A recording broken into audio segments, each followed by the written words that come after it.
everyone, to Gen Con 2024 on the Glass Cannon Network. It's finally here. The convention we wait for all year long has come, and we're kicking it off in style today with an incredible game. Well, I hope it's incredible. I'm running it, but it's going to be a fantastic time with this wonderful, wonderful cast. So I can't wait to speak to all as we kick off an absolutely wild weekend of nonstop content coming your way on YouTube, 10 a.m. to 6 p.m. every day. I don't know if it goes to 6 o'clock on Sunday, but nonstop. What's that? What's that? It's not nonstop. Technically, it does stop at 6 p.m. No, between those hours, it's not. Okay, between those hours, it's nonstop. You know what's great? Antagonize your DM immediately. Immediately right get on the bad side of your GM. Yep. Good start. Out of the gate. CJ, mute her microphone. All right, so as I continue the open, I would love to welcome all these fine players here. We'll get to them in a second, but I do want to let you know kind of what to expect, what's happening here as we kick off Gen Con. As Paula pointed out, yes, it will stop on occasion. However, have to sleep sometime. The idea here was, as long as the show floor is open, we're premiering new content on the Glass Cannon Network YouTube channel. So that is where you can hang out with us all weekend long. But today is a very special day and a fantastic way to kick the whole thing off because Erik Mona, it's Paizo Day on the Glass Cannon Network. All day today, we are doing two massive sessions back to back. A big old Pathfinder one-shot that I'll be running right now. And then later today, we're doing a Starfinder 2E playtest one-shot. It's just going to be so amazing. Troy is running that one. I'm playing in it. Skid's playing in it. Sydney, I don't believe you're playing in that one. But it's going to be a fantastic day. But we're doing all of this. I think I am. Are you really? I'm pretty sure I am. Well, I specifically requested you not be there, but I guess what I say around here doesn't really matter. Maybe you were carrying a lot of weight. Deaf ears. Maybe I'm not. Saying I hope she's not in it. I don't know. Oh, I just saw the email saying, never mind, ... Yeah, you're not in it. Huh, weird. Just now. Congratulations, Joe. NVM. You win again, Joe. In either case, it is going to be a fantastic day that is brought to us by our friends at Paizo, who have so generously supported us, obviously, for many, many years. But in this case, they've sponsored us for our trip to Gen Con so that we can have an amazing booth and have a great time while we're out there. But we're going to pre-record this so that it's airing, while we're there doing other things. So thank you to Paizo for sponsoring the day today and sponsoring specifically this stream, which is going to be an all-new one-shot from a Pathfinder Society scenario, all new characters that have never been played before, that have never met before. I haven't even met them before. And so I'm very, very excited to get into all this. Sorry for talking so much up top, but we got a lot going on. Erik Mona, how the hell are you, buddy? Thank you so much for hanging out and playing with us again. It's been a minute. I am doing great. It hasn't been that long. We just played together in St. Paul. Yes, we did. Live on stage for Strange Aeons. Yep. Yes, but it's Gen Con, and I always love to play with you guys at Gen Con, and here we are. It's a big day for us. We've got Player Core 2 coming out, and I don't know about you guys, but I'm playing a Player Core 2 class today, which is very exciting. So that kind of wraps up the remaster effort that we've been in the last year or so to remaster the core rules of Pathfinder 2nd Edition. And then as you guys will be playing Starfinder, we'll be launching the Starfinder playtest for 2nd Edition, which is live right now. So you can go to Starfinder playtest right now. Well, maybe when we take a break. Then go and check out the new rule book. So it's free. You can buy a book if you want a physical copy, but otherwise it's free. And hopefully people are really digging it. And I am super, super stoked. It's bringing Starfinder in line with some of the cool rules for Pathfinder 2nd Edition, just like people started asking for about 36 seconds after we put out Pathfinder 2. So it's cool. The stars and the planets are all aligning right now, and I couldn't be happier. And we are very, very much looking forward to it. Sydney, where are you? What happened? Did you get kidnapped? What's going on? I'm traveling. I'm having a great time. And no, I'm They're traveling. treating me very nicely. I'm traveling for some work, and then this ended up overlapping. And because we're also busy at Glass Cannon because we have San Diego Comic-Con and then we have Gen Con, and it's like nonstop recordings, I couldn't possibly ask to like move this. So This I'm could traveling. only happen at one time. Like, this is it. This is the time. So normally I thanks have for like making it happen. I have like a flashier background normally, and I apologize. I'm just in a hotel room. You are a professional set designer. I know. Can't you MacGyver that shit? You need to be able to do something with that. Watch this. Oh, wow. Way better. Look at all that That's those character now. instincts kicking in. That's incredible. I think this is going to actually really lead into my character. We'll get like maybe this is sort of like kind of who they are. I'm really embodying the character, and we'll see if that actually happens or what I mean by that. Okay. We'll see if that actually happens or what I even mean when I speak. Paula Deming, I am so excited to get a chance to. Is this a first GMing Pathfinder for you? Have we ever played Pathfinder where I've GM'd and you've played? No. I don't think so. No, we've only played together as fellow players. I will have everyone know that this morning when we were recording Blood of the Wild, Joe said, "Oh no, I'm GMing for Paula today." And I was like, am I so horrible? Is my creativity such a burden for everyone who runs a game for me? It's that you demand a high standard of your game masters. That's right. And it's a lot of pressure. It's a lot of pressure when you have a player that's so creative. They're going to come up with 18 different ways to use the medicine skill. You'd be like, oh, God, sure. Yes. All you have to do is say no. You can say it doesn't work that way. Everything a player says, you have to yes and. See, that's what I want. Jared never does that for me. But I'm glad that you and I are on the same page about that. So,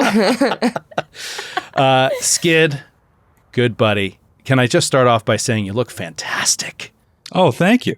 You're the only one who dressed for the occasion. You wore a collared shirt. I appreciate this kind of. I wore fluffy sleeves. Oh yeah, you got some fluffy sleeves there. I didn't see that. That's very nice. I have a job interview scheduled for about an hour into our recording, so want to look as nice as possible. So we're going to cut to it live during that. No, we'll take a brief commercial break. You guys can like eavesdrop and like see, you can rate how I did. It's going to be really fun. To see chat lighten you up. Don't say that. Don't say that. Never say that. Well, thank you very much for making it happen, buddy, and for being here. I'm very excited to dive into this. This is a Pathfinder Society scenario. For those of you that are not familiar, Pathfinder Society is the organized play system for Pathfinder, and it consists mainly of scenarios that you can totally run in one evening or one chunky session. And they're usually themed around this Pathfinder Society idea of an organization within Galarian that, seeks to find amazing artifacts and treasures while also, keeping people safe and, working for the greater good, we think, in general. And it's a great way to just play a one-shot with your players. Like, I have used it for years and years and years as when you're in the midst of a long campaign and you find like, oh, somebody can't make a session, or you got to like, we don't have the same players we want, so we just want to do a one shot for one night. Pathfinder Society has been a fantastic source for me to just like find these one-off adventures, and this one is no exception. This one is going to blow your mind. I am so excited to run this tonight. It is one of the best I've ever read, if not the best. What? And we'll talk more about how that's not really a coincidence a little bit later in the show. But why don't we just... Did you write it, Joe? Is that why it's so good? This is one of the best ones I've ever done. It's not a coincidence. Not a coincidence. I wrote it. No, I gotta keep you guessing. There's something very exciting about this scenario that I'll talk about in a little bit. But for now, why don't we just get into it? Let's jump into the action here. Let's meet these characters. Let's see what the hell is going on. We'll start playing this adventure. All right. Should have some music ready. We are going to we'll open on a a like lavish, beautifully decorated sitting room or dining room in what looks like a beautiful aristocratic home. And there's, beautiful artwork on the walls. There is beautiful furniture around the edges of the room. It has these two big double doors that open into it, but they're closed right now. There's a dining table in the middle that is made of the finest wood with these gorgeous chairs sitting around it. And in the background, a beautiful fireplace is like lightly crackling and burning. It just reeks of like money. Sitting around this table are 4 heroes, adventurers. And they sit around a table that is a little bit messy with what looks like a finished meal. Their plates are empty. They have what looks like coffee saucers that could use refilling, and they are sitting quietly for the moment. Perhaps have run out of conversation as the meal has ended. Some text will come up on the screen. It just says, Magnamar, 4724. 4723, whatever the year is, something like that. So, 24, yes. Magnamar, 4724. We only get an instant of that silence before the double doors open up, and in walks this woman who is dressed to the nines, a beautiful gown, and she's got another woman who's walking behind her that seems like a servant of some kind. Both human, and the doors open up. She comes walking in and she says, "Hello, thank you so much for your patience. I'm so sorry for my delay. I meant to dine with you, I truly did. I wanted to have breakfast with you, but too many things have come up and I got distracted. I apologize, but I am here now and we can get you up to speed and on your way as soon as possible. I truly meant to do the proper research ahead of this, but like I said, a lot going on today, and my husband, while he was very good about selecting who we needed for this particular mission, I did not get a chance to go through the particulars. So let me start off by introducing myself, and then perhaps you tell me your name and a bit about yourself, and then we'll get right down to business. I am Sheila Hydemarch. I am the lady of Hydemarch Manor. Hydemarch Manor, baby! She doesn't say that. She doesn't fist pump and scream Hydemarch Manor. Oh, okay. Brag about your marriage. Proud of her house. 15 years. I'm a major NPC. High five. I am Sheila Hydemarch. Perhaps you've heard of me. I not only am the lady of the manor of Hydemarch Manor here in Magnamar, I am also a venture captain of this Pathfinder Lodge. This is, after all, one of the most prestigious Pathfinder lodges that we have here on Avestan. It is, if you don't already know, a source of learning for many young Pathfinders who come here to learn the skills that it takes to join the society. However, you all, I know, are well beyond that, and we'll get to that, of course, in a moment. So let me begin here, just to my left. Is that a gun? And she's pointing to Paula's character and is suddenly a little concerned. Is that a gun? Yes, it's actually 2. And I take out both guns and I just do I twirl them both and go put them back. So nothing to worry about here. Please, what is your name? And tell me a bit about yourself. I'm so sorry that I didn't read up on your dossier before I arrived. Oh, that's fine. My name is Azriel. As you might notice, I was raised in a very similar household, so you can count on me to fit in if we need to interact with anyone important. Wealthy. Wow. Rich people talk to each other. They just have a language of their own. Though, as she says it, she kind of gives a look to everybody else a little bit that's but don't worry, I'm cool, Wink. What does she look like, Paula? Tell the audience what they see. So what you see is a woman with fiery red hair that's kind of braided back half at the sides, and then the rest of it hangs down. She's in dark brown leather armor with these dark forest green leather pauldrons, kind of scalloped shoulder pads, and across her chest she's got, a leather belt that's got, little pouches that you imagine maybe is holding her ammo, whatever you bandolier? No, the bandolier. That. Yes, bandolier. Yeah, Thank bandolier. You, Sydney. Yeah, I was like, there's a name for that. I was like, it's not a belt, but it's a belt. It holds ammo, perhaps other small utilitarian things. She's very kind of looks kitted out. And she's got a dark green kind of long duster that she's attached a hood to as well. And if you look closely, you'll see that her ears are just slightly pointed through her hair. And yes, okay. you noticed while she was eating that she knew all the forks, she knew all of the etiquette of being in an environment like this. A bit of an aristocratic background, perhaps. Yes. Mm-hmm. Well, Azrael, it is a pleasure to meet you. Helvi, could you please take some of these dishes away? They appear quite done with them. And you, sir, and points over toward Skid's character. You see a dwarfish male with close cropped black hair, very ruddy, sort of heat blasted complexion, close cropped black beard. And he's got a leather, almost bomber-style jacket on with a set of sort of elaborate spectacles sticking out of the breast pocket. And these boots on, it's in this big, belt with a bunch of pouches on it. And he says, and he stands up and he knocks over his walking stick, which is this thing with a gigantic metal head and a handle on it. It's just dome, and it falls over the thumb. He says, sorry about that. I am...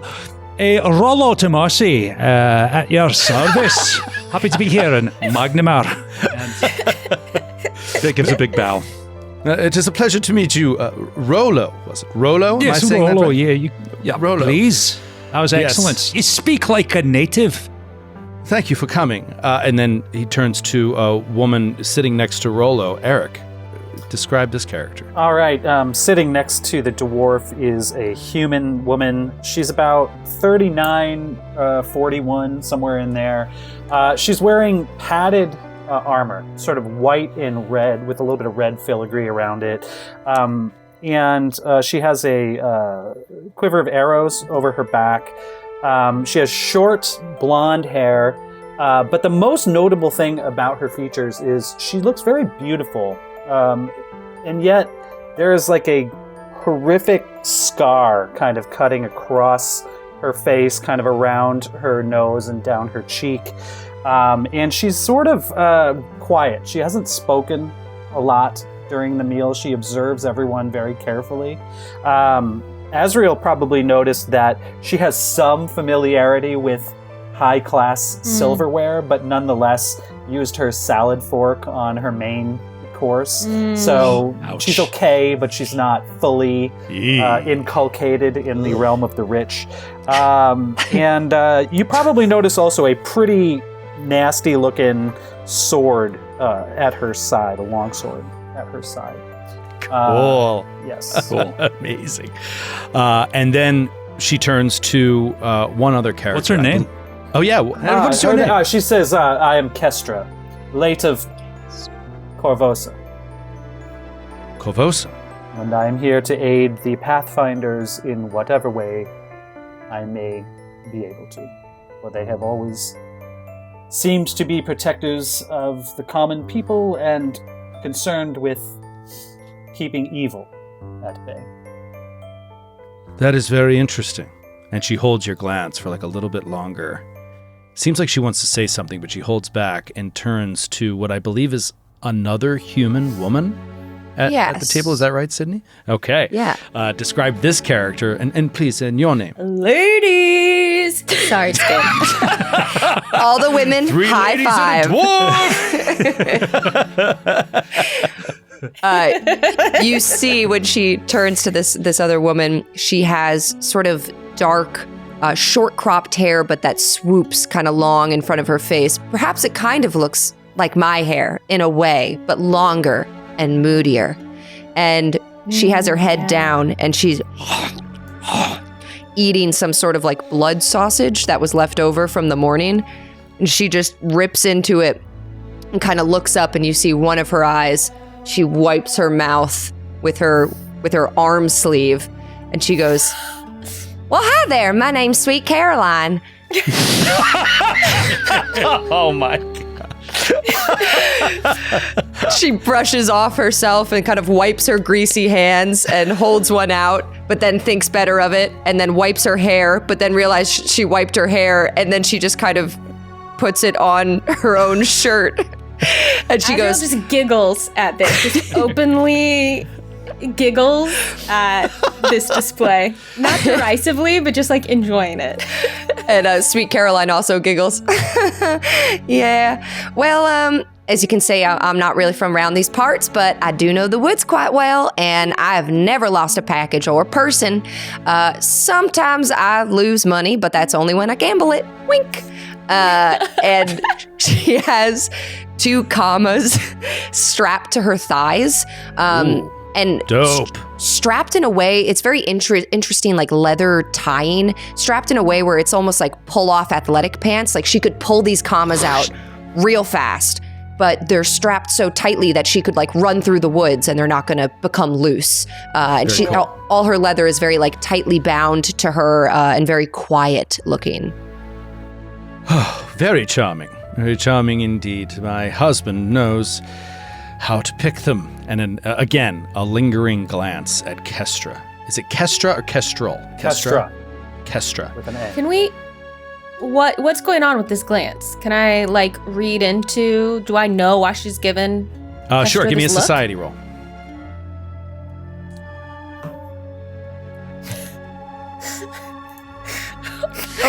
Is it a natural one? Is it a natural one? Did you start with a natural one, the opener? Something that I should be good at. Get him out of your system on the role-playing roll. Let's just die. Get out of here. I should be good at this crap. Yes. So you sense that between them there is some beef, because it seems likely that Sheila Hydemarch's husband was unfaithful to her, and she knows that whoever this woman was, while she doesn't know her identity, she knows she was from Corvosa. That's what I was able to get from a natural one? Mm-hmm. Okay, I wonder if that's just what good. I think. I don't know. It might not be. Yeah, you heard a rumor that there was some infidelity here within this this famously rich couple, and that this guy had an affair with somebody from Corvosa. All right, so we see these. I'll be asking about this later. Ron Hydemarch, her husband. I think it's Ron Hydemarch. Her husband is Canavan Hydemarch. Oh, Canavan. Canavan, not Ron. You were so close, so close. And after that glance lingers for a second, she tears herself away and she says, well, let's get down to business, shall we? And she walks around the table. And by the way, this whole time, this human servant, Helvi, has been coming in and slowly clearing the plates and like getting everything sort of cleaned up on the table, and has not been saying a word. And then as she says, let's get down to business, Helvi leaves the room and just like closes the double doors. Click. They close. And Sheila Hydemarch walks back toward the fireplace and just kind of starts pacing. Ever since she walked in, she seems kind of like erratic and like she's got a lot of, irons in the fire. And so she says, I need you to escort an item back to the Grand Lodge for me in Absalom to Ambrose Valcine.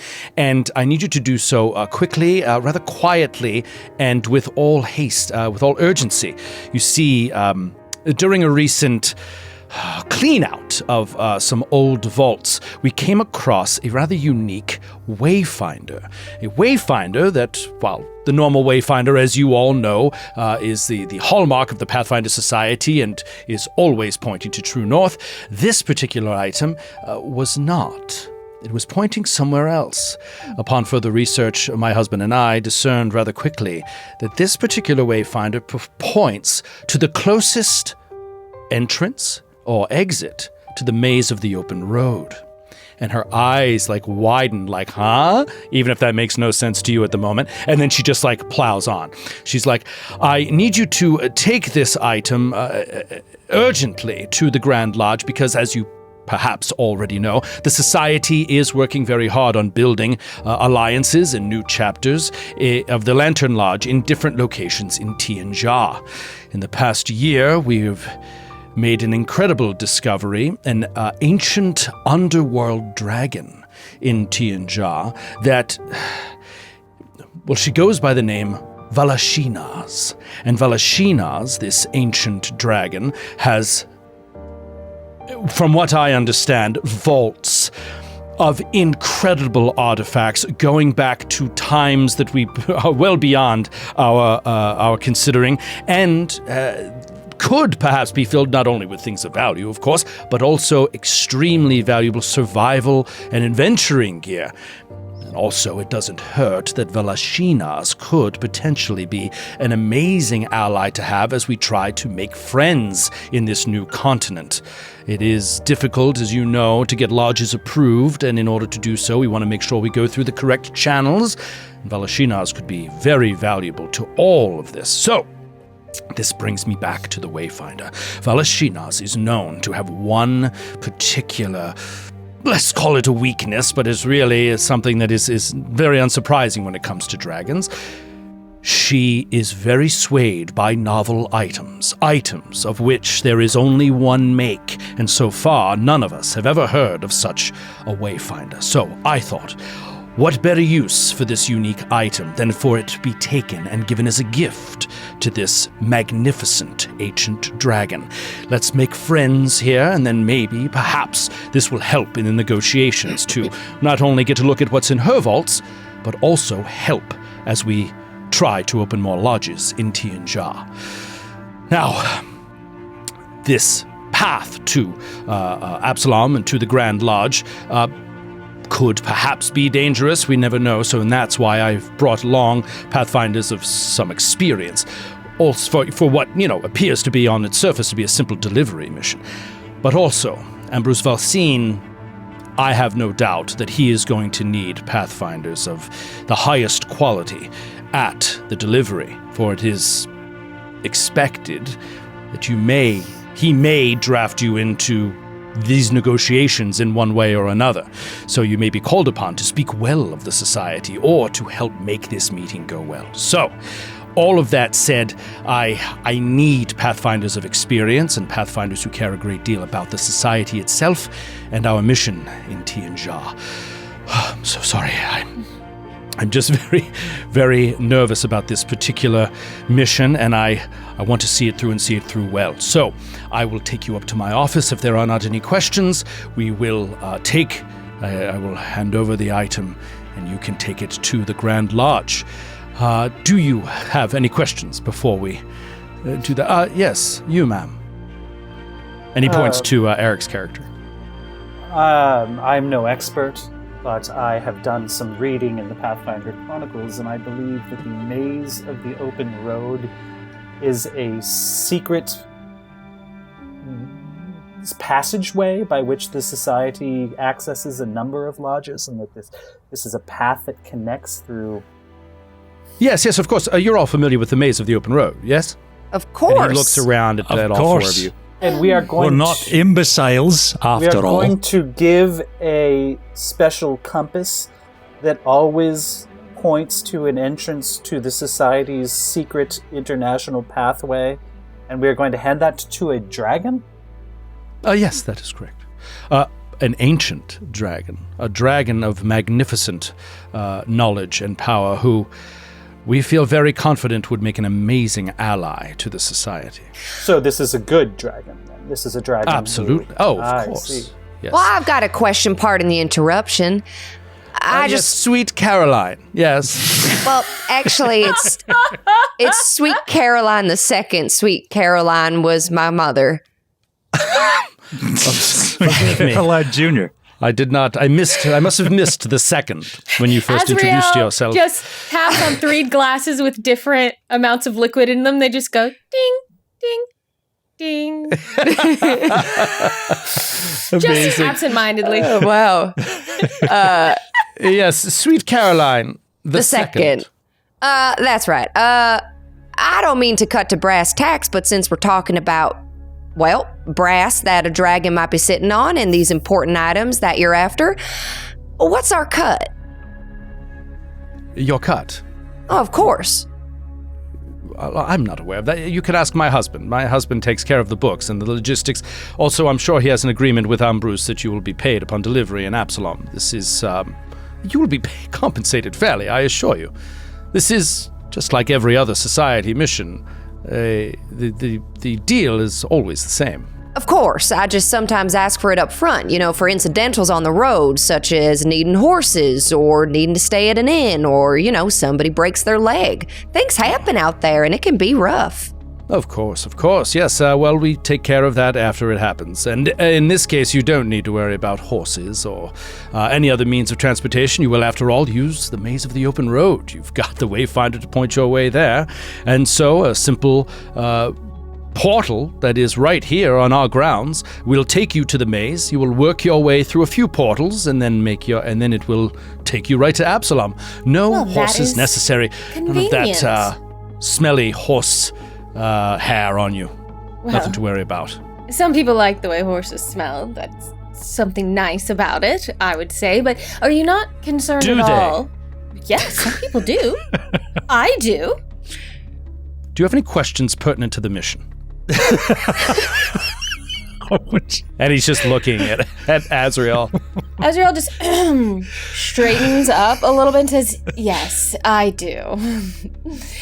Are you not at all concerned that this dragon will now have access to a path that leads right to a portal that opens up on your own property? Also, feel free to, look into things like financial matters. Your husband needn't be the only one who knows about such things.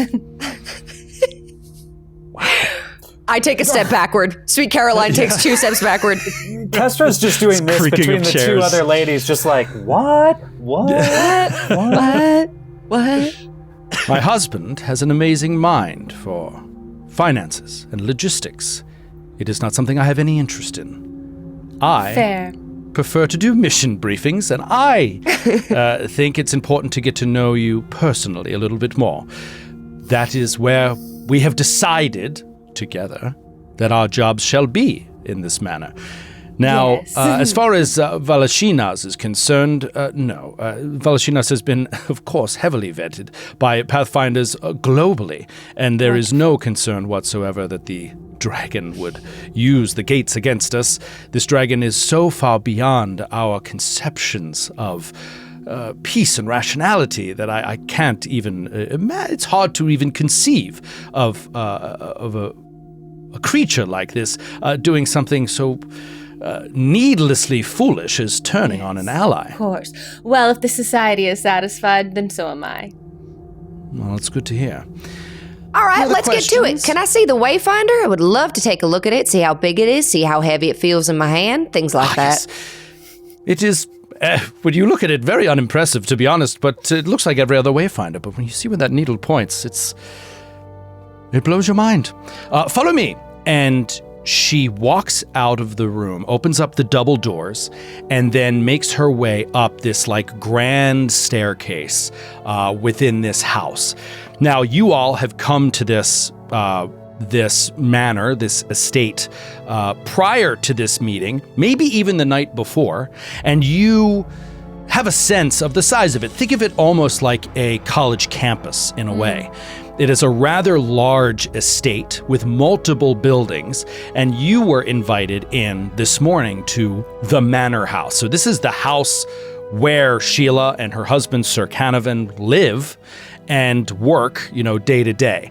There are also other buildings that are perhaps there was a guard, like a guard named Ibrillis. A guard named Ibrillis, who's a half-elf, brought you into the estate when you first arrived here and maybe just gave you a brief tour. It says, those are the dormitories, this is the chapel, this is whatever, but this where you are right now is the manor house. This is where they live, and it's just gorgeous and opulent and awesome. And so she walks you up this grand staircase, across, down a hallway a bit, and then turns into what is her office, her actual office space.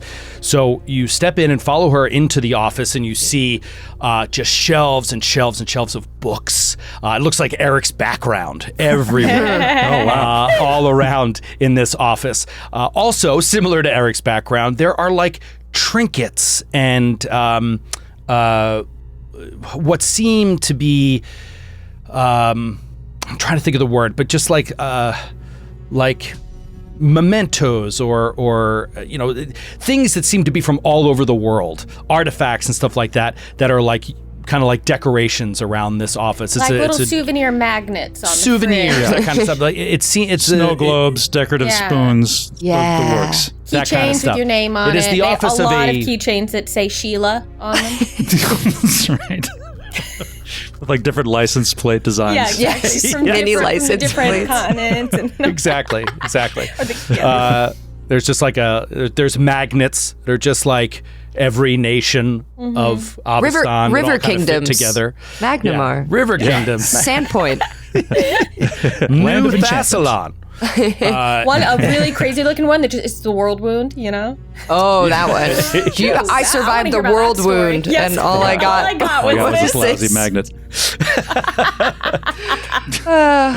So yes, lots of little knickknacks and stuff like that, but obviously it seems to be, a bit rich. She brings you into the office, and she comes up to the desk, and suddenly her whole body stops, and she gets like super rigid, and she walks around the side of the desk, and her head turns to the right, and her head turns to the left, and she looks confused and like a little rattled. She steps back from the desk and she says, it was right here. It was just right here when I came down to the meeting. Is the Wayfinder And gone? She looks down under like the desk. It can't be. I left it right here. And she like starts walking around in a circle and then like gets down on like a knee, which is like, very odd in this like dress that she's in. She like lifts up her dress to get down on a knee and is looking like under the desk. And she's like, Helvi! And she starts yelling like almost in a panicked voice toward her servant. And so she's like, Helvi! And we don't see anything of the servant for the moment. And she's walking around. She's like, it was just here. And everybody give me a perception check. Perception. Now it's my turn. Aww. 27 for Rollo.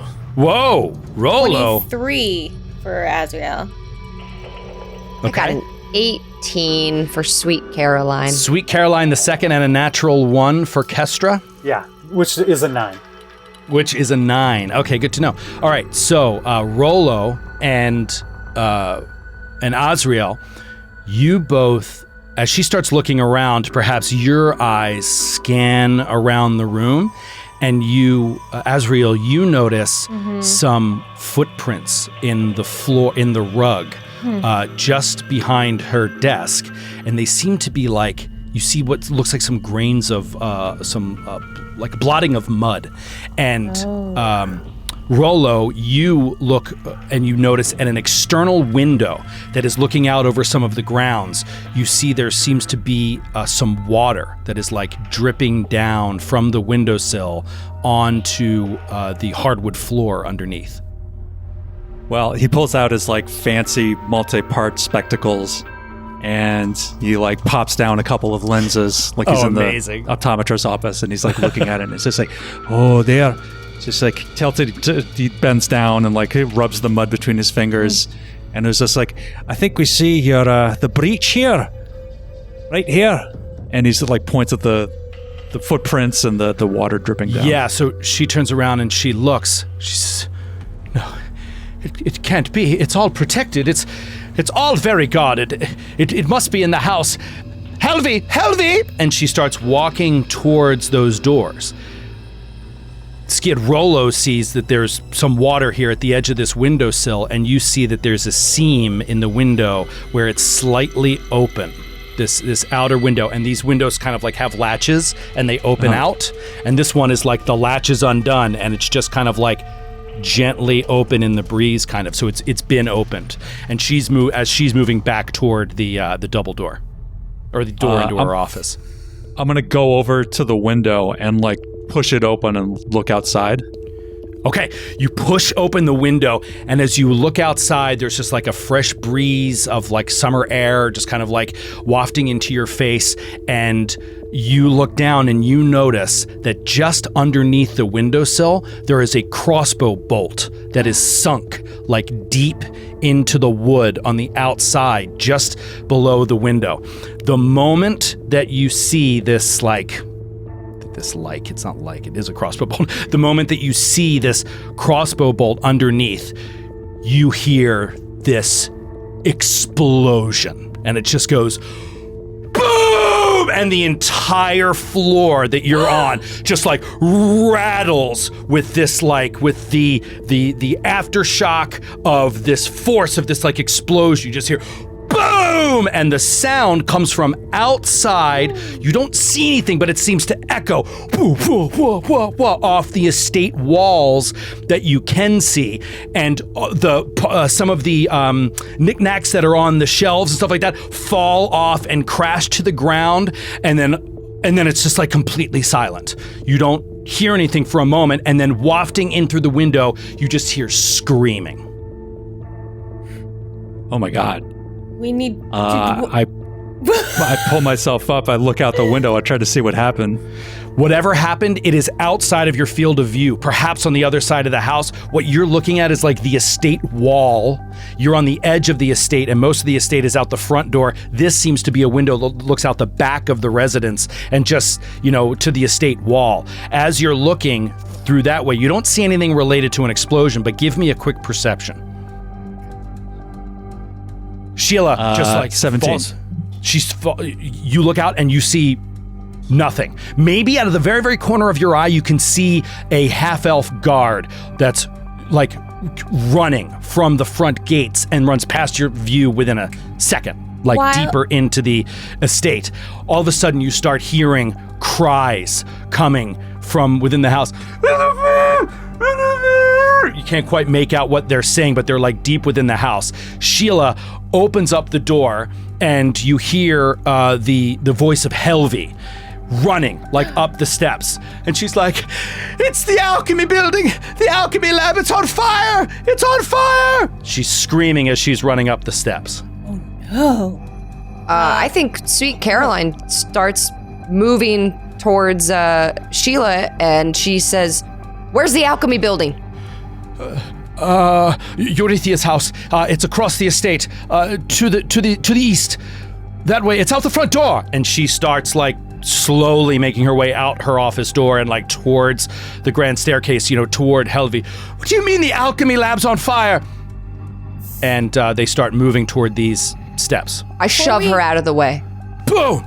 She gets shoved up against the wall. She takes No. 1 point of damage. No. And she never forgets.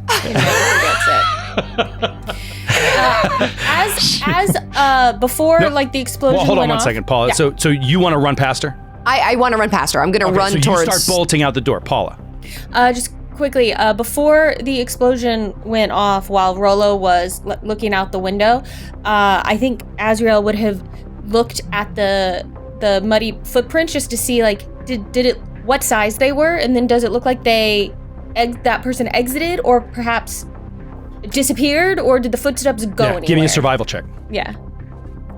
All right, so she's looking at that. Sweet Caroline is bolting down the steps. What is Kestra doing in this moment, in this instant? The second that the explosion went off, Kestra, just like a fluid motion with military precision, draws her longsword and starts marching essentially in a carefully practiced manner, a little bit of a crouch to her back, and then approaches Sheila Hydemark.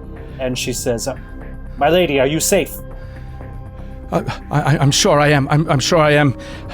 Somebody's taken it. Somebody has taken it! "We shall return with the Wayfinder." And then she just bolts down toward following. All right, so just behind Sweet Caroline, what is Rollo doing as Azriel is like examining the mud prints closer? You've got your head out the window at the moment. Okay, so and I know that like the alchemy building is on the opposite side of. You can where tell I'm from looking. the sound of the explosion sounded like it was far away. You heard kind of an echo, and you definitely at the edge of the estate here. Everything in the estate is behind you right now. Okay, so and they're already like on their way. The other two. Yeah, you turn around and Sweet Caroline and Kestra are out of the office, and Sheila's not there. So he's like, all right, and he lifts up his walking stick. Yeah. And he says, "This is a job for the TDS 3000." And he slaps his belt buckle, and the suit of armor like expands from his belt. Oh my gosh. Get and covers his outta body. here. And he's covered in this like lattice, like metal armor, and he says like Tomasi Defensive Systems patent pending, and boom, he takes off. It gives him a 5-foot boost to his speed, and he starts running after the other two. Oh, that is amazing. What are you playing? What class is this? An inventor. An inventor. Oh my God, man. amazing. I That's love great. that. All right. That's very cool. Let's get back to the perception check from Azriel. What do you got? I think the explosion happened before she was able to glean any kind of information. This explosion goes off. It completely throws her. She's now totally distracted by that because I only rolled a 4.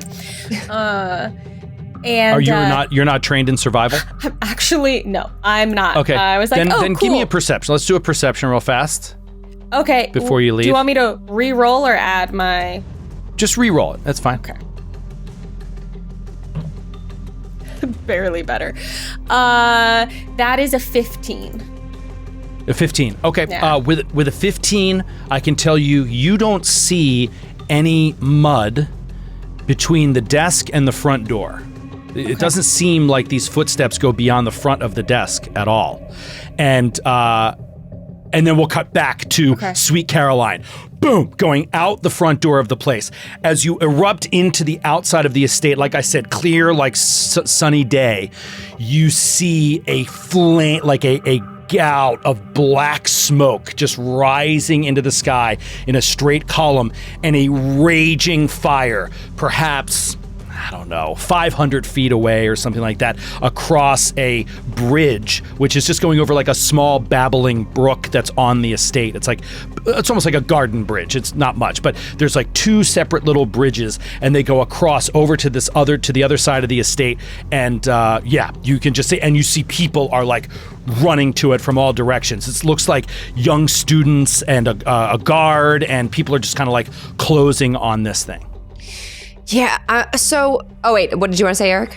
I just, Kestra's been in similar situations before and sees all the people concentrating on the burning building, and she's just going to take a moment to scan the parts of the yard that are not the burning building, as if maybe that's a distraction. I think we're on the same page. Okay. I think Sweet Caroline, just with her background and her knowledge, she's a rogue. I think she immediately knows something was stolen, something exploded, this is a distraction, and she would also kind of like to circumvent the main way to the building and just also look at this yard and this area and look for other oddities, I guess.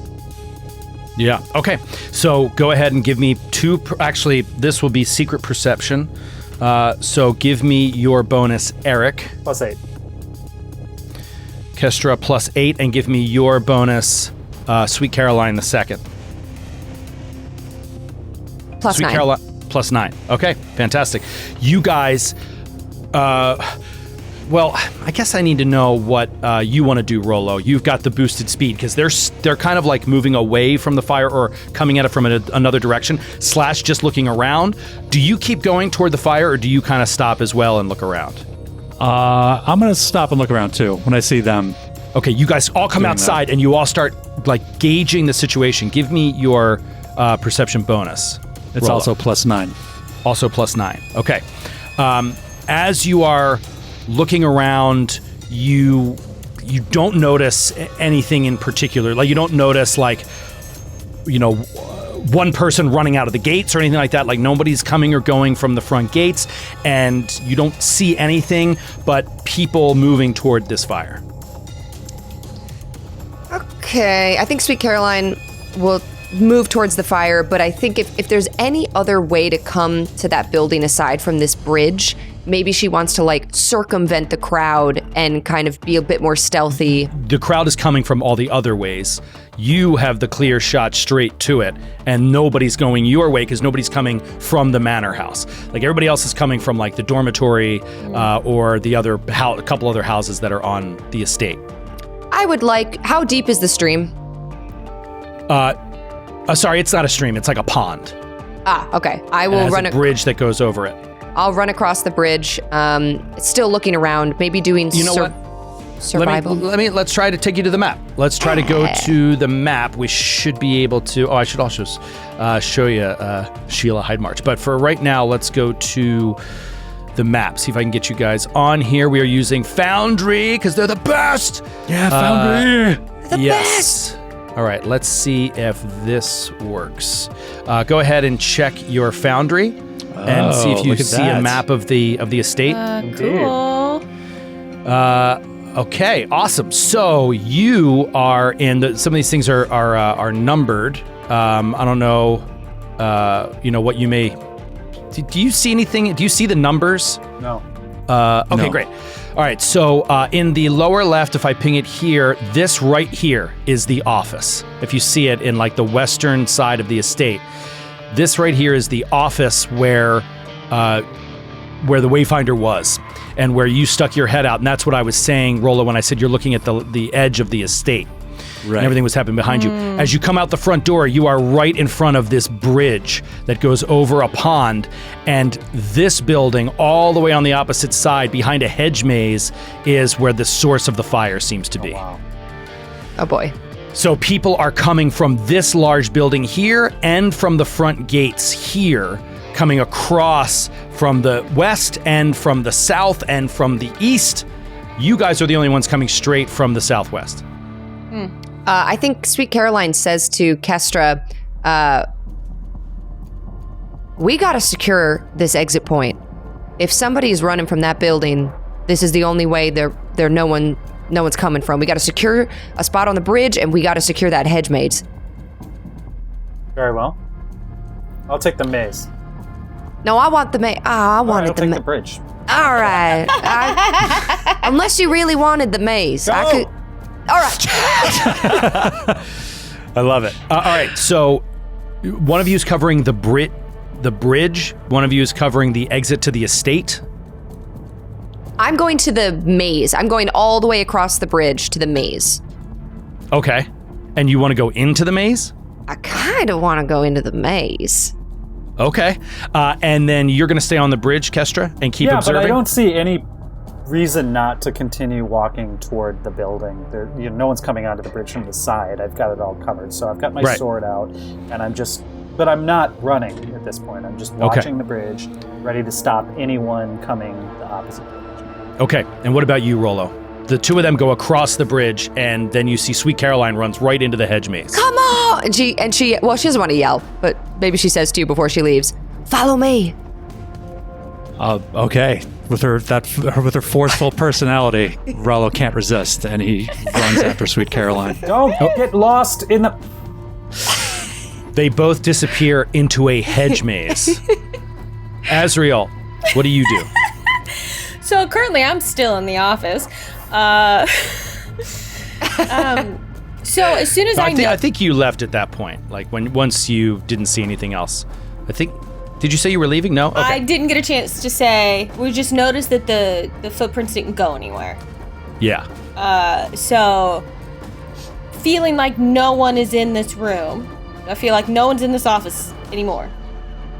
No one visible, yeah. Nobody visible is in that office. My thought, maybe I'm just I don't here, like the way. But what I wanted to do before Joe tried to tell me I'd already left was pull out one of my pistols and see if I could. I don't even know how I would go about doing this, but is there anyone in this room who has perhaps made themselves invisible is what I was thinking. You're I gonna don't know shoot? how to check, but I've Invisible never done shooting that. wildly So you into think the like a parts of the perception room. would have perception when I you did did would have perception, if you rolled high enough, you can hear, you can smell, there's a lot of different ways you could sense someone in the room. It appears to me that there is no one in the room.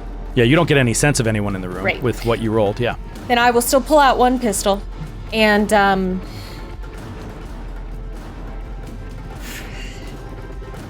want to look. It's such a waste of time. I want to look at the desk and I'm going like investigator, okay, this is right? it. 3, 2, 1. You either run out to them time. or you keep investigating the office. Both have value. You just have to pick one right now. I want to look. Okay, she's going to look real quick at the papers on the desk. Is there anything here that would say where the portal is? I don't know. Is there anything you start useful? rifling through the Lady of the Manor's private papers. Yes, I do. And I have. We'll come back and see what kind of juice you found. I have Glean Contents is a class is a general feat that I have. You read something. It takes you no time to read something, and you basically understand it. Scan and Pronounce of her see. I husband's can see text. what's in sealed letters. That's so weird. That's so messed up. And I can decipher things very quickly. Basically, that's all. Okay, you look around, open up a drawer, and there's like papers. There's like multiple drawers, multiple papers. You start pulling out papers and looking through them. The rest of you, we see Sweet Caroline and Rolo go disappearing into a hedge maze. Who knows when or if they will ever emerge. We have no idea. And we have standing guard outside the maze, keeping an eye on anyone that might be passing toward or away from the fire. Is Kestra. Let's take a quick break and we'll check in with everybody right after this. We're going to be back in just a minute. Stay with us.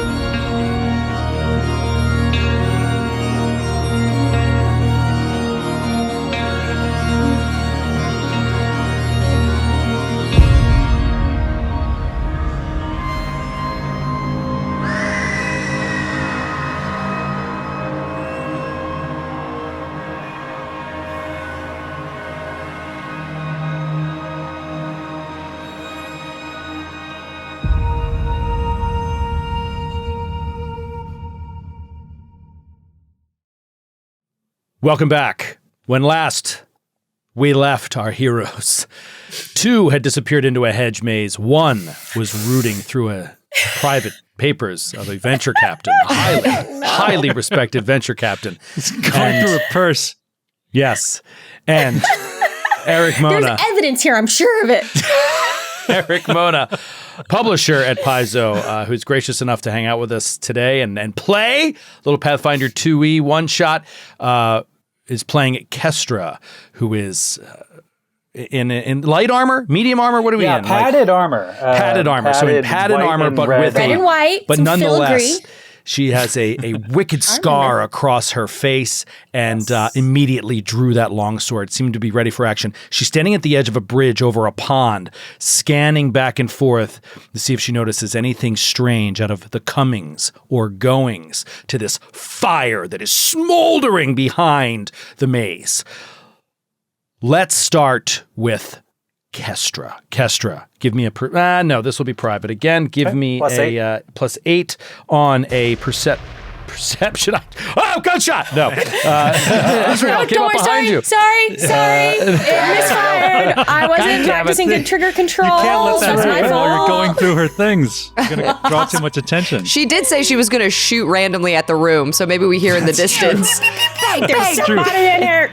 That's plan B already. Okay, Kestra, you are looking back and forth. You are hearing screams of people begging for help, of people being like, "Help! Help! I'll take off. So I you run right to the screams that I need to help those people. Okay, so you move around the maze, and as we see you sprinting like around the outside of this hedge maze, we can cut back to, take a look at our Foundry VTT for the map here that we have of Hyde March Manor, and you will see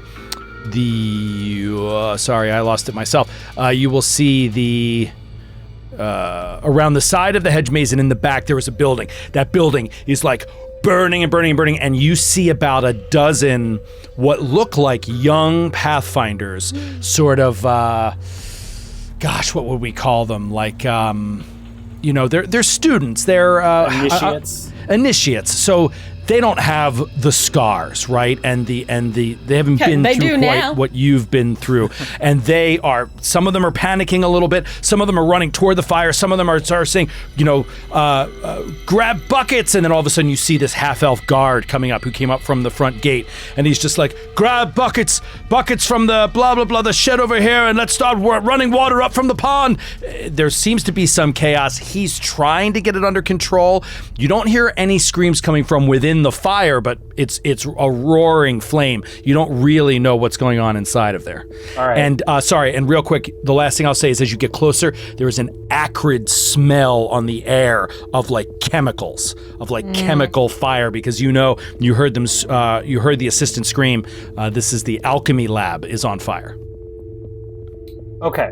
I am going to kind of head toward that half-elf captain who's half-heartedly ordering around these people. Mm-hmm. And with practiced precision, I'm going to be like, you listen to your superior, you to the pond, you take that. And I'm just trying to take control of the situation in as forceful a way as I can. Okay, great. So give me a roll here. You want to do, what would we say? Intimidation? Yeah, let's do intimidation. Diplomacy. That's definitely what I'm intimidation. shooting for, is intimidation. Okay, great. Like, I'm not trying to make them scared of me, but I am trying to make them a little bit scared of my Sense authority. of urgency. Yes, correct. Ooh, I got a 17. A 17. Okay. So, unfortunately, they seem a little bit too panicked by what's going on here to really listen to you. And you are thinking you can either get your hands dirty a little bit, by, helping yourself to kind of put this fire out, see if there's anything that you can do. Or, they're going to, the way that this operation is currently running, it's not going to be very efficient putting out the fire.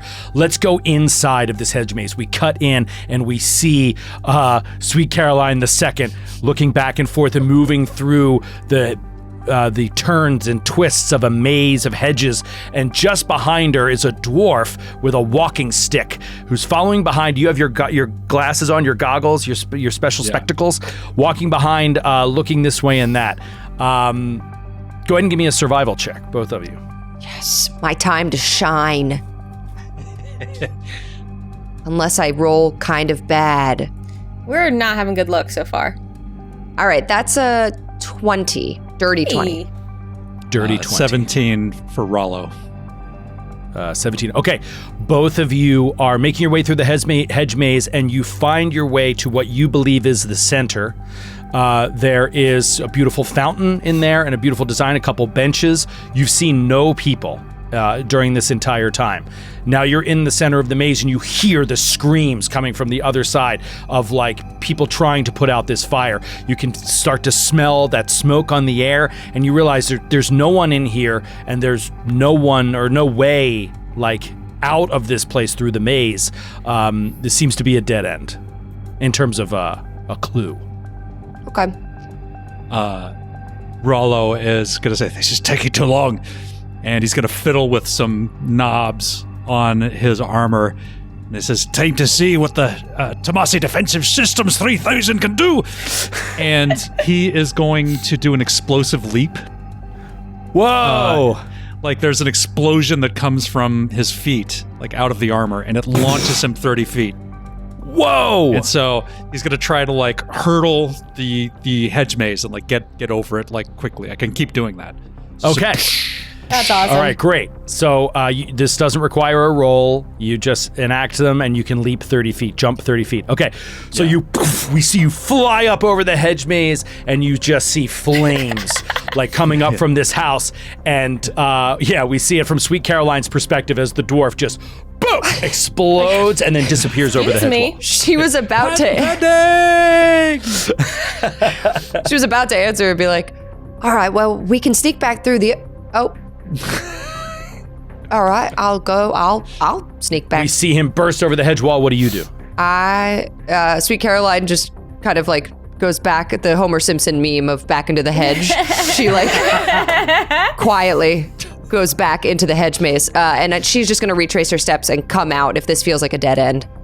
Okay, you can retrace your steps. Well, actually, you can get out faster if you go toward the fire. You can be toward the fire faster, but it will require a survival roll. If you fail it, you're going to get turned around. If you succeed, you'll get out faster. If you just take your previous roll and go back the way you came, you'll definitely get out, but it'll take you a longer time. No, I'll keep going forward. I think she also still feels like there could be a clue. I mean, the perfect place to hide is in a big hedge maze because no one is going to go in there. So she'll keep going. I'll do another survival. Okay. So you keep moving through the passages you haven't passed through before, working your way toward the fire. Uh-oh. Oh, no. So to use my assurance and where I forego rolling survival, I would have to have not rolled a bad number yet, right? You have to not roll the survival yet. So funny. That's a 14. 14, we see you start twisting and turning through the hedges, and we cut back to Sheila Hyde-March's office, where just like splayed out on the desk are the intimate, private business papers of the the emails. Something here. Scandalous emails. All right, what is this ability you have? You can just quickly go through paperwork? So basically, oh gosh, where'd it go? I have too many windows open. Okay. So, glean contents. I'm adept at quickly scanning loose papers and discerning the contents of sealed letters without damaging the seal. I can use society checks to decipher writing on a message that is only partially glimpsed, upside down or reversed from your perspective, sealed. Basically, I can quickly look at stuff and kind of know what I'm looking at. It sounds like, and do a society check to see for anything that's sealed if I can see through it. But what all right, give me your society. Give me your society bonus. Yeah. Oh, my society bonus is plus 13. Oh, that's really good. Plus 13. What I'm looking for is, well, just so you know what I'm thinking. If there's any information here that might let us know, like, what is happening right now? Who might be wanting to do this? Or two, like, if they're creating a distraction and they've stolen the thing, maybe they've gone to the portal. Where's the portal on the grounds? You know, like those are kind of the two things I'm thinking about. So, okay. So with your role on society, I can tell you that there is information about the estate contained in these papers, one of which is the location of the portal on the estate's grounds. So you would know where that is. Great. And it also contains... You find something very specific that jumps out at you, which is a detailed description, and it's essentially an invoice, basically, for the defensive systems on the window that on the outer rim of the office that are meant to protect the office. And you see that a mage was hired to put in an explosive rune trap on the windows outside that would explode into a lightning bolt trap. And you could see that this has all been bought and paid for many, many, many months ago. You come across this. On this room, that trap was on the window in this room. No, yeah, it is. Somebody paid for that trap. On all of the windows to go into this room. But that window was open and it does not look like a trap went off. Correct. Huh. Let's go back to. I don't know what to do with that. Okay. Let's go back to Kestra, who is who's dealing with the fire. So tell me what you want to do next. Yeah, I think I didn't get too much reaction from the lowlies that I was trying to order around. So I'm going to approach the chemical building. I'm going to take a reach back. I've got a red cloak on, and I'm going to kind of put that over my mouth. Okay. The scar is still peeking up above the cloak. And just to try to kind of keep my, just for safety or whatever, get a little closer to the building and see if a better vantage point gives me a little bit more information. Okay. As you get closer, the heat is very, very intense. And there's, to just boil it down to the way that the society, scenarios run, there's basically, you're realizing now that you either need to get in there and help, not literally in the fire, but get in the mix with the half-elf guard and whatever students are helping, and physically help carry water to the site. Okay. Or if you have any sort of experience with alchemy or anything like that, it could be very helpful, but it sounds like you don't. It doesn't sound like that's your area of expertise. Not the kind of experience with alchemy that would help you, I'm afraid. Okay. So you're looking around. You don't see any other way to help this fire other than what is already happening, and you can either pitch in or you can step back and try to see if you see a thief anywhere. If you think this is a distraction, you can step back. If you just want to help put out this fire, you can do that. I'm gonna, I do think it's a distraction, so I'm gonna give it one more round of now from this vantage point, taking a close look and making sure that I'm not missing anything. Okay, great. The same question comes to you. So you start looking around, and I will roll your perception. The same question comes to you, Rollo, as you over the last wall and boom, come down right out beside it. Last wall. Anyway, you come right down beside it, and you see that this building is burning so hot and so fast that it's actually it's getting toward the end of burning itself out if you don't help quickly. And maybe you might be able to save some of the house, but otherwise it's going to be gone. Do you have anything that could help here? Any relevant knowledge or ability or trinkets? I do have I'm resistant to fire, so I could run in and see if there's anything worth saving, maybe. Mm-hmm. To maybe get a little bit closer? Yeah, but I don't really have anything to stop the fire, I don't think. Yeah. Okay. All right, well, you come walking up to the fire, and as you get toward the edge of it, you can get closer before it starts really bothering you, but then as you get to the actual walls themselves and the actual flames themselves, it's just too hot. It's really too intense, and you can't get any closer, and you see they're just trying to throw water on this, and it's not really doing anything. A perception check, is that +8? Plus 9. Plus 9? Sorry, that perception check is for Kestra. Is that plus 9? Yeah, Kestra's +8, I think. Yeah. I think we lost Erik. No, he's here. Oh, wow. There you go. You were so still. Your perception. You were very still. +8, right. Okay, so you're looking around one more time. You know for certain you did not see anyone run through that gate at any of the time that you were standing there and working that fire. And now we're just going to fade to black as the fire is just smoldering in this place. And we will fade back up on a completely charred and destroyed house some hours later as people are able to walk into it. At that moment, bursting out of the hedge maze is Sweet Caroline II, who no one has seen in about 3 hours. Did I get lost? It took us so long. You got lost in the maze and were useless to this entire situation. But you let this building burn down. No, you pop out and we see people are working there. There's the half-elf guard, Ibrasil, is trying to get people to start cleaning up around the fire, and Sheila is standing there and she's just in tears, and she's just how could this have happened? How could this have happened? I don't understand.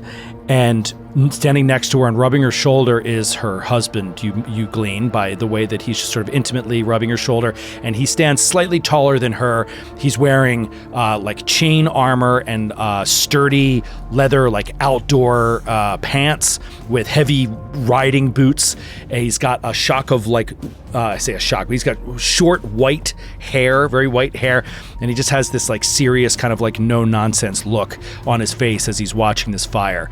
He comes over to the four of you and he says, "Can I speak with you a moment, please?" Of course, my lord. Yes, of course. He pulls you over. He pulls you over to the side.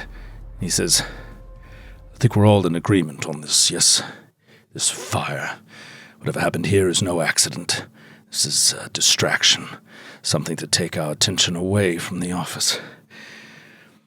I'm not sure how this happened. I tried to keep an eye on the outer gates. Did any of you see anyone come or go during the fire? I kept a keen eye on the gates, and I can assure you no one left. It occurs to me, though, that if they had the stolen wayfinder that pointed the direction to the maze of the open road, and if the entrance to the maze is on the grounds of Hydemark Manor, perhaps it is there that we should turn our attention. Perhaps it is. And speaking of mazes, and she's pulling leaves out of her hair, I have fully secured the hedge maze. There is nobody in there. Excellent. Thank you so much. It would be a very easy place for a thief to hide. Well done. A question for you, Sir Canavan. Is that a gun? 2, actually. And she takes it out and she spins them both again and holsters them back. Please, take it easy with those things. I'm not very familiar with them. Don't worry. They make me nervous. I am very familiar with them. So, you had security measures on that office, is that correct? Yes. Yes. Yes, of course. How did you know? Well, your wife said something about there being security when we've walked in and noticed that the Wayfinder was gone. She didn't say there were traps. You she did turns around, just now. What do you... No, of course not. And there were traps. You know for a fact that those windows were actually trapped. Yes, of course. Why? Well, we saw a window cracked open, and it didn't look like any trap had gone off, so we are either dealing with someone who is very adept at disabling traps, or perhaps the traps were never actually set. Something to think about. Yes. Yes, this is all very, very excellent. We're moving in the right direction here. I'd like to ask you to do me a favor. Of course, you were brought here to transfer this artifact to the Grand Lodge, but now it has gone missing. And I fear, very much so in fact, that it could be an inside job. Yes. Working this, I talked with Ibrasil, the guard at the gate. No strangers entered or exited this place today. The explosion in the lab could have been a well-timed accident, of course, but I highly doubt it. Now, I'd like you to do me a favor, if I could put this on you as Pathfinders to help me here. Since you are not from this particular lodge, I'd like you to go to the scene of the crime again. Take a look around to see if you find anything there. This open window is an excellent step in the right direction. The other Pathfinders, the initiates that we have on the estate here, perhaps you could find out which of them saw this fire or were near the house. Ask them, and talk with Ibrasil as well. Maybe you glean something from him that I have not. Report back to me anything you find, and only speak with me. It's important that we keep this between us. Is that all right? Sheila, should we speak with Sheila at all, as well? Excuse me, I'm Lady Hydemarch. Yes, of course, you can speak with both of us. But I feel that she's rather upset at the moment.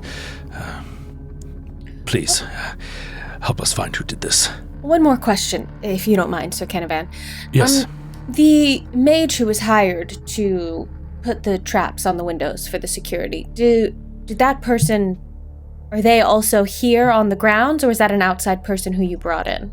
That was a Pathfinder wizard from the Grand Lodge, actually. So yes, no, I'm afraid it is no one on this particular that lives on this estate or anything. We purchased it from the society itself, and that is.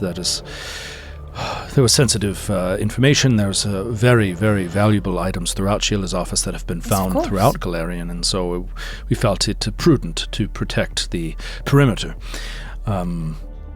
Yes, so please ask around among the initiates. They are, after all, only students, so go lightly if you please. And if you find anything suspicious, come to me before you Yes, of course. Begin going into private residences or dormitory rooms or any such things. Or Sir, rifling through papers of anyone's drawers. I don't want to invade anyone's privacy. No, Sir, of course. Sir Canavan, speaking of privacy and with all due respect, you said this was an inside job, and I understand that's a sensitive subject for some, but is there anyone inside your personal circles who might have been involved? Any mistresses, any affairs or infidelities we should know about? And again, with all due respect, this is something... Just staring at you like you've just crossed an uncrossable line. This is something that you would be surprised is more common than not. And trust me, I've dealt with a lot of cases like this. Spiteful lovers and jaded one-night stands. I fail to see how the theft of a wayfinder could be could be the motivations of a jilted lover. I don't understand who is meant to be hurt here other than the society. So, keep your focus on who is to profit from this, and perhaps it will lead you in the right direction. Now, as far as infidelities go, I wouldn't expect myself to be above being questioned, and I can assure you there are no such enemies in that realm. Does he seem trustworthy right now? Yeah, can we do it? I want to do a sense mode. Not about the infidelity thing. I was just joking about the texts. In general. He seems trustworthy top to bottom and has a spotless record as a venture captain for the Pathfinder Society. So He's like a central lore character, so... Rest assured that he these is well two known are... to be a stand-up dude. All right, cool. Yeah. Wonderful. My lord, We will know that find the this. loyal Pathfinder agents of the city of Corvosa will be helping you and Magnamar this time. And he reaches out and just puts a hand on one of your pauldrons and says, Thank you very much. It's good to know we are in good hands. Now, please, go quickly. Every hour that passes, the thief gets further away. And he turns and walks away. All right, Sweet Caroline cracks her knuckles. In his good hands, Kestra. She gets She looks at you like she doesn't understand at all what you're talking about. All right. All right. So talk to me about what you guys want to do here. You can investigate witnesses. You can investigate the office again. You can split up and do both. You can, tell me how you guys want to approach it. I want to do what I originally wanted to do was before I was called away. I wanted to go and check the outside of that building by the window and just search around that area for anything. I'm with Rolo again. We both, great minds think alike. I think Sweet Caroline's idea is to reenact what that break-in would be from her rogue sensibilities, how she would go about it, and then see how that aligns or misaligns from what we saw inside the office. Okay, fantastic. Also, there's one thing that I forgot to mention, which would be pretty obvious to you guys, and that's the alchemy lab itself, the scene of the fire. So there's kind of there's a suspected arson here as well. Right. So it's can you identify the cause of the fire, that kind of thing. So you have the office, the fire, the witnesses. Okay, so you go around to the let's take it outside the office. Okay, so go to around the building to the outside to examine it from the outer portion. All right, so you are +9 perception, Rolo, and very quickly you recognize that there is a tree that it rises up and is somewhat near the windows, and you see several broken twigs on that tree and what looks like a piece of fabric that is up within it, swaying in the breeze. Oh, okay. Sweet Caroline, you pointed out to Sweet Caroline. She's like, "You want? Oh my God! You want me to get it?" That sentence was amazing. Just you going, "Oh!" Sweet Caroline jumps into that tree. No need, madam. The TDS 3000 and I are on the case, and I explode and I jump up 30 feet into the tree. And give me an athletics check to grab on and grab hold and stay steady. 21. 21. Okay, fantastic. You get up there and you stay steady. You can do the same thing. If you want to scamper up there, there's no reason you can't, Sweet Caroline. Yeah, I think she does, and the same thing. She wants to reenact how she thinks someone would go about this who doesn't have a super suit. Give me athletics or acrobatics. Okay. Either. It's up to you. Yeah, I'll do athletics. Now, I know we have a gunslinger, I know we have a rogue, and I know we have an inventor. We still don't know what Kestra's class is, right? I guess that's true. Okay, interesting. We know you have padded armor and a long sword and a very austere demeanor. Is that austere? Is that the word I'm looking for? I think like that's a serious demeanor? Yeah. And very much, All right, so I'm assuming with ease, Sweet Caroline scrambles up the tree. I hit my head and possibly concuss myself. I rolled a natural 1. That's the third natural one today. Oh my why is this happening to us? She is so cool and she's so good at being a rogue. This is so embarrassing. Like, she's got such good stats. We want to be having these rolls when we're climbing trees. This is asking true. questions. Yeah, get it out now. Yeah. Saving throws. That's Get so- them out of your system. That's so true. I don't know what happens, Joe. There's no reason. Okay, so you what happens, you're trying to get up there and you realize, you know what your natural one tells you? Your natural one tells you that this seems like a path that a thief could take to reach that window, and that that based on your failure, that this is difficult. This would take a thief of some physical prowess in order to pull this off. While you're up there, Rolo, you pull apart this fabric and you see that it is a shredded blue, like royal blue piece of fabric that has a trim of gold around the outside. And the gold trim isn't just like a couple threads deep. It's a good like half inch of trim around the outside.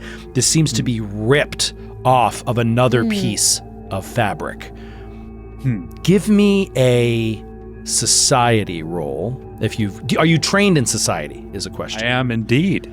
Okay, actually that's another private. So give me your bonus. Plus 11. Plus 11. Okay. You have a thought as you look at this, because it is so distinct. This bright royal blue with this gorgeous golden trim. This looks like the colors of the nation of New Thassalon. It looks like the flag. Like exactly, their flag is a blue flag with a gold trim. Wow. Okay. And so anyway, you're able to pull this out. No, actually, now you're still up there, and you can look across at the window. I can tell you, the window still kind of hanging open. You see a crossbow bolt in the side of the window there. Okay. Or just underneath the windowsill. All right. If I'm waiting for Sweet Caroline to get up here to see, like, I'm just looking at this thing, and it's just like, does this look familiar to you, this color scheme? I can't see from here. Go on without me. Oh, all right. Seem to have... She just like Shimmies shimmies back down the tree. All right. Did we all go? Are we imagining we all went? Apologies. Over here, that we've split. Let me cut to Kestra and Azrael. Azrael, what did you want to go into the office, or are you outside with them? Or do you want to go to another scene? I'm happy to be outside with them, or to go and question the grounds guard. Well, which one do you want to do? But either one. what are you thinking, Eric? I was going to you go wanna split up? question Ibrillis and some of the other witnesses. We can do that together.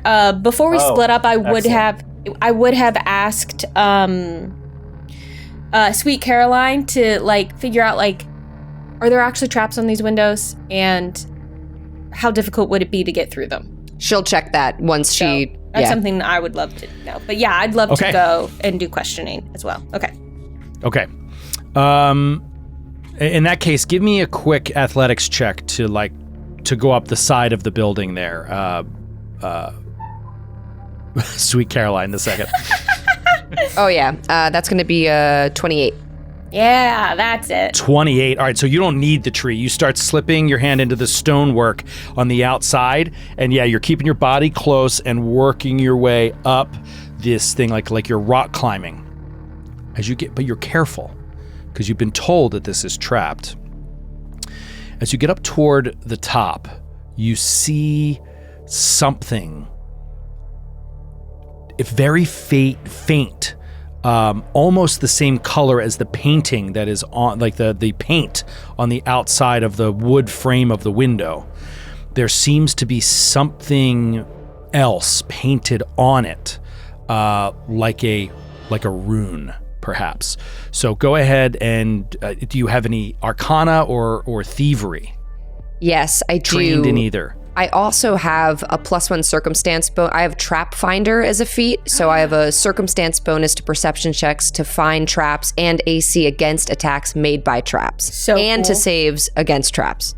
All right, so you're very familiar with this whole situation. Give me a thievery check to start here. Cool. You know there's a trap. You don't need the perception for that. Cool. So let me do that.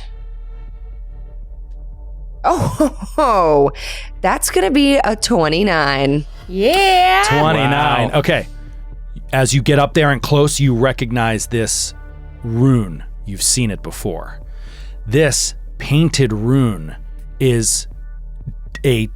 has disabled the arcane trap that was on here. So immediately you know that whoever did this knew exactly what trap was on here and exactly using the arcane how to disable it.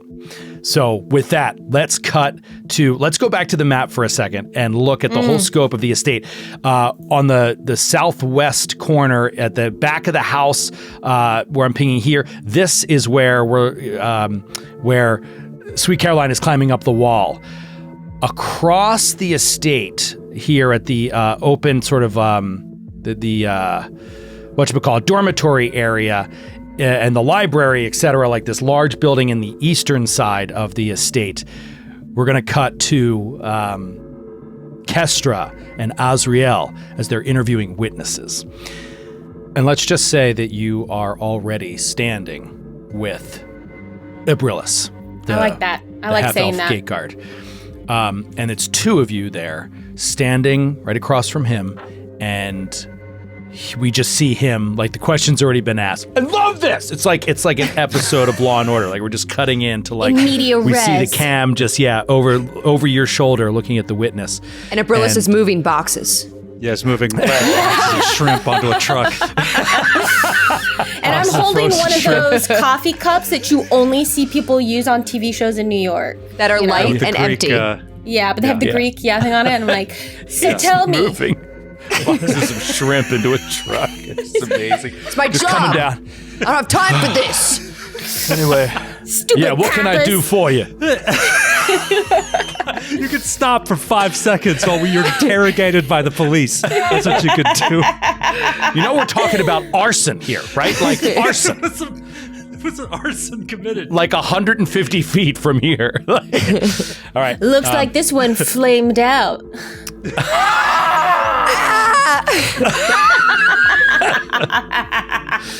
Okay. All right, down to business. Down to business. Serious. So he's looking up and across from you, and across at the two of you, and he says,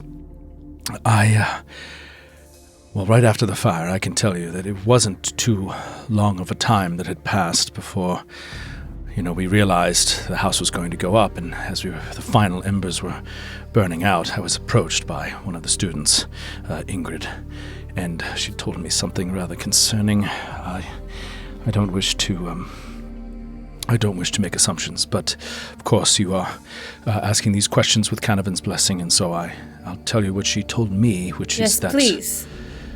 I'm sorry? I said, yes, please, tell us. Say on. She told me that she saw Tiki, who is one of our students, leaving the alchemy lab shortly before the explosion. And Tiki, while she's known to often go to the alchemy lab, it's not that unusual. She did mention this, and apparently it was corroborated by Tagima, who's another student here who also saw Tiki making her way away from the alchemy lab shortly before the explosion. What kind of a person is this Tiki? Oh, she's... well, I don't know her very well. She is extremely shy, young goblin that works here on the estate and is studying to be a Pathfinder. She's never caused a problem before. How long has she been with how long has she been enrolled here? Oh, she's been here for about a year.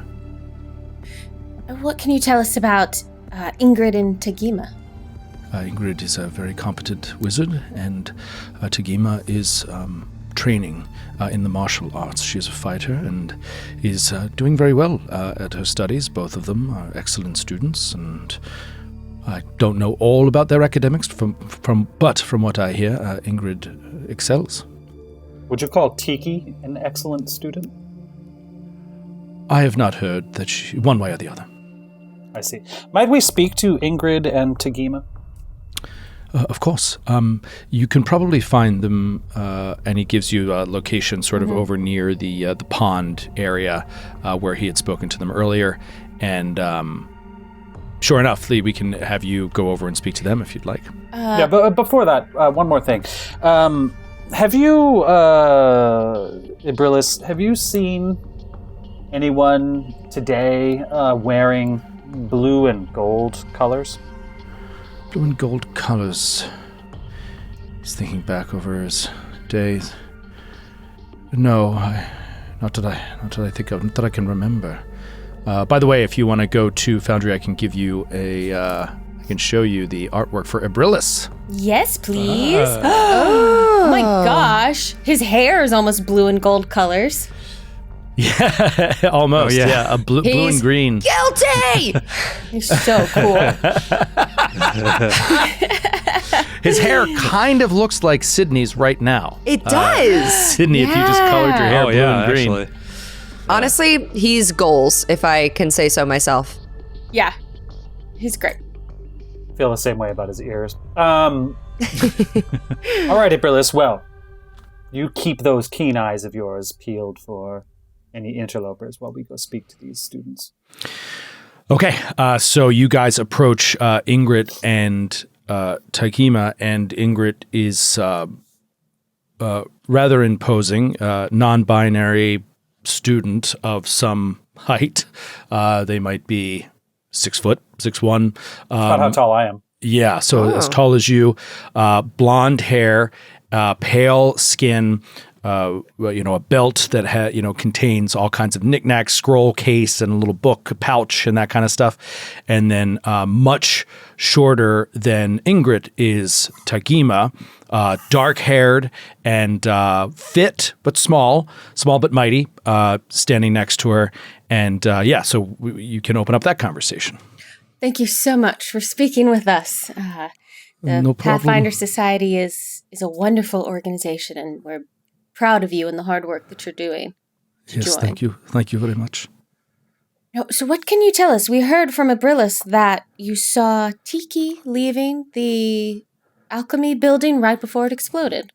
Yes, we saw her in the morning. We were out for a run. We run every morning together, and we saw Tiki leaving the building, and she is always in that building, so it is not very unusual, but she is not supposed to be in there outside of operating hours, and so for her to be there as early as we were running is strange. It is not allowed.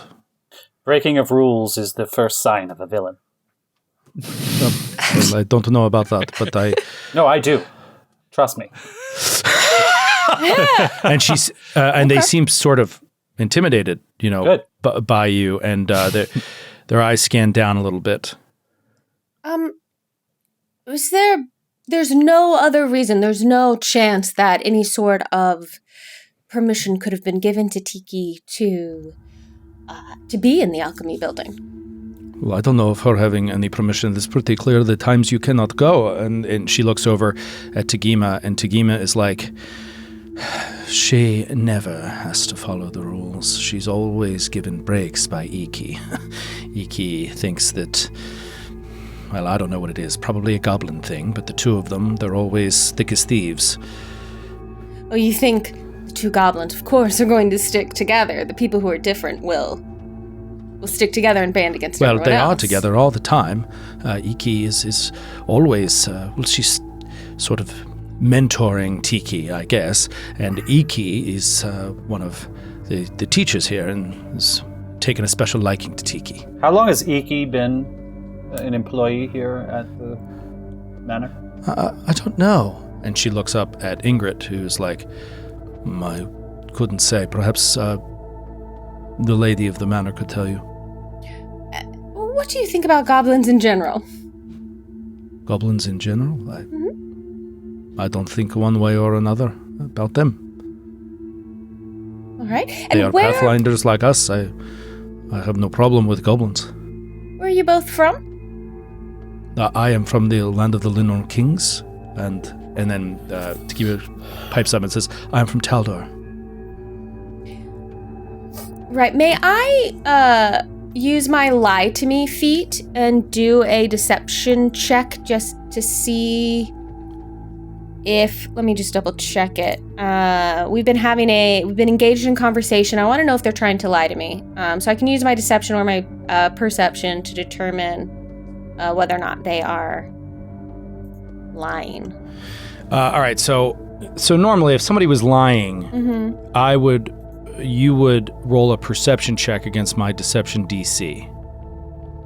But lie to me means what? It's against your deception DC? Instead. It just basically means I can use, if I engage in conversation with someone trying to lie to me, I can use my deception DC if it's higher than my perception DC to determine if they successfully have lied to me.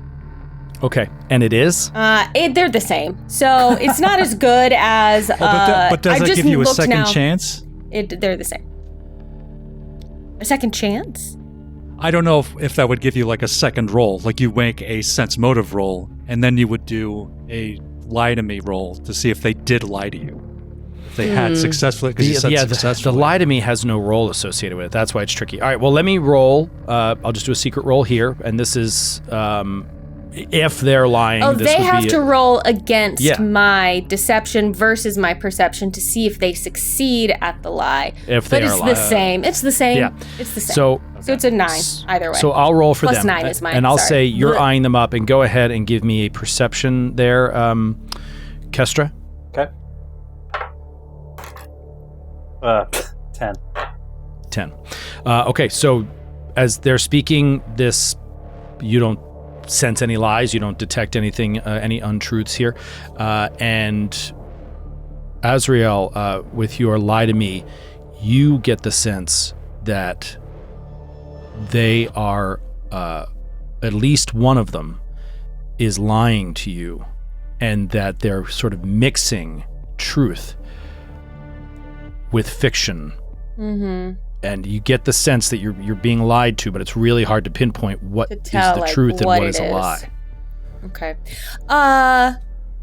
Shoot, I'm going to... I'm going to do something I've never done. When you try to, demoralize, that's just in combat, right? That's a combat thing that you do. You can coerce them. You can make an intimidation check against them to coerce them. Yeah, you can make an intimidation check. It's just not demoralized, Right. Okay, mechanically. I'm just looking at... The frightened condition, it's not like... I mean, so that... It has all of the results you would want it to have if it was successful. That would be specifically within combat for me to do that. Well, no, I would like... You can do it here. You can do it whenever you want. Right now. I can do an intimidating glare, but I don't need to in this situation. I'm going to just kind of pull out one of my pistols, kind of twirl it around a little, and say, now, one of the major tenets of being part of the society here is honor, honesty, protecting others. There isn't anything that you aren't telling us that you should be, is there? And I'd like to try and intimidate them into confessing or being more truthful. Can I try to aid that with my own formidable intimidation skills? Yeah, sure. Behind her with my arms crossed. Sure. Yeah. Trying to get the sunlight to catch the scar on my face. Easily aid. Okay, so +1. So +1 to this? Okay. Come on. That would be a 22. Whoa! Pretty good. Pretty good. Pretty good, yeah. They seem fearful, and they look at each other and look back at you, and say, no, everything we say is the truth. It is what happened this morning.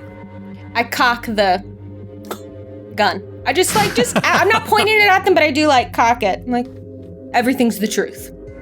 Can we go now, please? Not until you answer a couple of more questions. Did you see either Iki or Tiki?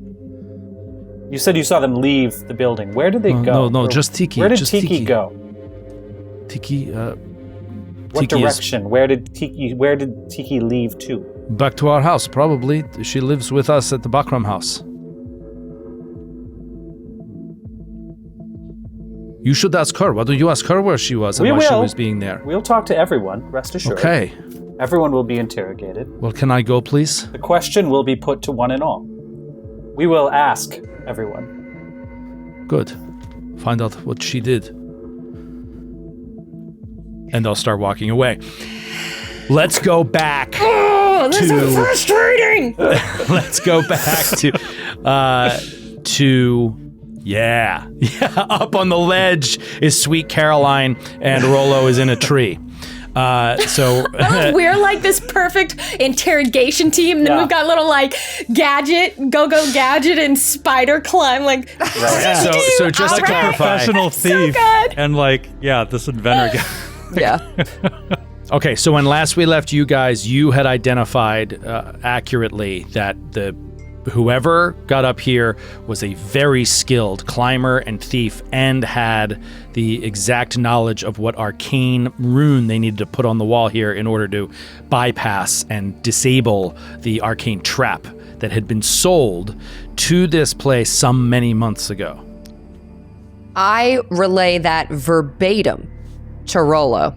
So we'll say you're out of the tree and you're off the building now. What do you guys want to do next? So There's still the burn site. They're still interviewing people, and they're taking care of interviewing people. And there's inside the office. I was curious about the water.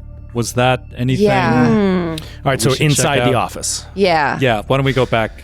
Yeah. All right, so you guys go back inside the office, and you're looking around. Just give me some fresh. Actually, God, these all have to be hidden. So give me your perception. +8, right? Or is it +9 for Rollo? I'm +9. +9 for Rollo. And what's your perception there, Sid? +9 as well. +9 as well. Okay. Both of you guys absolutely crushed it. I know I'm not supposed to tell you that, but sometimes it's just shocking when you see such high numbers on dice. You go back into the office and you determine that the water and a little bit of mud that was on the ground seems to just be a result of dragging in like the morning dew kind of. So like the wetness that was within the tree and on the grass. And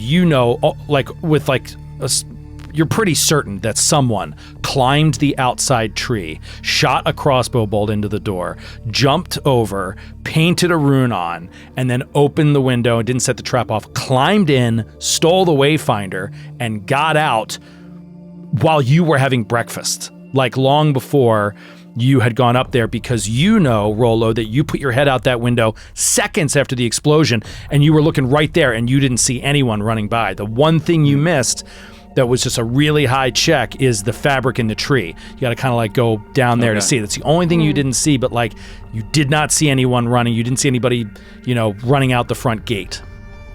Now you feel like I'm going to pluck the bolts out of the windowsill too. I'm going to take that. Yeah. Can I do a survival or maybe it wouldn't be survival. I would also like to look at the tracks on the ground in the mud of boot shape, type, humanoid, size, etc. Okay. Sorry, say that one more time. I want to look at the mud tracks and determine like boot size, foot size. Yeah. Yep. That's a survival check. Okay, so that's gonna. You know what I'm gonna do? I'm gonna do my assurance, and I get a 19.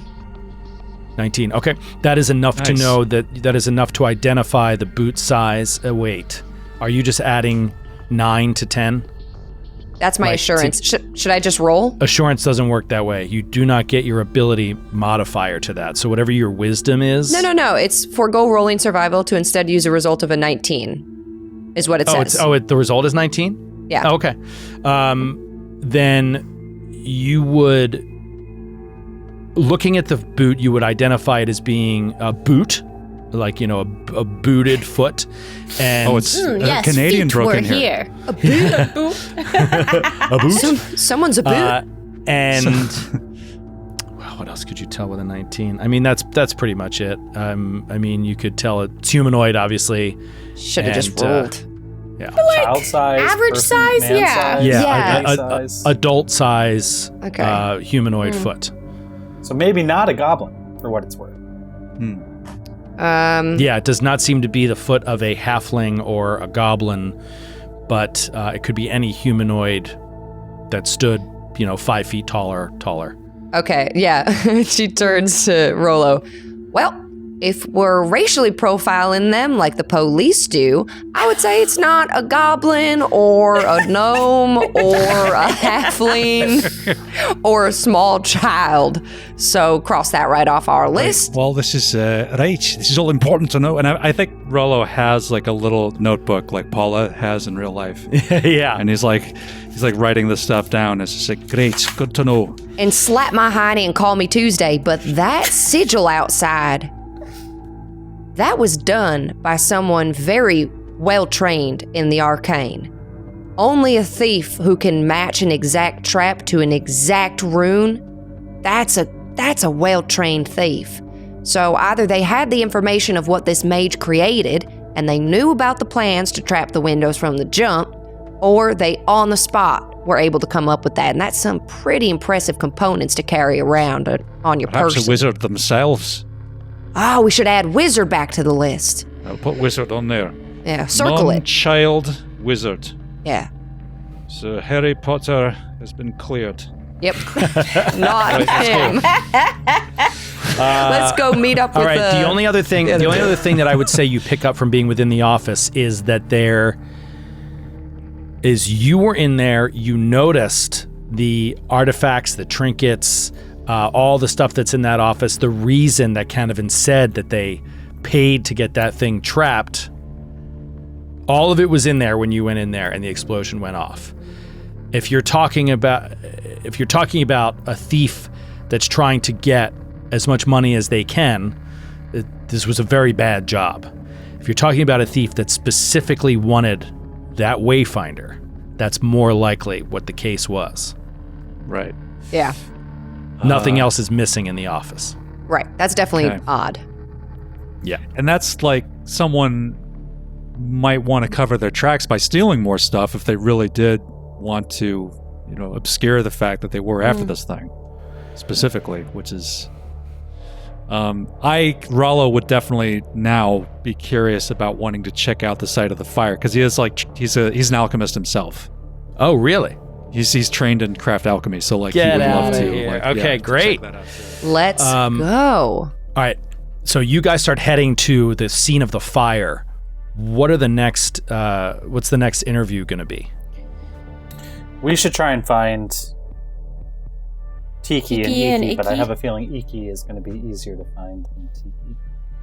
But we'll ask around. Anybody see Iki or Tiki? Is it the dormitory?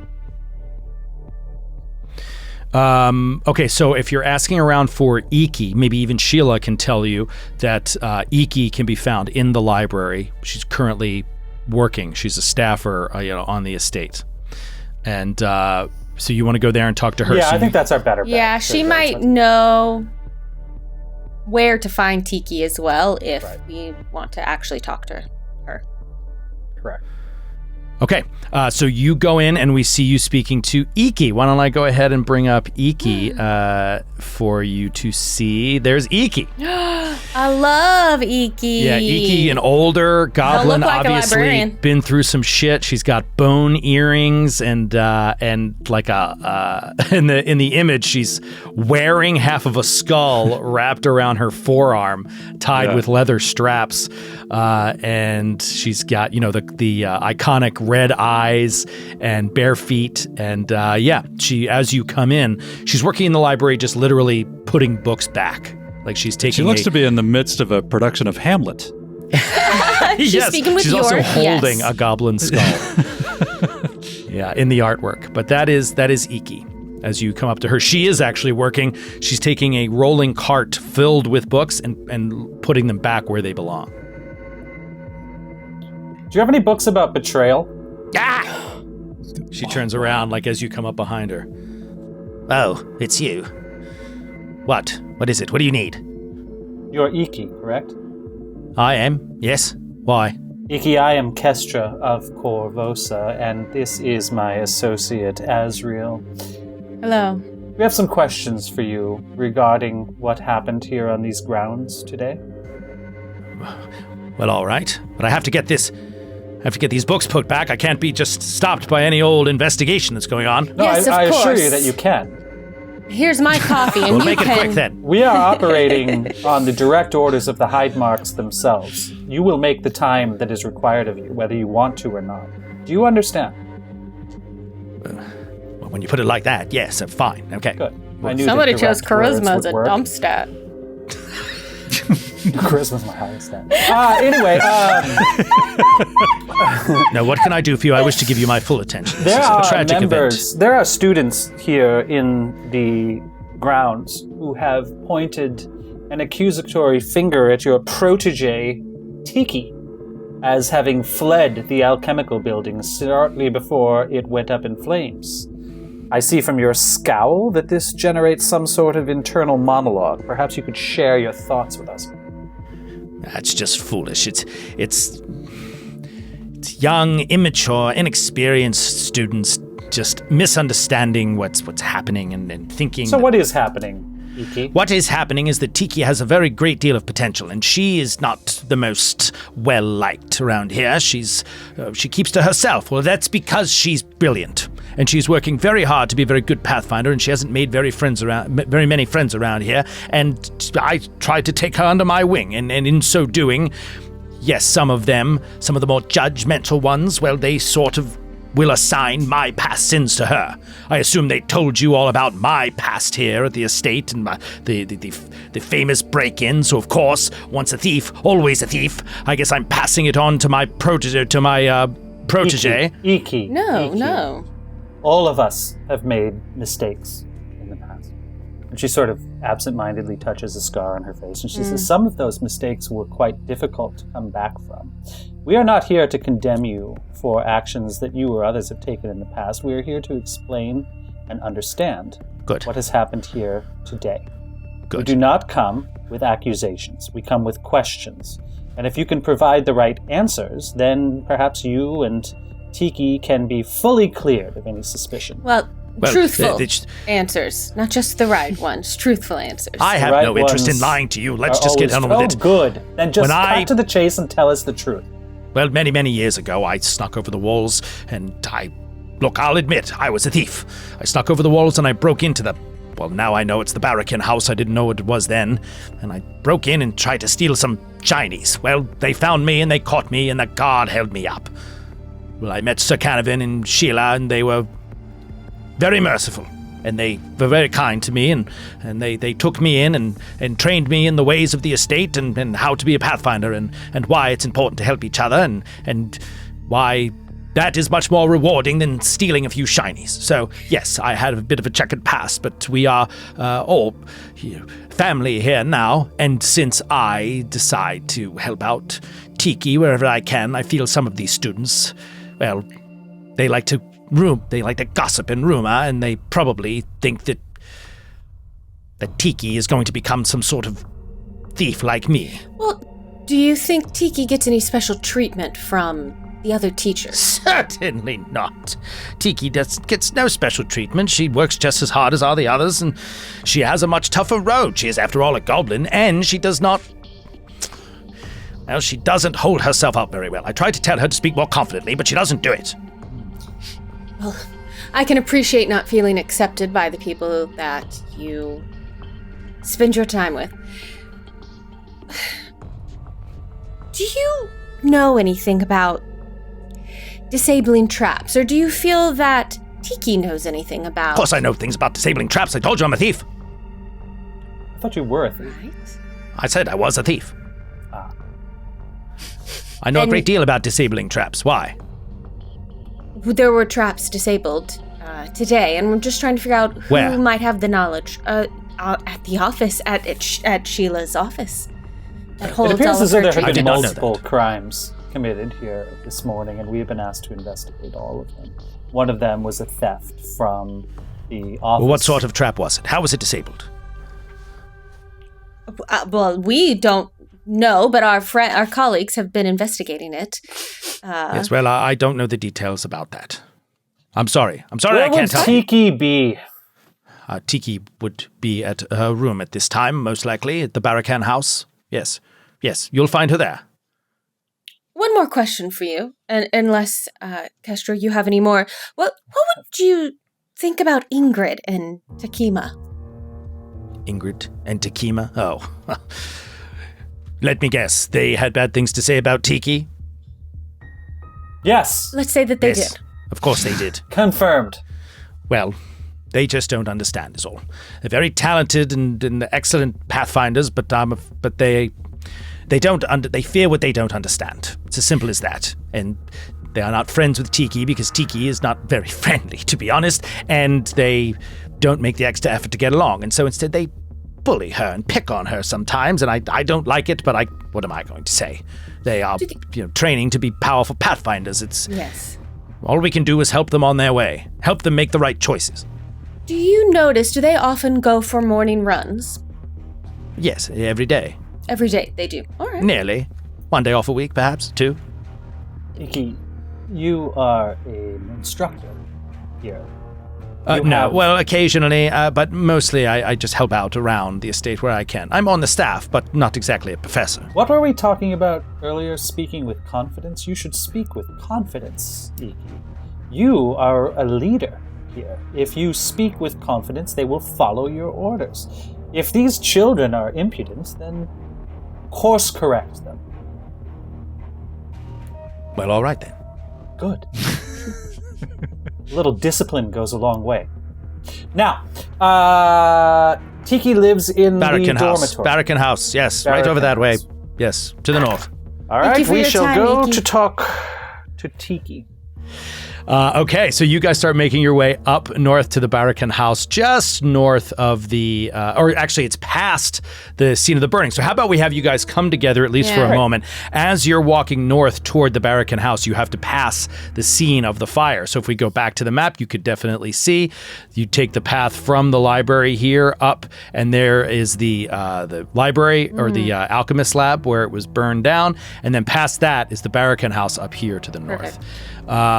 So go ahead and okay, you guys meet up outside the fire, exchange information. Yes, we update everyone, I think, on everything we've all learned. I'm afraid this place is far less disciplined than it should be.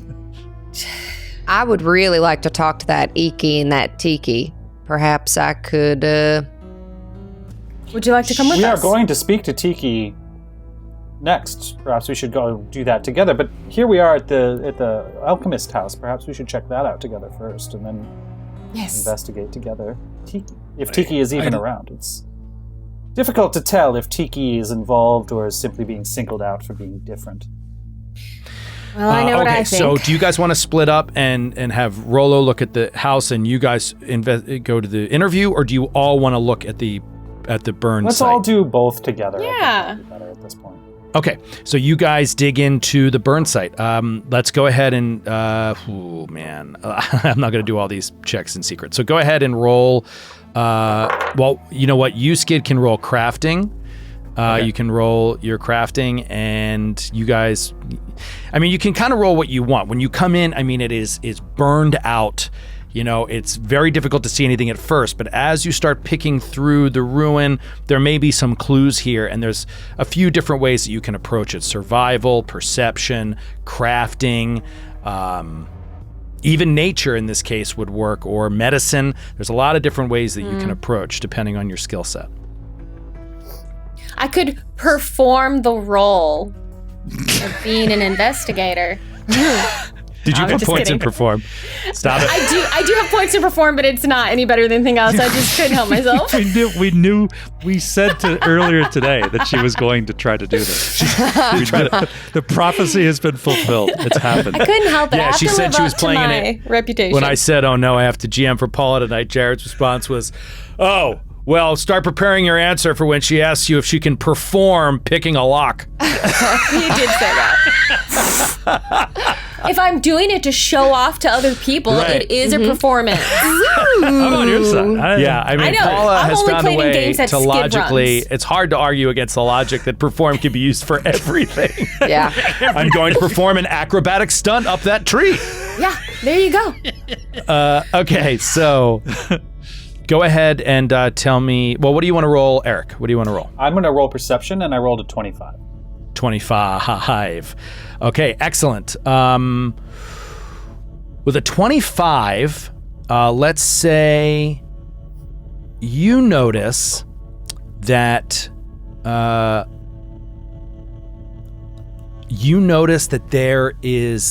are feathers within the burning, within the central burned area. That seems to be the feathers of an animal, a bird of some kind. Go ahead and give me a roll, Rolo. I rolled Crafting. a 23 craft alchemy. 23 craft alchemy. Okay. You find a fuse, like on the ground, a telltale fuse that was burned as part. So, I mean, immediately you're like, arson. Like, this is definitely arson because you can see a burned fuse on the ground that was lit intentionally to some sort of bomb. I gotta say, by the way, I love this new character class. So I love this character. This new character class is so cool. Oh, that's awesome. I definitely want to like play him again because this is there's so much stuff in here that I haven't even got to yet. This is like awesome. But You can we learn should do, more. I love the we idea should of do this him. again. We should You do can this learn again. More about the no, adventure totally. class in the Guns and Gears book, purchasable There by we go. your friendly local retailer. there we go. Nice, Eric. Slide it But in. I love the idea of this like this technical this inventor guy just like him finding this fuse is just He's like it's cool, it's yeah. perfect. And it's, no, Yeah. exactly like what this you know. It's awesome. I love that. That's cool. It's awesome. Okay, so what else? What are you going to roll there, Azriel? I rolled perception and I got a 24. Perception, and you got 24. Okay, perhaps you are able to find some more of these like singed feathers, but it's not really leading you anywhere in particular. They're so heavily burned.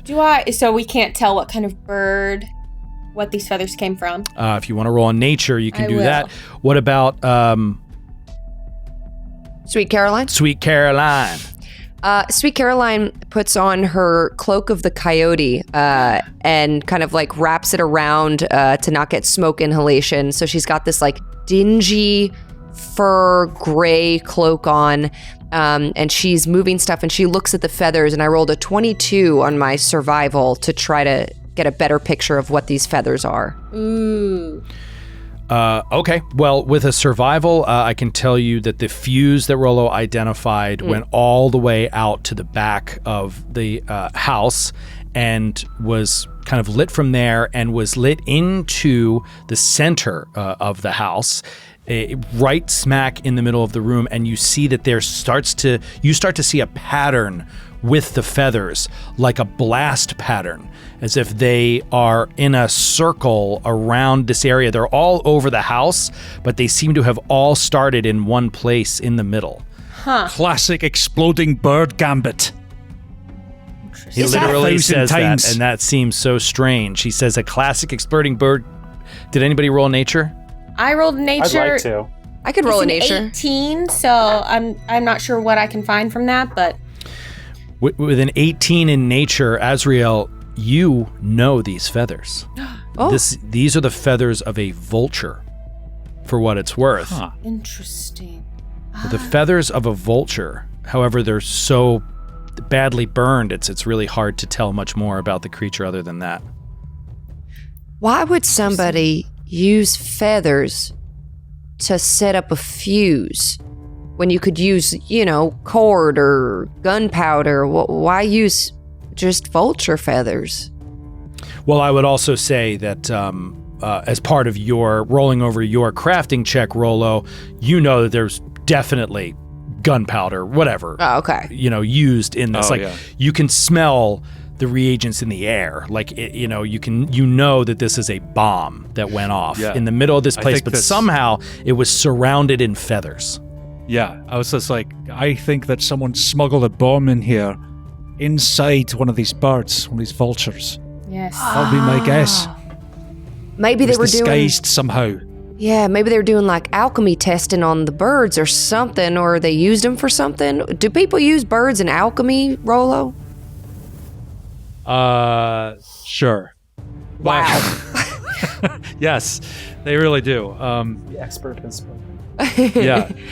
No, I don't know. Like, I think that my running theory, my theory that I'm going with right now is that, like, they did either, like, there was a bomb, like, inside, like, a stuffed vulture, or they did something to a vulture to make it explosive, and it blew up in here. And that's I'd like to follow the fuse. You said it was to the back of the house. Does it lead, like, outside the building? Mm-hmm. And so they set it off from a safe place, not inside the building. Right. Did the students say they saw Tiki running from the back of the building or from the front of the building? From the back of the building.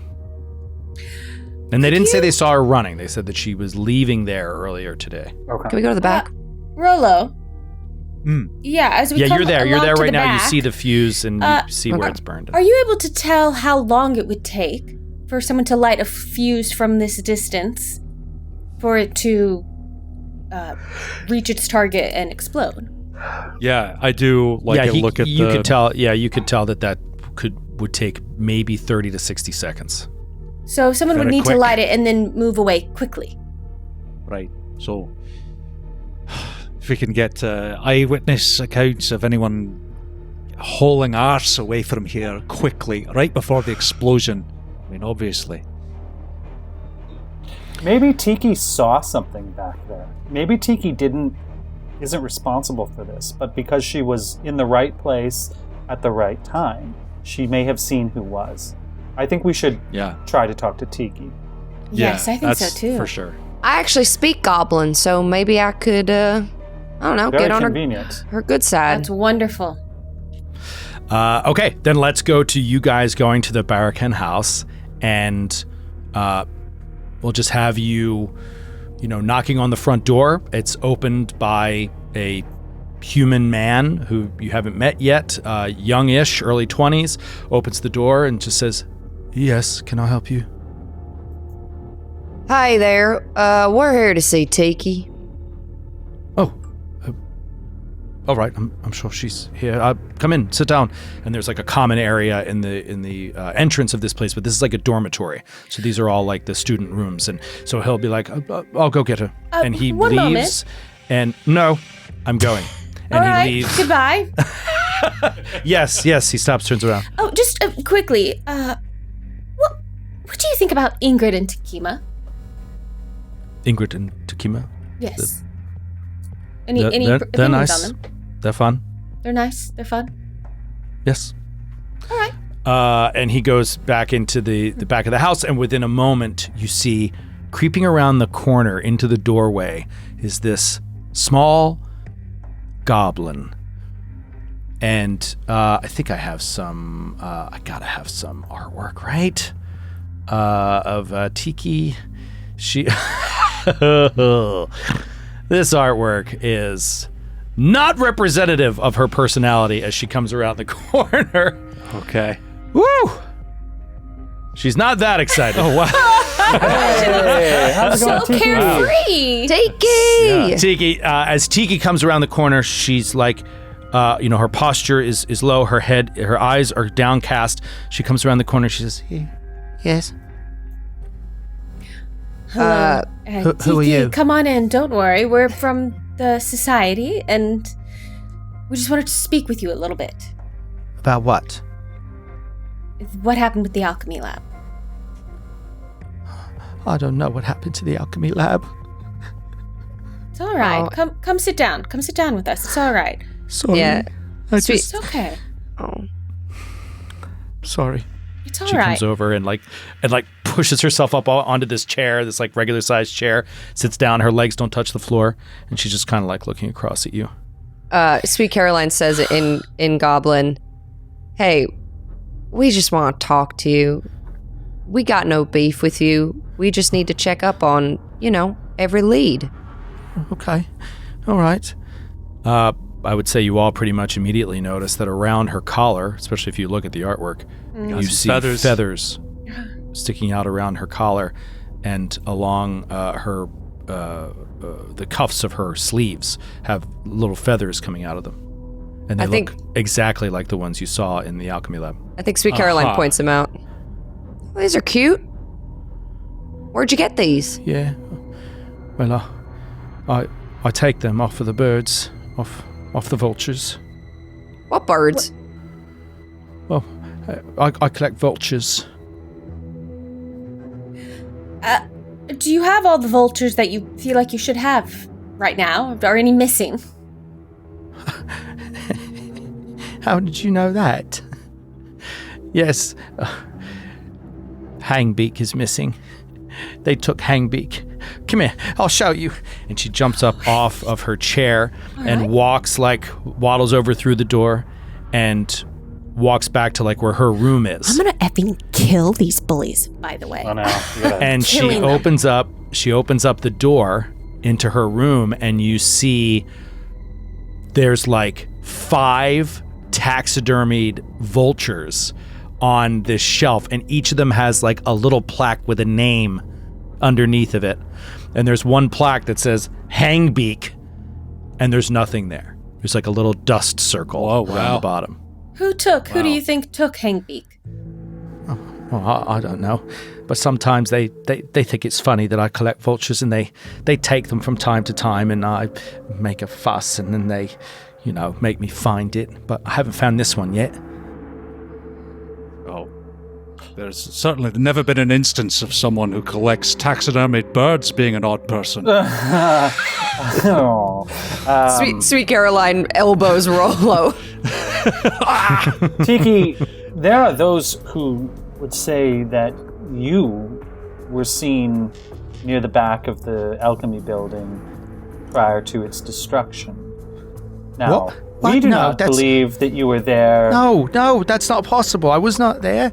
No, it's not. I couldn't. I was in the reeds. I was in the marshes. Were you I with was there anyone? when I heard the explosion. I came running. Had you been to the alchemy building prior to that? Prior to that, This morning? This morning? no, I was there yesterday, but that was the last. No, this morning I needed some reeds and some medicinal marsh plants for a formula I'm working on, and it's to the south in the estate in the southeast. Can you show us these reeds? Well, sure, yeah. I mean, it's a bit of a walk if you don't No, mind. the ones that you The gathered. ones that you gathered. Presumably you brought them back. Well, I dropped what I was holding when the explosion went off, and I ran as fast as I could. I so don't you think have I no brought any evidence back. that you were gathering these items. Everybody, give me a perception check. 16. 28. Oh, 25. Wow, nice. So just as you say, you have no evidence that you were gathering these things in that cold manner, and she shies away and realizes how in trouble she might be and busted. Both Azriel and Rollo, you notice that the 3/4 length brown cloth cotton pants that she's wearing, you see that up more than half of her calf, nearly to her knee, you notice crusted mud that is dried and could only have come from being nearly knee deep in some, marshlands, basically. I mean, can I well, first, Rollo wants to collapse the TDS 3000. He's going to collapse the armor. Okay. What was that? Don't worry about that. Police, well, not police. Never mind. How did you do that? You're impressed, isn't it? It's good, right? I want one. Oh, everyone's going to want one soon. Patent pending. And I'm going to kneel down, and I want to it says, if you don't mind, I'd like to scrape off a little bit of this mud. And with my alchemist's eye, I would like to compare it to the sample of the mud that we took from Sheila's office. Yeah.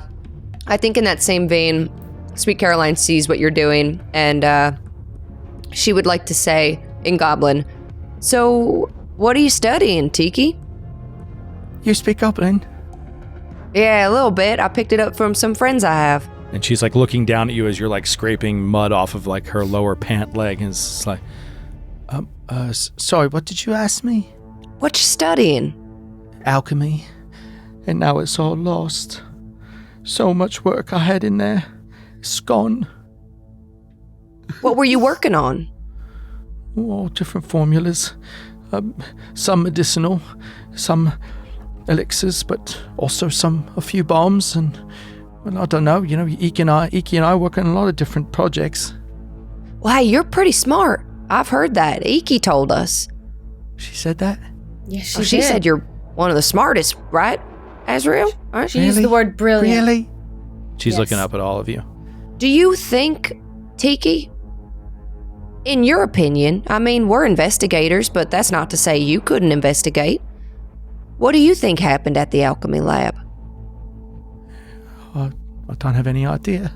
I haven't been in, but I suppose there was some accident and some chain of explosions set off the reagents that were kept in there and supposed to keep them away from fire, but when they go up strong. Tiki, is there anyone in particular who gives you a hard time? No. No. Everyone is an equal bully to you?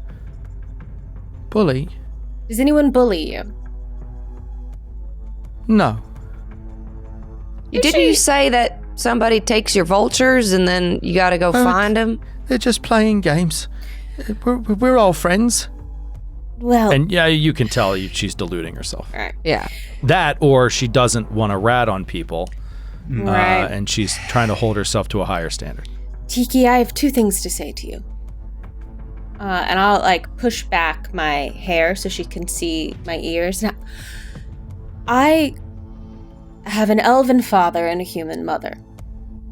And they were not legally married when I was born. And so, though I know my mother loved me and wanted me to be a part of our family, there were other people within our household, within our social group, who did not think it was acceptable to have a fatherless, half-elf, half-human be a part of this world. I was never really accepted. But you know where I have been accepted? Here, in the Pathfinder Society. I have always felt accepted and appreciated for who I am and what I can do here. So I think you are in the right place. The second thing I have to say to you is more of a question. What do you think about Ingrid and Takima? Because I'll be honest, I saw them and I thought, oh, I don't know about those two. They seem shady. Am I right? I'm just like staring at the goblin. No, I don't know. They're fine. Are they? It's okay to tell me if they aren't. They're you fine. seen them We're all do- Pathfinders, and we're all friends. Hey, Yeah. Tiki. And she says this again in Goblin. They were lying to us, and they were trying to tell us that you were in the alchemy lab. And I think they're trying to pin this whole thing on you. Oh, but I wasn't. It wasn't me. I told you I wasn't there. I was in the marsh fens this I believe morning. you. Believe me, I see your legs. I know what marsh mud looks like. But Well, I don't know why they're lying about me being there, but it wasn't me. I understand that, but is there anybody, I mean, who they could be joining up with? Does anybody gang up on you and maybe make fun games that aren't so fun for you? No, you're not going to get any more information out of her. Yeah. It's different. She's told you everything she knows, and Yeah. I You know, punch her. Did she tell us when she noticed? Did we find out when she noticed that the bird was missing? No, that's Like a how good long question. it's been missing? Yeah. she said a couple days, 2 days. Couple days, 2 days. Tiki, you're doing a great job here, and keep at it. This is the place. Thank you. No, Tiki. I can put you on a waiting list for the TDS 3000 when it hits out stores. If you're interested, I can make sure that you get first dibs. And the okay. Yeah. So sorry. It's just Yes. Okay. Sorry, GM brain for a second. I got a lot going on. Just thinking about 3 steps ahead. It's fine. All right. So you can talk to Canavan, kind of report what you know. Yeah, I mean, that's kind of where you're at this point. You've investigated the office, the fire, and you've interrogated all the witnesses. Did Rollo find out anything about the mud? Oh, yeah. When you compared the mud, comparison? they did not match up. Okay. 2 different consistencies of clay. Great. Cool. Yeah, let's go talk to Canavan. Okay, so you head back to Canavan, and we'll just cut to you kind of in his office in the manor house, and he's sitting behind a desk, and he's just, what did you find? Oh, boy. 2 words. Vultures. Vultures. That's one word. That's one word, Rollo. Well, there's What's 2 the second? vultures. At least. No, Tiki had something to do with this. No, No. I don't think so. I think we're dealing with possibly 2 maybe unrelated things. I don't know. There's some girls that bully Tiki. They steal things from her.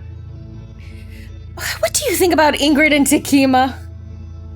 Ingrid and Takima, Yes. both excellent students, good pathfinders. Why? Is it possible they've gotten caught up in company that they shouldn't be? Why? What makes you say that?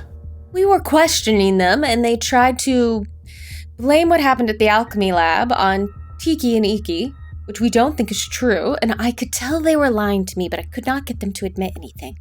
They even placed Tiki coming from the alchemy lab so that the timelines matched up, but Tiki wasn't in the alchemy lab today. She was in the marshes, and she's got all the mud to show for it. One thing we know for sure is there is a dangerous lack of cohesion in your troops, so your students.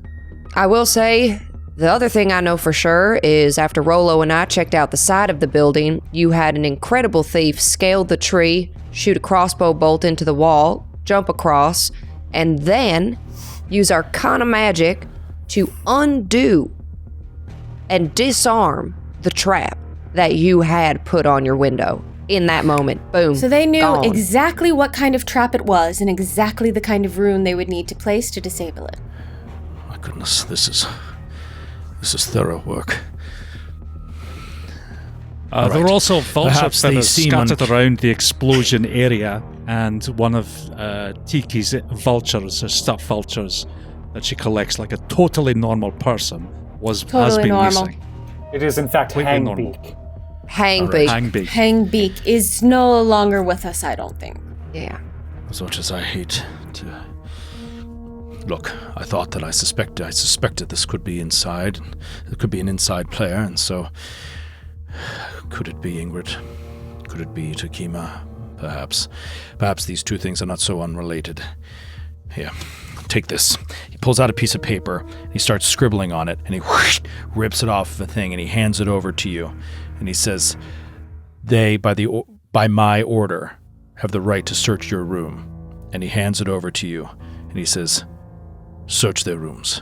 See if you find any evidence of this Hangbeak or anything else related to the fire. And let me know. Quickly. A warrant. I may be of some use here. I have some experience tossing rooms and accusing people of crimes. Amazing. I thought it was like our a thing. check. I don't even want this. I thought he wrote take a it. check. Yeah, I'll you take it. This is much more powerful than a Possibility. check. This is authority.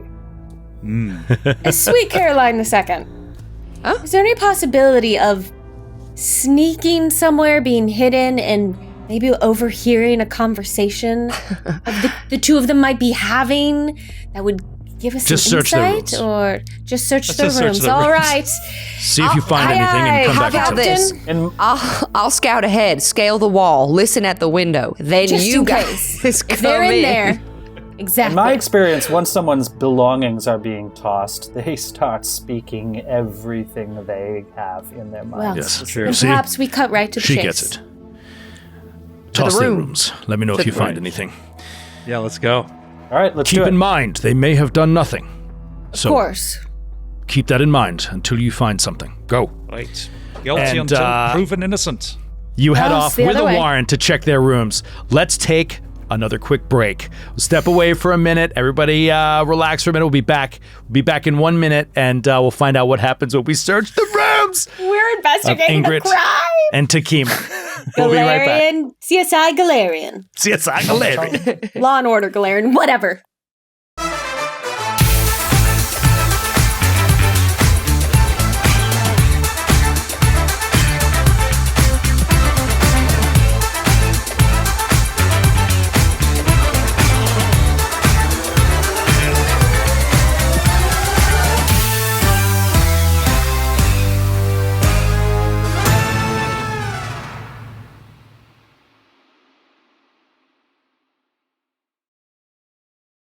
And we are back once again. A huge thank you to Paizo for supporting the Glass Cannon Network and our whole trip to Gen Con and everything. Thank you so much, Paizo. This is Paizo Day as we kick off Gen Con not only with some Pathfinder 2nd Edition, but following this, we're going to be playing some Starfinder 2e playtest.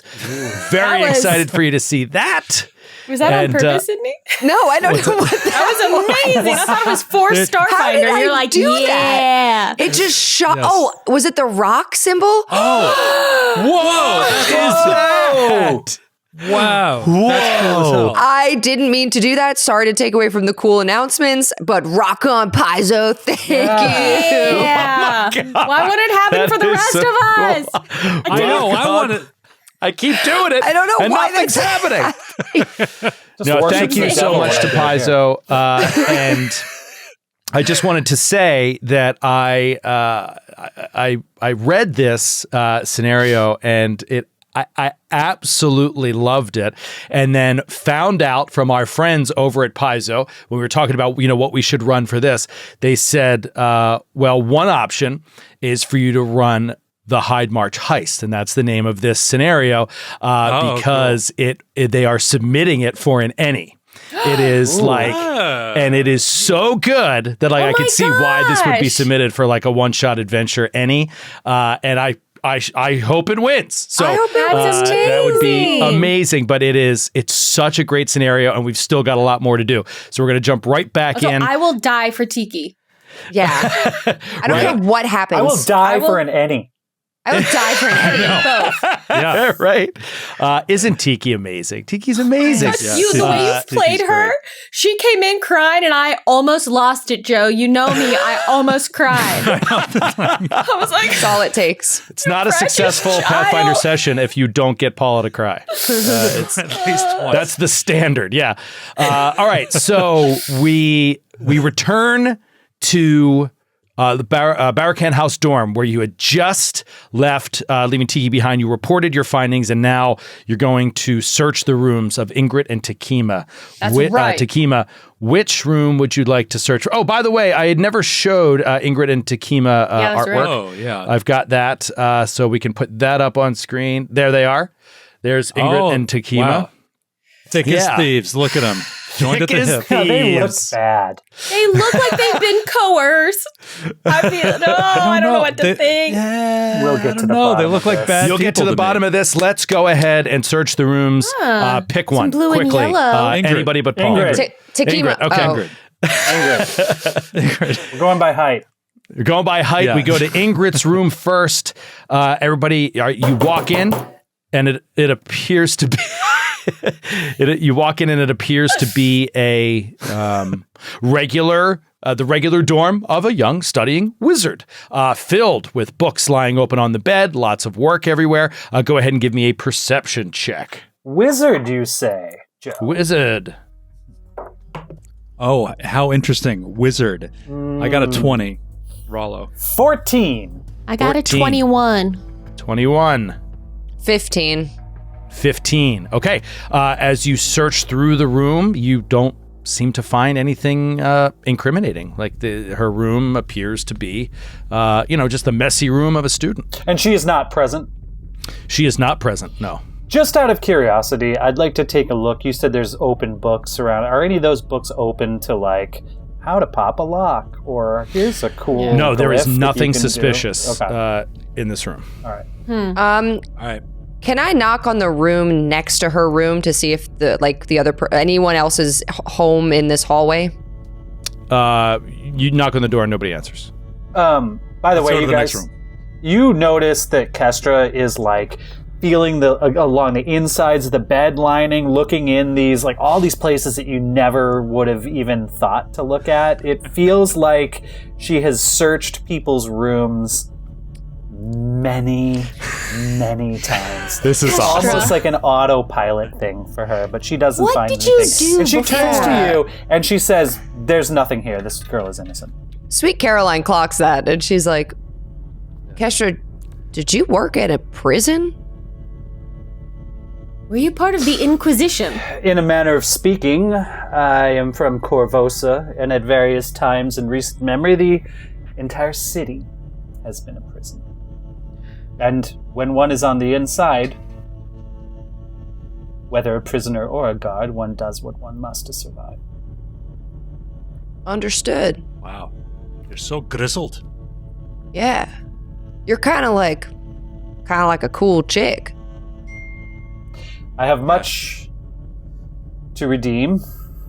I one day hope that I will be. Like, really cool chick. Like, You're awesome. This is how I feel about you. Please stop doing it. We go to the maybe next room. maybe now you can see Azrael completely misread the situation. And it's very possible these lingering looks were because she suspected exactly this. A guard from Corvosa was definitely into some dark stuff.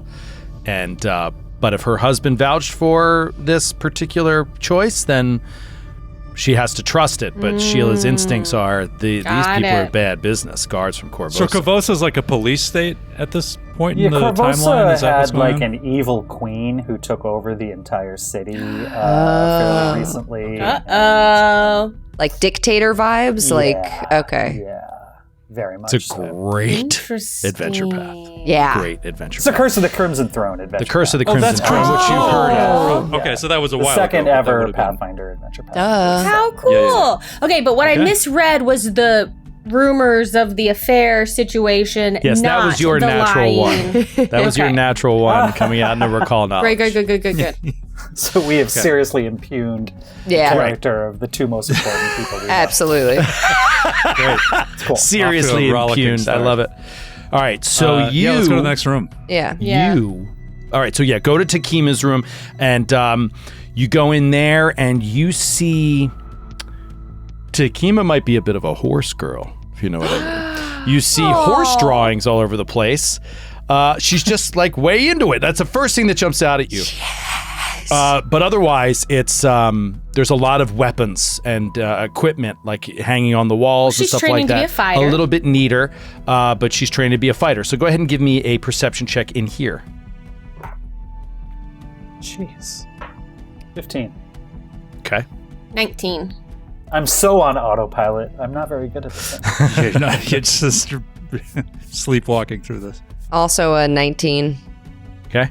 24 for Raleigh. Yeah. 24. Okay. So you're all looking through. You don't notice anything. Only Rollo sees these repeated, drawings, and then you reach under one particular book of martial art, and you slide out a thin pamphlet, and it is a racing program for Serpent's Run, a racetrack in Magnamar. Here in Magnamar. Here in Magnamar.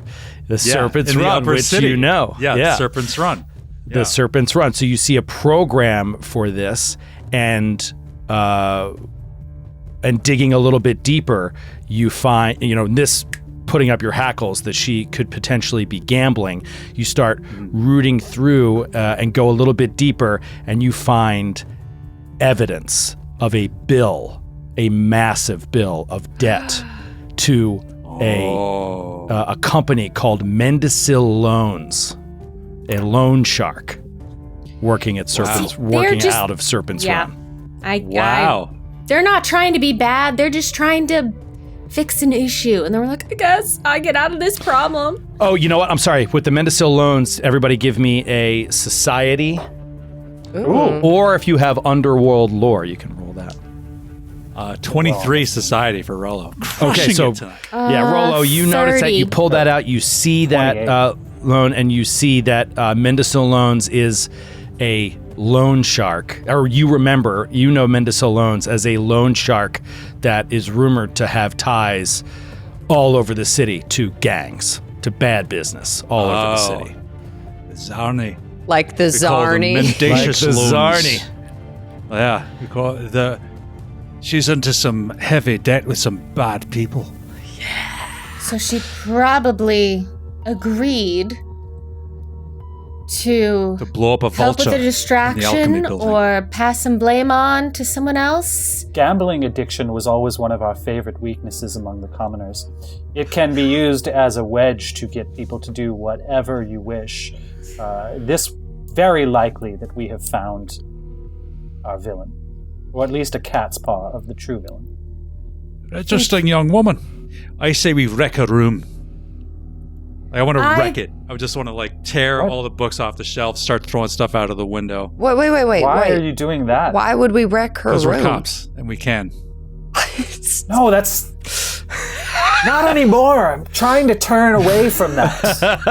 I'm sorry. It's just following your lead. I thought there was. Oh, right. Okay. We'll leave her alone. I don't think we need to go that far. I think we found what we need. I think we need to get her to tell us confront her. Yes. what she agreed I think we to. should do it. I think we I'm should. not a professional.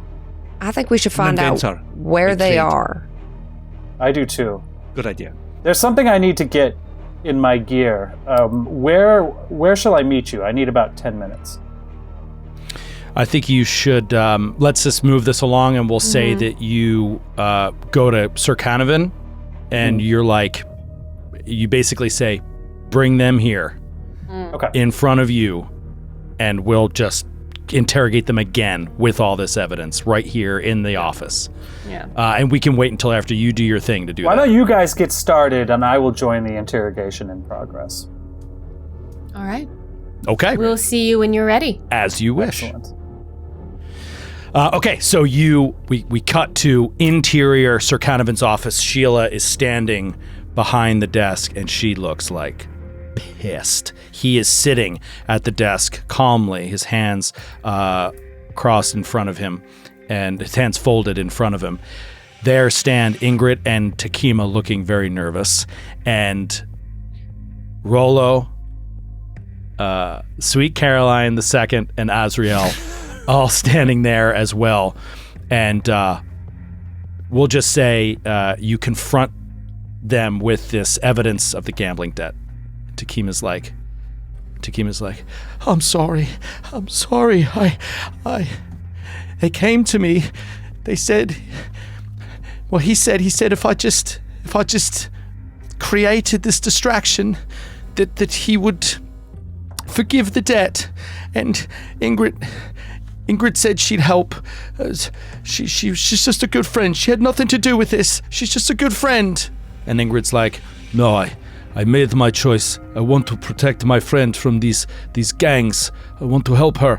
And she says, it was all my idea. I thought we should blow up the alchemy lab. They wanted us to blow up one of the houses with people in it. And I said, no, it has to be a place that's empty. And so I said, we need to blow up the alchemy lab. And then Ingrid breaks down. She says, but I panicked when you asked me, and I played Tiki. Tiki had nothing to do with it. I wanted to make sure that no blame could come on us, and so I took one of her vultures and I stuffed it with the materials from the alchemy lab, and we just blew it up when no one was in there, so no one would be hurt, and to create a distraction. And Takima's like, so he wanted us to do it so that we, so that he could slip in and out. And I just wanted to get this debt forgiven. I'm so sorry. I'm so sorry, my lady. And she's talking to Sheila, and Sheila's just staring daggers at her. The door opens. The door and opens. Standing in the door is Kestra. But it's hard to tell other than by her stature, because Kestra is now wearing a full suit of half-plate mail armor. It is gray in color, and she is wearing a faceless gray mask with a red plume. And there are splatters of white paint all over her gray armor. And you see before you, in the intimidating armor of the Grey Maidens, the personal secret police of Queen Iliosa, the evil Oh my gosh! Standing in the doorway. And with arms crossed, she looks down at Ingrid and she says, "Who is he?" So the KGB agent. He said his name was Krosovan. Krosovan. That's what he called himself. He said that if we met him later tonight at the dockway, that he would forgive her debt. How did he get out of property with what they've stolen? I don't know. I did not ask. He did not tell us what his methods were going to be. He simply said, create a distraction, blow up the building, and at this date, at this time, and he said that he would... He said that he would meet us later and forgive her debt. He is a radical. He kept on going on and on about New Thassalan, about how it is not respected by the Pathfinder Society, about how his gang, the society, they left his gang for dead, and he was going to get them back, but he would not give us any more details. We did not ask. We simply wanted him to get rid of us and then stop paying any attention to the society. Sweet Caroline kind of looks at Canavan and she's wondering, okay, this makes sense. How did he know to come in here when Sheila put this item on her desk only moments before we were eating breakfast today? Well, it wasn't only moments before. It was there for several hours. And I was not in the office for an hour or more before breakfast. It could have happened at any time.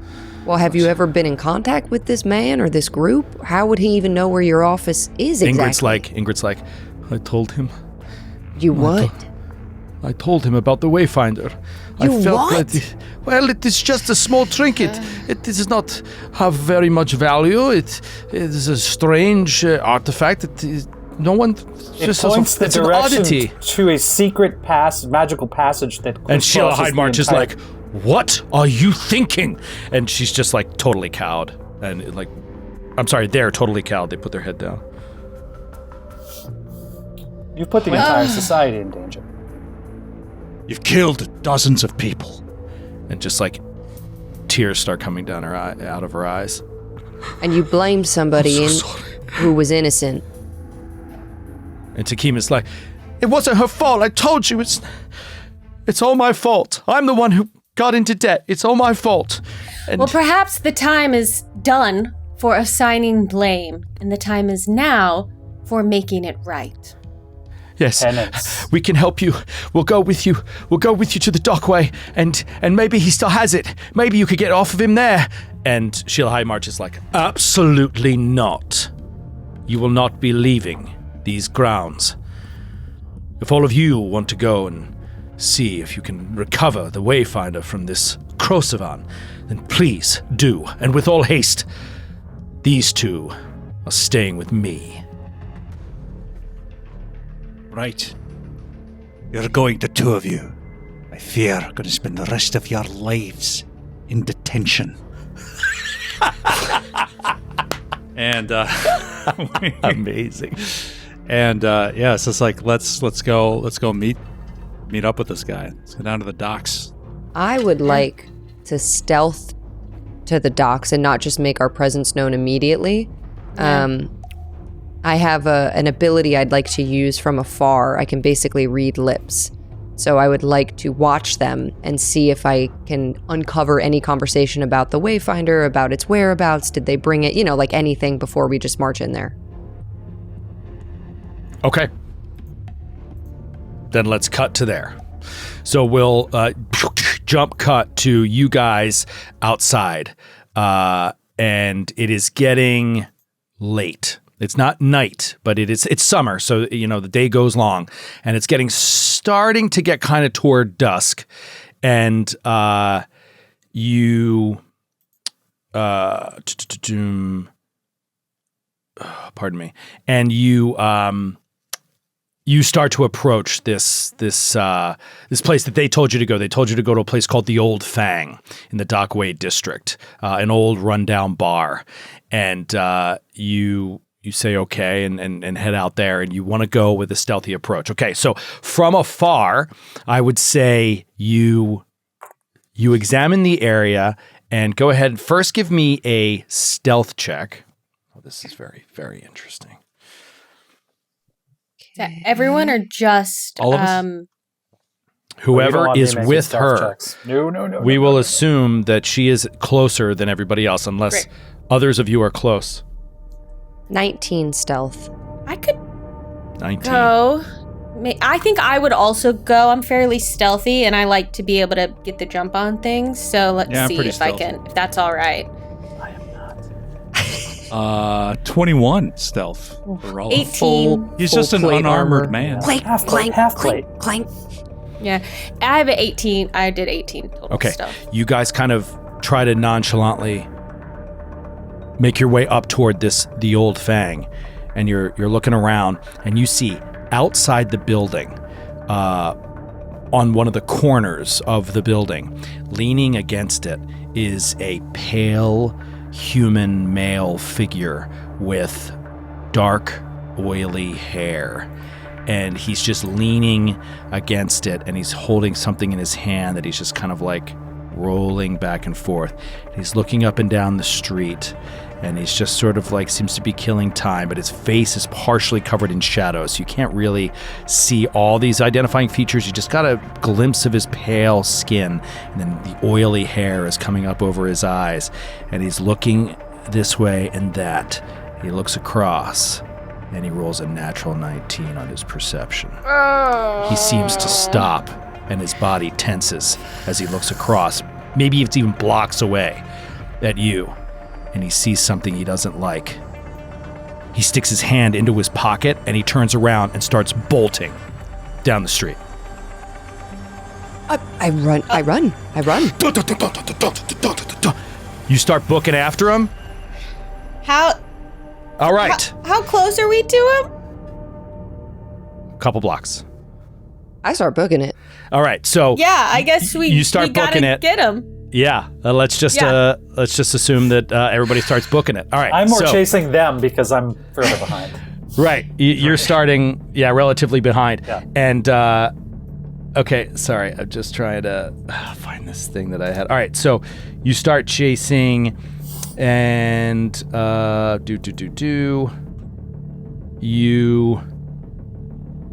gonna do a chase, like an actual chase. Okay, so you guys all start running through the streets of Magnamar, like at dusk, kind of like a dinnerish time, if not a little bit later. And the first thing that you come up to, this is amazing, sorry, let's give you a second. The first thing that you come up to, and Skid, just give me a shout when you recognize, or if you recognize some of this stuff.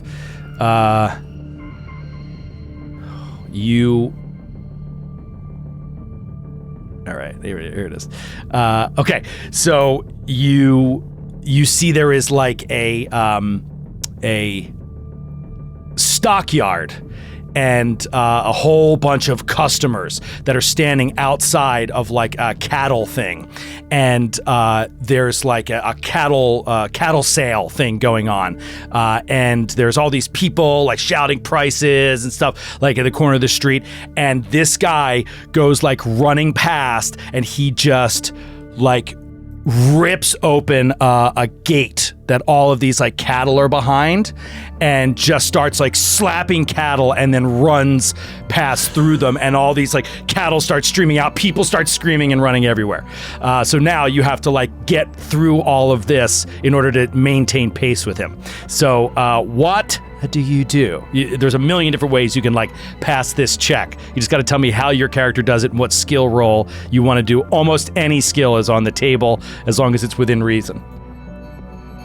I'll do acrobatics to try and like run up to as cattle are getting in my way, like kind of like push off of them and jump over, and basically like I'm like vault horsing kind of around like and through the cattle.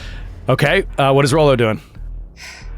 Rollo is he's going to like dig in his bag, like his pouch that he keeps with the TDS 3000, and he's going to synthesize a cattle repellent from his alchemical materials that he has. Oh my gosh. Okay, so a crafting roll. All right, so what did you roll for acrobatics?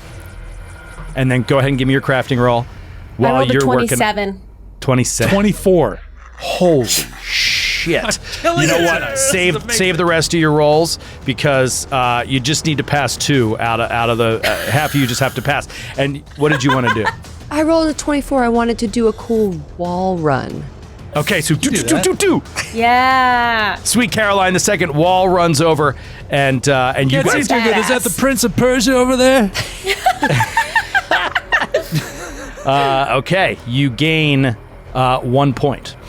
You then continue the pursuit, and you're moving through like a different part of the city. You're running down blocks, and you can still see this guy roughly 2 blocks ahead of you, and he makes a turn into an alley. You get there a little bit later, turn, and you can still see him, and he's like climbing up onto a rooftop. And he starts like running along the edge of this roof, and as he's running up there, you're kind of keeping an eye on him when suddenly you... I keep forgetting your name is Sweet Caroline. I don't know why. It's such a mental block. Maybe it's because I'm so angry your name is Sweet Caroline that I just can't get it out. That might be. I think that's it. Yeah, it's just like, You're refusing to remember it. So you bust out of this alley, and you're watching him on this like rooftop over here up to your right, and you suddenly come in and you run into a full on like... it's Leaf Days of the Kelwinvian Charge. And so it's this big, like, elvish festival that is happening in this other part of town. And there's all these, like, street hawkers, like, hawking their wares. There's street food. There's, like, people, buying and selling stuff on the street. There's people selling pies, all kinds of, like, fun stuff. There's, like, carnival games for kids. Cake. And it's all like right in the middle of this street, and you got to describe to me like how you get through this, like basically like a carnival, and keep pace with this guy who's running along a rooftop who does not have to deal with this right now. I could pull out a pistol and shoot up in the air to get everyone to drop down and get out of the way. Not a terrible idea. I don't like it. I love it. So I'm like, it's a crowd. Don't worry, I'll clear them. And I just go. Yeah, I'll put pew pew. Little children are getting trampled up in the air, and like a soccer crush. Soccer crush. And hopefully they just get down as opposed to, Yeah, they all calmly and in orderly fashion get down on the ground and let you pass. No, they scream and run into each other, and they run all around. Ah! Did I make it worse? No, you did clear a little bit of a path, but I'm still going to need something from Erik. Kestra gets frustrated, just rips off that helmet by the top knot, and just uses the intimidating glare ability to just stare a path right through. And she rolls a 31 on her intimidation. Oh my god! Yeah. People are just like. Getting out of your way. What's Rollo doing? Rollo is, let's see. Rollo is going to do a society roll to think of like the perfect kind of thing to say in this part of Magnamar to get people to move out of my way. Okay. Like, all right, so give me a roll. Free ice cream. Like that. 27. Free funnel cakes. Yes, 27, fantastic. And then what about Sweet Caroline the second? All right, I rolled a natural 18, and what I'm going to do is I'm going to use my survival. So I have experience tracker, so I'm not breaking pace. Like, gun goes off, pathway is clear. I am fully sprinting, and I take a -5 to my survival to keep tracking the person that I'm tracking. Oh, cool. So that's going to be, it would be with my survival 28. So -5, 20 to 8, wait, 5, 23. 6, 7, 23. Okay, great. So you guys got multiple successes there. That's fantastic. I mean, you guys are crushing this right now because this is huge. Urban Okay. chases are my forte. For real. I've never done a chase before. this This is is so cool. I know. Yeah, and especially and Skid's got to love this because Skid loves Magnamar, is a Love student of I've been Magnamar. steeped in Magnamar for the past several months because of Legacy of the Ancients. So Yeah, is great. this whole section. I is- feel like I feel like I'm going back to Denver or something like this. Yeah. This whole section is called the running tour of Magnamar. So there's a whole bunch of different things that pop up. But you keep moving through the city, possibly getting winded, but, you're trying to... oh, yeah, you know what? In fact, I actually want to do a roll for that. So everybody give me an athletics check right now to see how your wind is doing. How's your stamina? 15 for Rolo. Okay. This is athletics. Athletics. 26 for Okay. Kestra. 17 for Sweet 17. Caroline? Yeah. Whew, I'm wishing I hadn't worn my duster today. It's feeling kind of heavy because mine's just a 12. Just a 12. Okay, so Not good. everybody except for Kestra, you take a -2 to your next skill roll in this chase as you start to get a little bit winded. Next, all of a sudden, it's not as loud as a whole big party. This time you see a group of school children.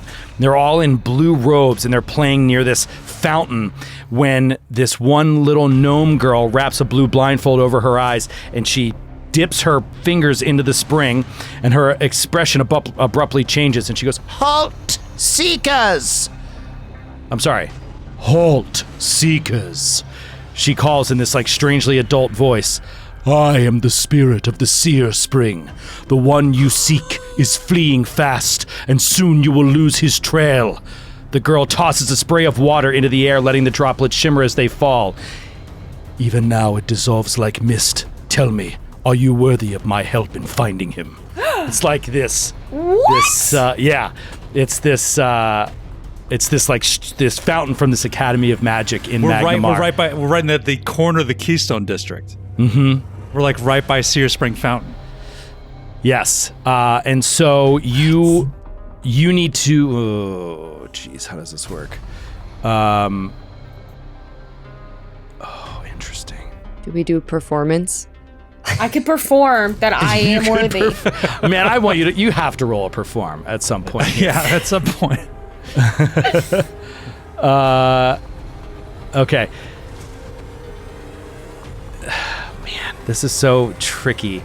Yeah, right in the corner of the Keystone District, and you need to convince this spirit that that this target is worthy of being pointed out by the seer.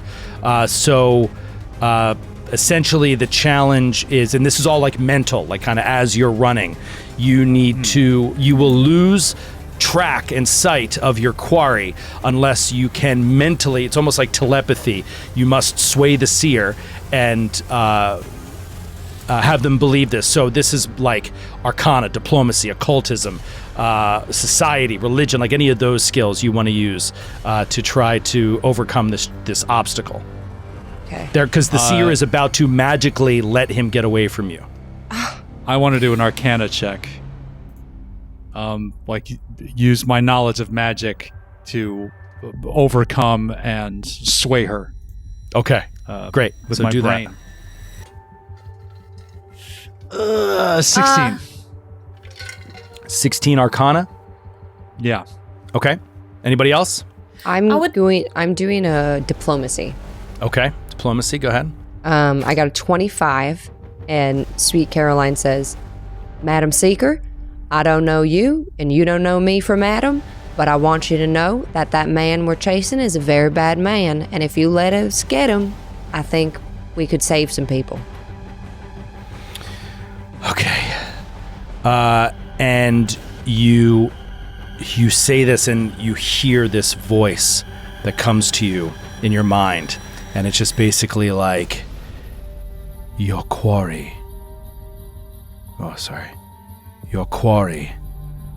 heads to the Swift Dolphin, the hideout of their gang. I can't remember where it is. I don't remember at the moment. Sorry, I'm like trying to like parse this thing, but it's in like one of the shadiest parts of town. It's like an industrial sector, and it's an underbridge. Underbridge, yes, that's it. It's under this giant ancient bridge in the dark. Cool. Yeah, the Irespan.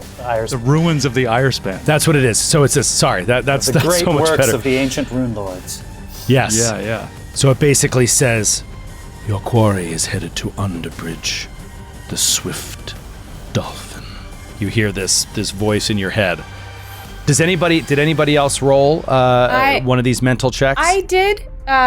So I thought I'd do a society check and try and take advantage of my courtly graces to basically like, I guess in a sense, make an impression. I don't know if I mean that in the literal sense in the game of the skill check, but just to be like, I am of noble birth and I therefore am justified in the quarry that I seek. And so you will tell me, help us, please.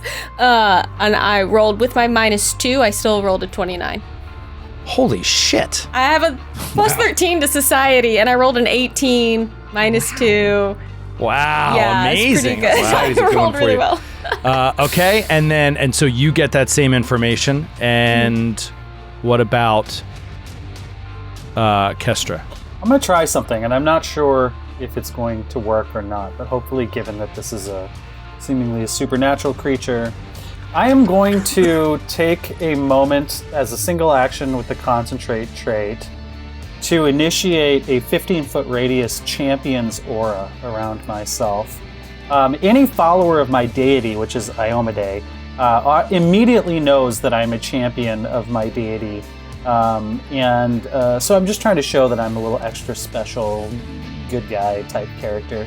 And we'll see if the spirit understands that. Yeah, I love that. I think that it definitely responds to that because you're identifying yourself so clearly and with no deception as a follower of justice and what is right. Champion. As a champion of justice, and there's no reason you would even be chasing after this person if they had not broken, Not anymore. The law. Not anymore. And so, yes, you get the same information as well. Cool. So most of you guys get this information. You just have to kind of communicate it to Rollo as you continue running through the city and eventually find yourselves in Underbridge. Where And I leave that aura on, by the way. Oh, okay. So within, not too long of a time, you find yourselves in Underbridge. And I've got a stitch in my side. I'm like, yes, and you've lost sight of Krosovan, but you feel as if you know that he's at a place called the Swift Dolphin, and in short order, you're able to you see a place. It's kind of like a big warehouse-looking thing that's on the edge of the this shady part of town, and there's this like creaking, swaying sign that still has some residual light shining on it from the setting sun, and it just see this this dolphin pictured. It looks like a dilapidated warehouse, and you can hear like the distant sort of like hum of waves that are just like hitting the dock nearby, and it's totally and like disturbingly quiet.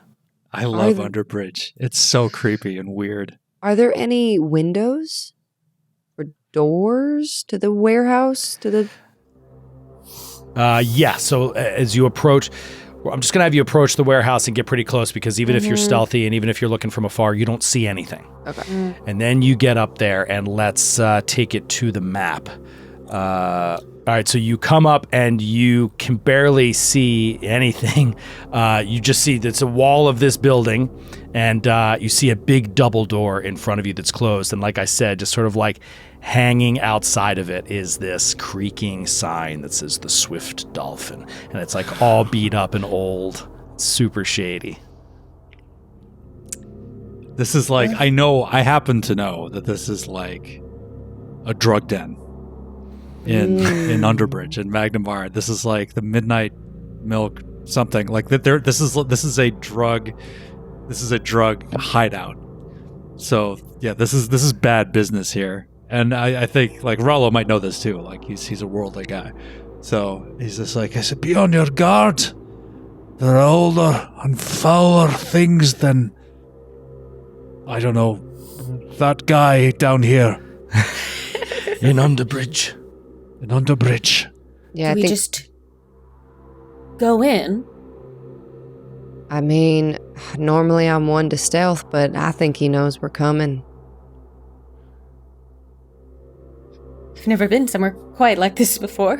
It's been years since I was set loose against a gang of criminals. Oh, so creepy. Kestra.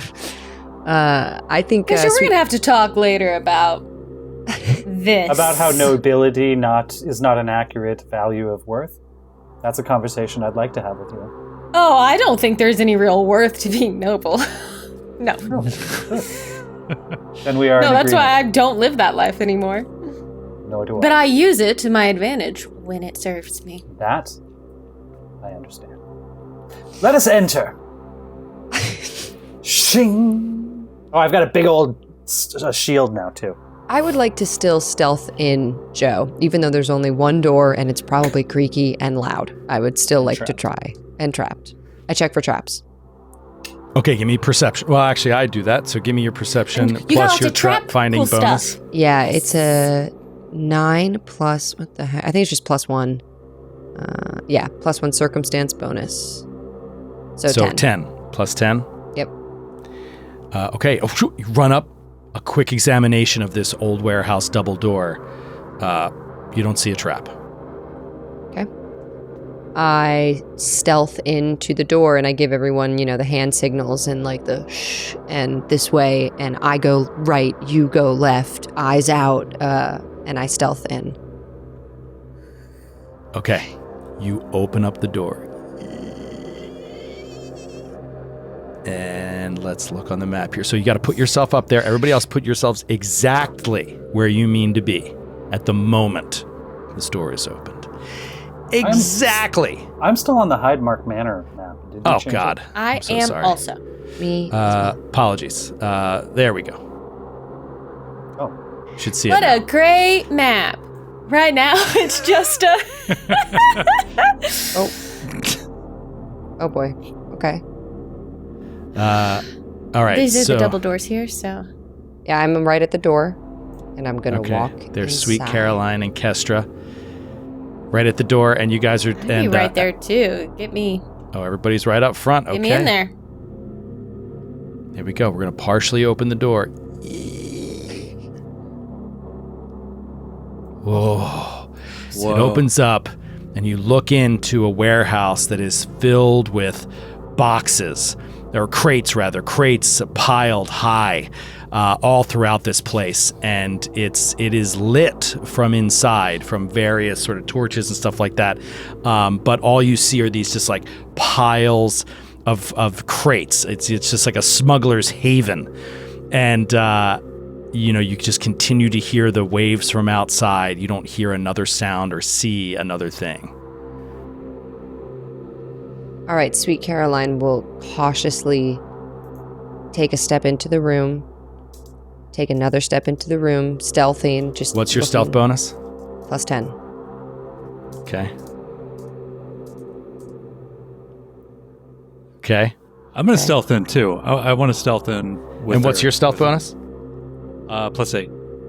Plus 8. Okay. I'm going to pull a gun, one pistol out, and just stay kind of like by the doorway for now. All right. So You are in the middle of the door. It's wide open. You have no cover. So if you either want to go up to the spot north or down to the spot south, you could have cover and still sort of peek around the corner if you wanted. Not sure what you're picturing here, but this door is wide open. Yeah, no, you know what? Yeah, I changed my mind, which I'm allowed to do. I will also stealth in, but I'll go the other direction from the other two. So I'll stealth in 5. So like on the kind of north side behind these crates. So just across the way from Sweet Caroline, the second, and Rollo.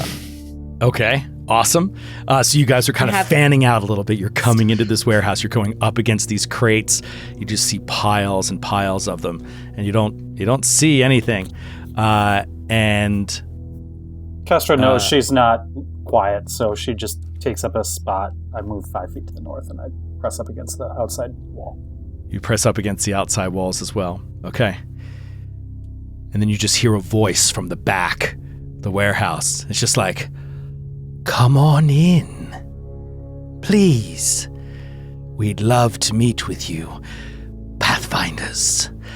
Perhaps you'd like your little trinket back, back, back." His voice like echoes in this place, and you can't see him, but you know his voice is coming from all the way in the back. "Come. Perhaps we could make a deal."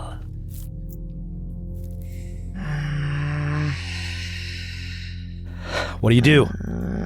All right, I'll step out. I've got one gun, just one gun. I haven't pulled out the other one yet.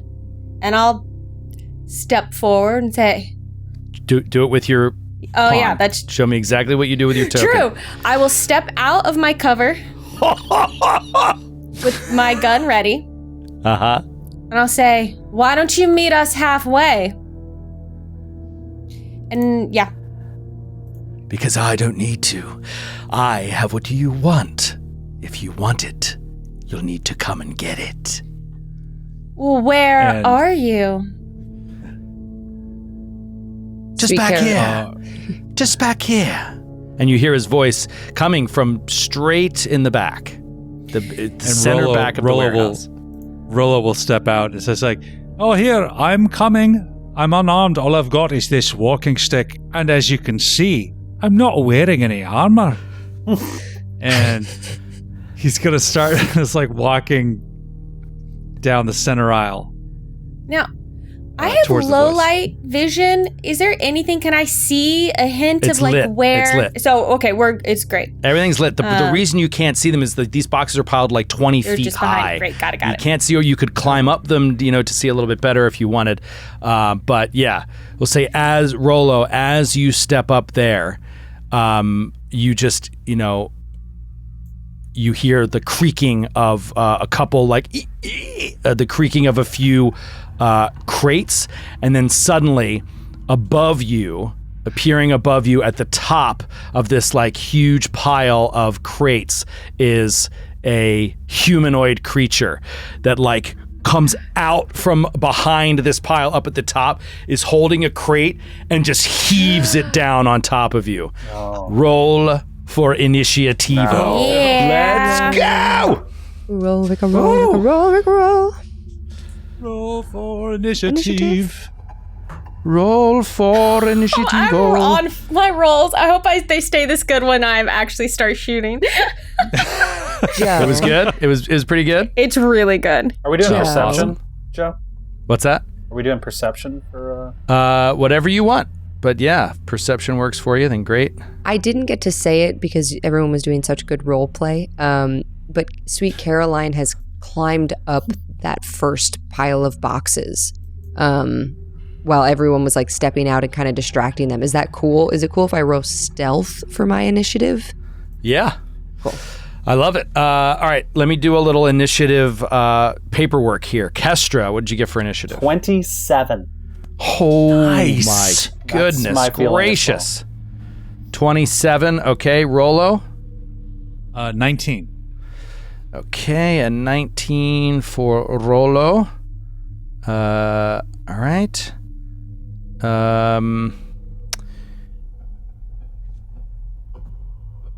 And okay, and then apologies, I'm just working through this. And what did you get, Azriel? That would be because of my 10 paces ability, a 30. And Whoa. I also, as part of that, do an interact to draw my other pistol, so I have both out now. And I get a free action on my first turn, but we'll Wait. to. Go back and say that again. 10 paces. Trigger. You roll initiative. You react to trouble with lightning speed. Position yourself just right. You gain a +2 circumstance bonus to your initiative roll, and you can interact to draw a one-handed firearm. As your first action on your first turn, you can step up to 10 feet as a free action. Wow. Amazing. And I already had one out, so I've pulled the other one out because I pulled one out when we first entered the building. If you'll let me. If not, I will just have one now and I will pull the other one during my first turn. Rollo, I just rolled really well for initiative. Yeah, you did. And then Sweet Caroline, what'd you get? I got a 22. 22. Okay. And that's great. Okay. And let me figure this out here. Oh God. I'm still new to GMing on Foundry, so I'm like, Doing a great job. Thanks, pal. And I think we got it now. Yes, we got it. Okay. So let's get these tunes going as this crate comes flying down at Rollo Tomasi. Rollo, I am going to need a reflex save, sir. Reflex save? As this comes flying down at you, a reflex save. Yes! That is a 19. 19. Okay. 19 is sadly a failure. Okay. So you are going to take 15 points of bludgeoning damage. Ouch. Bam! This thing crushes and crumbles around you. And it... Oh, this is interesting. Okay. Stuff is happening. And you hear things in the background. And it is Azrael's turn. Okay. First, I have a question. I'm so sorry. I've not played a gunslinger before. So, in terms of when I need to reload, I'm trying to look and see how many bullets basically are in my gun. If this says ammunition 10 rounds, does that mean I have 10 bullets currently in my gun? Yeah. Great. Thank you. Well, it so means you have 10 bullets anyway. I don't know if it means you have it in your gun. Probably. Probably. A lot of clips and match lines. Yeah, you don't have it. You have one bullet in your gun. Yeah. It's one bullet in this pistol? Yeah, every time you shoot, you have to reload it. It's like a flintlock pistol, I'm sure. What is it called? They're dueling pistols. Dueling pistols. Yeah. Yeah. You have 3 actions around, though, so you can use some of those actions to reload. You also have a reload feat that you took, which is dual reload. So I think it's one action you reload. That's why I was trying to figure out how many times I can fire before I need to reload. Okay, that is less than I thought, but that's fine. You do have 2 guns. Yes. I was just wanted to make sure I Welcome to the gunpowder era. Yeah. So you're not You're not happy just having a gun. No, while everyone else has knives. 2 guns. You also need I'm thrilled. a full clip. You also need a semi-automatic. I just wanted to understand, like I'm thinking of sorry, my brain got confused with a pistol and a revolver for a second. I was like, there's a whole thing. That's a revolver. Okay. Thank you, everyone, for taking this moment with me. Yeah. Great. Hundreds of years away. 1. I was like, it seemed like a lot, and that's why I was asking if I was like, is this right? Okay, great. So, oh boy, y'all, I'm so used to playing a spellcaster, so just sorry. I am going to I'm going to aim at my target is this person who we can see who just threw a crate at Rolo here. Okay. And for my first action, I am going to pistol twirl to distract. It's basically a feint against my opponent, but I can do it from range. And my range, I believe, on these pistols is 60 feet. And so I need to make a deception, I think. Yep, a deception check. And if I succeed, the foe will be flat-footed against my ranged and that's melee very cool. attacks. All right, so that's awesome. One action, or this is a free action? This is one action. Okay. My free action is I could step 10 feet closer, which I will do as part of my initiative bonus. So I'll step 10 feet closer for my free action. Okay. Which is this is now the only time I can do it. And then flippity flop. Come on. 5. I was rolling so well. Listen, that's only a 14 on my deception. That's probably terrible. Yeah, that you do not successfully feint the creature. Is it a critical fail?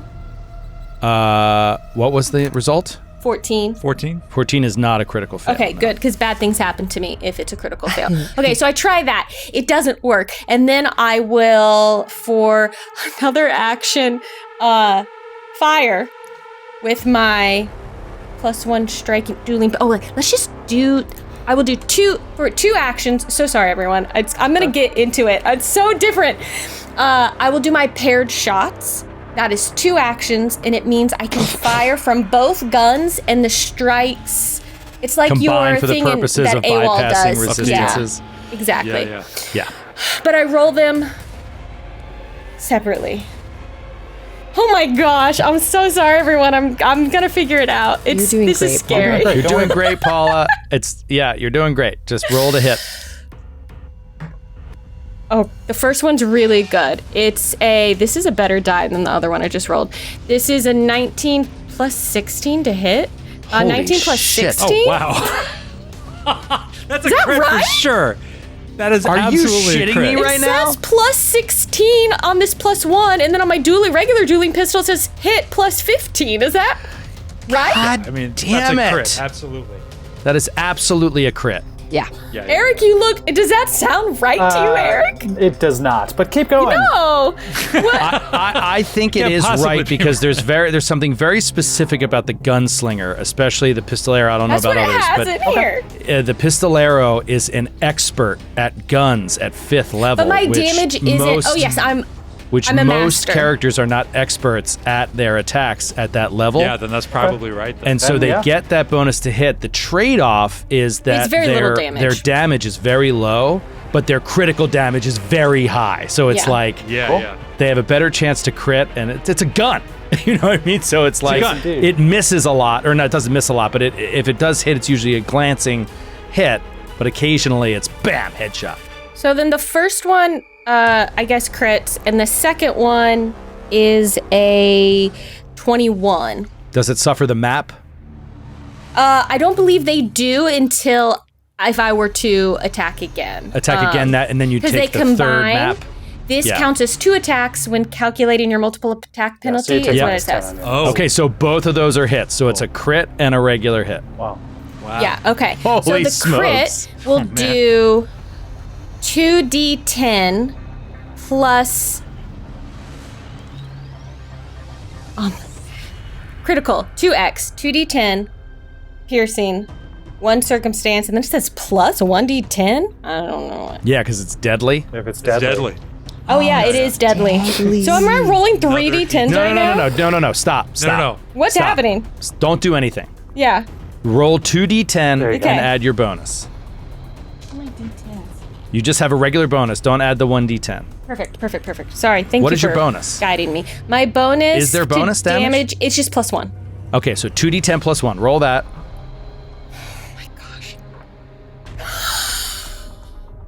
4 total. 2d10 plus 1, you rolled 4. I rolled okay. a 1 and a 2, All right, Joe. so that's- a so 1 that- and a 2. So that's 8 plus another d10. Roll a d10.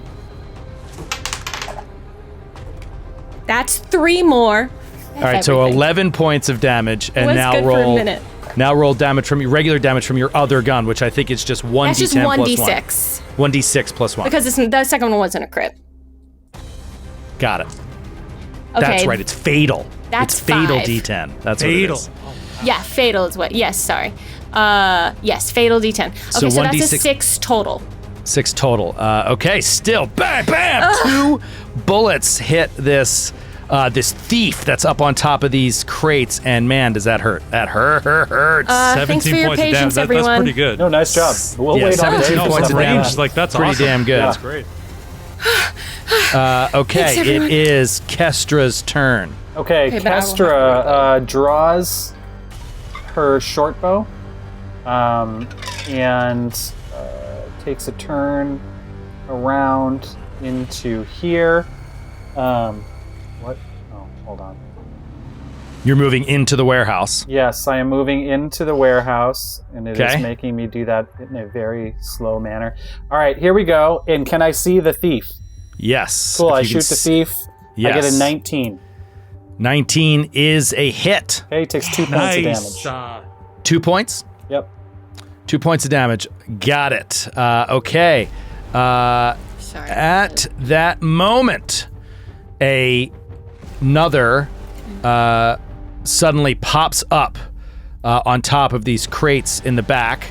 I have to climb all the way up here for you to see. Yep, and so you I can see. see now another Yeah. one climbs up on top of these crates, a little too far away for a crate toss. However, has a bow out. To be precise, it is a short bow. Short bow, and will fire at Rolo. So here we go. Whoop, pulls back and fires. Oh, 30. Oh, That's a crit. That's a crit. crit. It's deadly, bro. Oh no. Okay, my goodness. No. Okay, so that is. Whoo. Sorry, just doing a little bit of math. That is going to be a total of, 36 points of damage. Oh my god. From this arrow I that wanted just to be- goes like I want to do something straight. dramatic and I totally fucked up. Messed up. It goes straight into your chest on a okay. massive crit, and then it will fire at you again, this time with a No! massive map, and it misses. There's another arrow, and it sinks into the rotting wooden floorboards underneath your feet. Okay. And it is Rolo's turn. Okay, so Rolo's like, he's reeling from this wound. And he's just like, allow me to introduce a friend of mine. Slam! He slams his fist on his belt buckle. And the TDS 3000 encases his body. And with his second action, he is going to fiddle with some of the gears and knobs on the front. And he's going to overclock the armor. What is that? And he succeeds, a regular success on an overdrive. So I crank my gizmos to overdrive, giving me a bonus to my damage. Oh my god. And with his third action, he is going to take his shield from off of his back. And I guess I can't raise it, but I'm just going to take it off and equip it. Okay. So yeah. Okay, awesome. Man, this character is weird and cool. I really want to actually play this character because this is there's some we- neat It's cool. stuff should here. do this again sometime. This is great. I probably won't get to because he's Disorganized going to play die. returns. yeah, But exactly. just a DO. Let's get some DO happening on the QT. Fun fact. ASAP. What is the first game Erik Mona ever played with the Glass Cannon Network? I know it's in that hot ass office. Yes, it was. It was in that hot ass It's in office. Midtown. Yes, and it was But a Pathfinder Society Yes, it scenario GM'd Oh. by me, which may have been the last time I ever GM'd for you. It might have been your first game on the network. Yeah, maybe. Yeah. And Ooh, it was now such a here we are. wonderful game. Yeah, it was called Trouble in Tamarin. I remember that. Trouble in Tamarin. wow. And the biggest trouble right. was the dirt that Arcona Severus got on his boots. Oh, that's right. That's right. Arcona It was His Arcona high-heeled Severus. That's boots. right. That's right. A ritzy cleric of Abadar. That's just amazing. Abadar, yeah. The assistant to the second social secretary That's of right. Absalom. Oh, yeah. bless your heart, Joe O'Brien. I'll never forget that shit. All right, Sweet Caroline. Okay. What you got, girl? Just a quick question right off the bat. Can I throw my commas? And if so, what is the penalty for like the melee thrown weapon? I never throw melee weapons. Well, then maybe don't throw a melee weapon if you don't know how it works. I'm not doing it then. I'm not doing it. I just tried to Google it for 5 minutes and I was like, forget it. Yeah, if you couldn't find it out in 5 minutes, I probably can't find it out. I'm gonna Generally speaking, thrown weapons is, it's a thing you have to train to do. Yeah, you don't want to throw Yeah, a melee weapon. I'm trained. I'm like a dual wielder and I'm a dual weapon fighter and I can throw dual weapons. But what I can't find is like the -2 penalty increments for like what the comma. It's probably 10 feet. They're almost always 10 feet for Okay. thrown weapons. So every 10 feet is -2. That's right. Yeah, that's Okay. a safe bet when you don't know and you just want to keep the game moving. Like -2 every 10 feet. Okay, I am going to throw my weapons then at the first guy who threw the crate on Rollo. So you're taking a -5. Yes. And I'm going to, she just like pulls her commas from her thighs and just throws them across. And guess what, Joe? I was stealthed. So now I... Wait, what do you mean you were stealthed? I was stealthed. I You're not- rolled... I rolled trying your to stealth. sneak attack You were that. not stealthed. Yeah, you. No, I rolled... Hold on. I rolled stealth for my initiative. Right? So I get surprise attack. Oh, no. If you beat my initiative. Yeah, for creatures that haven't acted yet. Yes. Oh, poop. Oh, that's Guess cool. what? That's what my guy has too. Oh, really?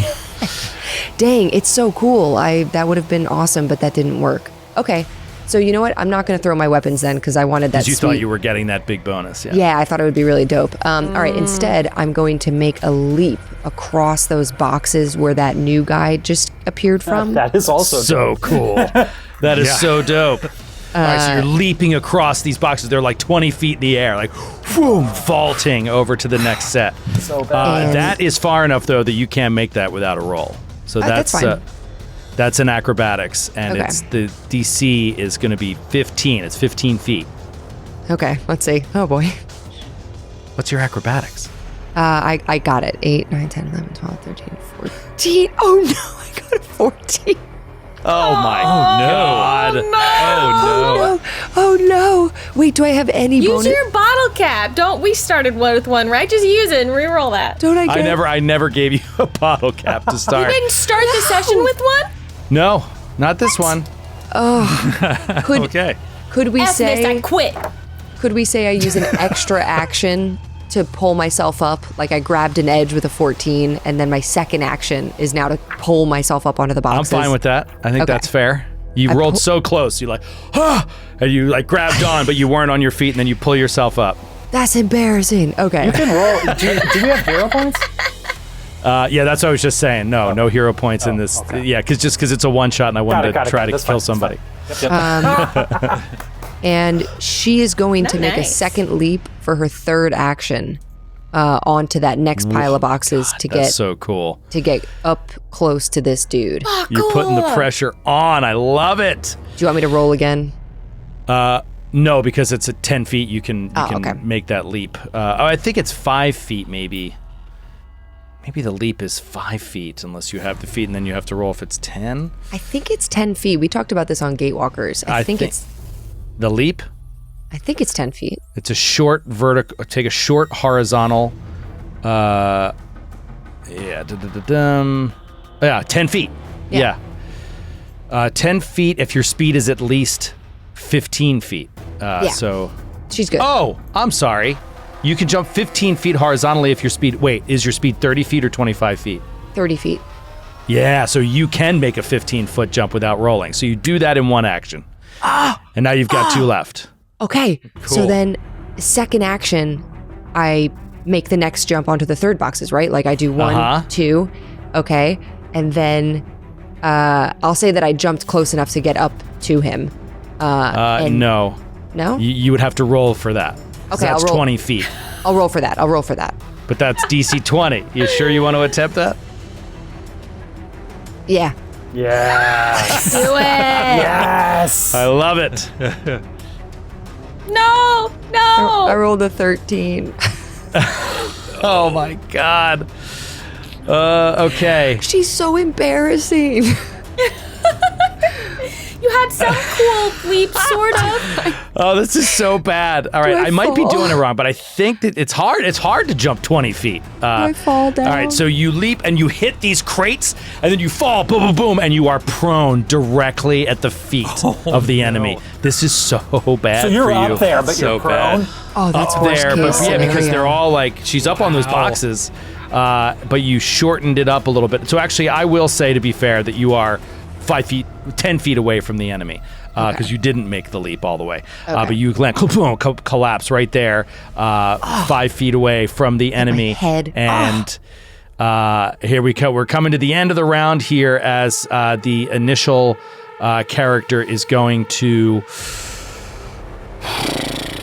Oh, 2 gunshots. She stumbles back and disappears off the pile of crates and drops into the back.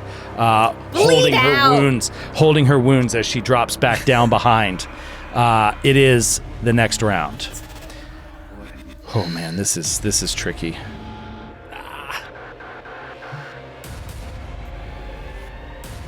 Okay, making some moves, and it is. It is Azrael's turn. I can't really see anyone now. That's what's happened. Okay. Yes. Well, you can see the one that's kind of at the top of the pile still. Yeah. How Do they high are have they, some? Joe? 20 feet up. So if they're 40 feet away and 20 feet up, they're like 60 feet away from me. No, but yeah, just say they're 40 feet away. I don't really want to get into Great. it right That's now. still within. Great. Perfect. I like that answer. That's within range. Okay. So here's what I'm going to try to do. I'm going to look at that person. I'm going to Raconteur's reload for 1 action. And I shout at them to get their attention. Hey! Hey! Over here! And as I do, it keeps them from noticing. They're like looking for where the voice is coming from, so they don't notice that what I'm doing is reloading one of my pistols, which I can do with both hands full because I have dual weapon reload, though I believe it's only one at a time. I don't think I can reload both in one action. I don't think that's how that works. I just don't have to put a gun down to do it. Yeah, it makes sense. And then I will, with that, make an intimidation check to demoralize as part of that reload, because I'm going like, hey, over here. They're looking around. They see me. Sorry. I'm going to describe this again because I didn't mean what I said. Hey, over here. They look at me and they see me reload, and that's going to demoralize them because that's intimidating. I'm going to try and do that. So as one action, I'm doing that. And so I'm making an intimidation check. Against Will DC. Against Will DC. Okay, that is a 25. That is a success. That's gonna do it. They're That is a frightened success. Frightened 1. So Yeah. now for my next action, I will fire just with the one gun that I reloaded. And that will be with my +1 striking duel, so dueling pistol. Okay. That's not as good. That's 24. That is a hit. Okay, That's a but hit not a for crit. sure. Okay, Yes. so that's a hit. So then that bullet fires into them. I roll 2d6 +1. plus 1, so that's 9 damage. Okay. Nice. That did more than your crit. Yeah, well, I rolled way better on the dice. Yeah. All right, 9 damage. With my last action, I will just reload the other pistol. So I have one reloaded pistol, one that's now empty. I'm staying still. That's what I've done. Reactions. Okay, cool, man. It's going to be tough. With 2 dual pistols, that's a lot to remember what's loaded and what isn't. Yeah. Okay, it is Kestra's turn. All right, Kestra. On the right screen here. Kestra is going to move further into the room. Okay. 5, 10, 15, 20, 25 to here. Okay. Is she now within Coming right 30 up the gut. Is she now within 30 feet of the guy on the top? Let's see. You said Paula was within 40 feet before. Yeah, sure. Okay, great. So Kestra looks up at We're coming to the end. the thief, and the camera just goes shoo, right onto her scary face. And she makes a demoralize attempt to intimidate with deadly gaze on the villain up there. Who's already frightened 1. I know. Okay. Not the best. I got a... That doesn't matter. If it's not a crit, it has no impact. I got a 15. Okay. Then I'm just going to shoot him. Okay. And that is a 22. That is a hit. Okay. Nice. And Wait, what are you shooting with? Short bow. Short bow. Yeah. Okay. So I do 3 points of damage. Bullet, then an arrow. Okay. That's it for me. That's it for you. It's my turn now. This guy's just foaming at the mouth when Sweet Caroline falls in front of him, and he just steps up. Oh man. Steps up. He's going to... how does this work exactly? I want to make sure I get it right. Yeah, I bet. Yeah. Now remember, they're -1 to all their checks and Is it DCs. coop or coup? How do you say the word? Stop it. It's so he steps up, drops his short bow, and then quick draws. First action, drops his short bow. Free action, drops his short bow. Steps up, 1 action. Second action, quick draw, short sword. Quick draw on 2E is draw and strike, 1 action. Oh, no. So he pulls it out and plunges it to the middle of your back. No. Oh, he's a rogue. Oh, no. And he's a rogue and you're off guard. Oh, no. Yeah, but remember he's at -1 because I frightened him. Remember, you shut your mouth. I will not. How dare you talk about him like that? I'm not off guard. As someone who takes advantage of openings, you are careful not to leave such gaps yourself. You aren't off guard to hidden, undetected, or flanking creatures of your level or lower, creatures of your level or lower using surprising attacks. You are prone. He stabs you and you are off guard. So subtract 2 from your AC. I shall subtract 1 from my to hit. Paula, you happy now?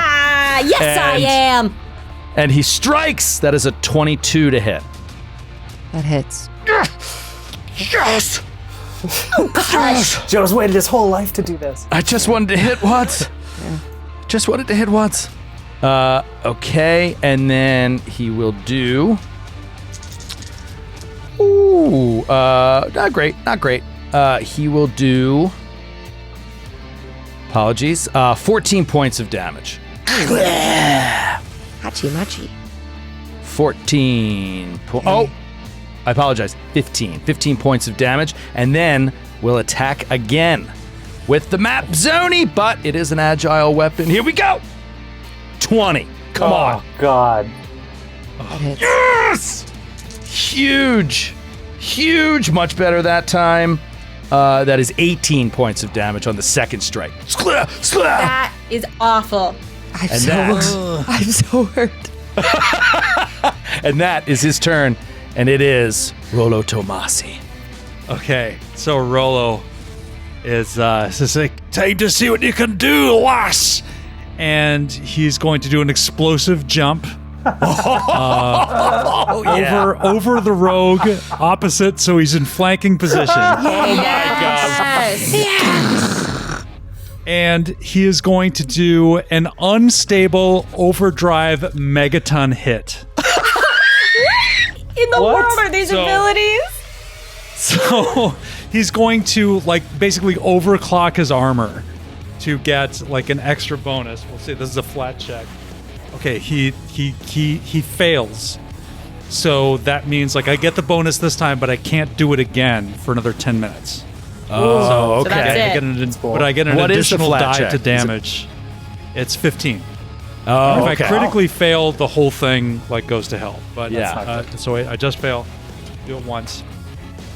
So, and then he's going to do a Megaton Strike, which is 2 actions. And it's like these hydraulic jets like fire from his forearms to drive his Warhammer with more force into the opponent.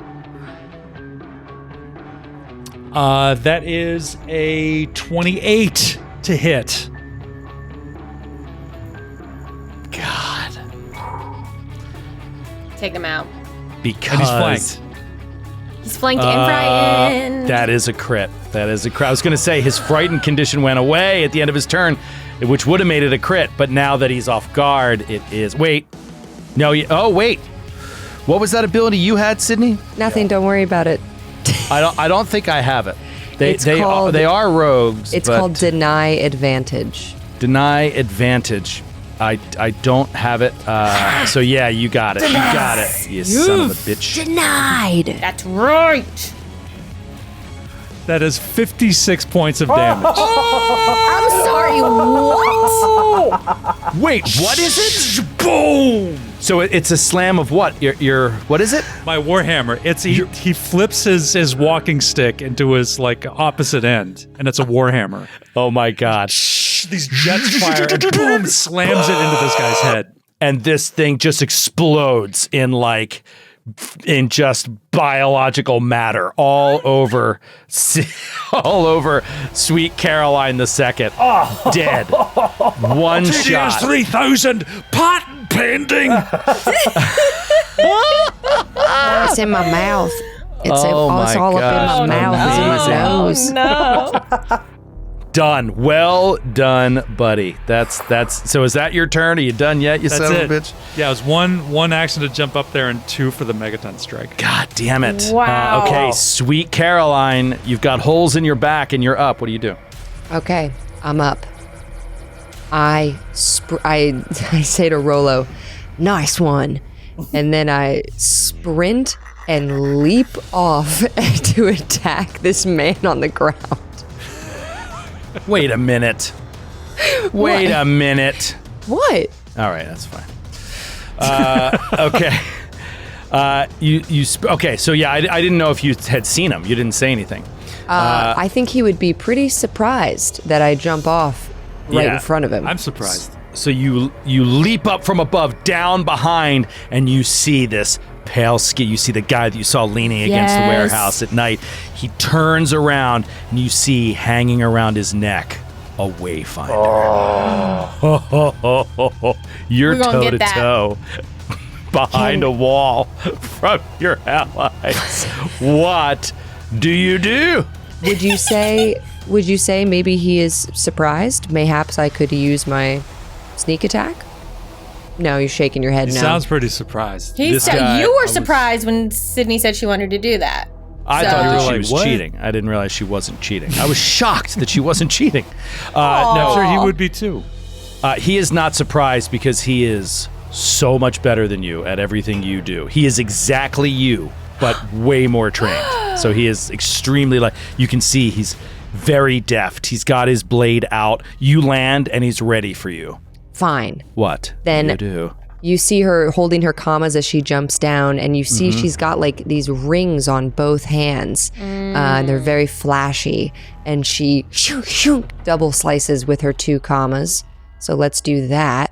And you're going to say, Double slice. people are going to say, Sydney, the bonus is too high. Sydney, that doesn't make sense. Well, guess what? She's wearing rings of doubling. So yeah, she gets to add her awesome runes to both her commas. Yeah, that's right. Dummies.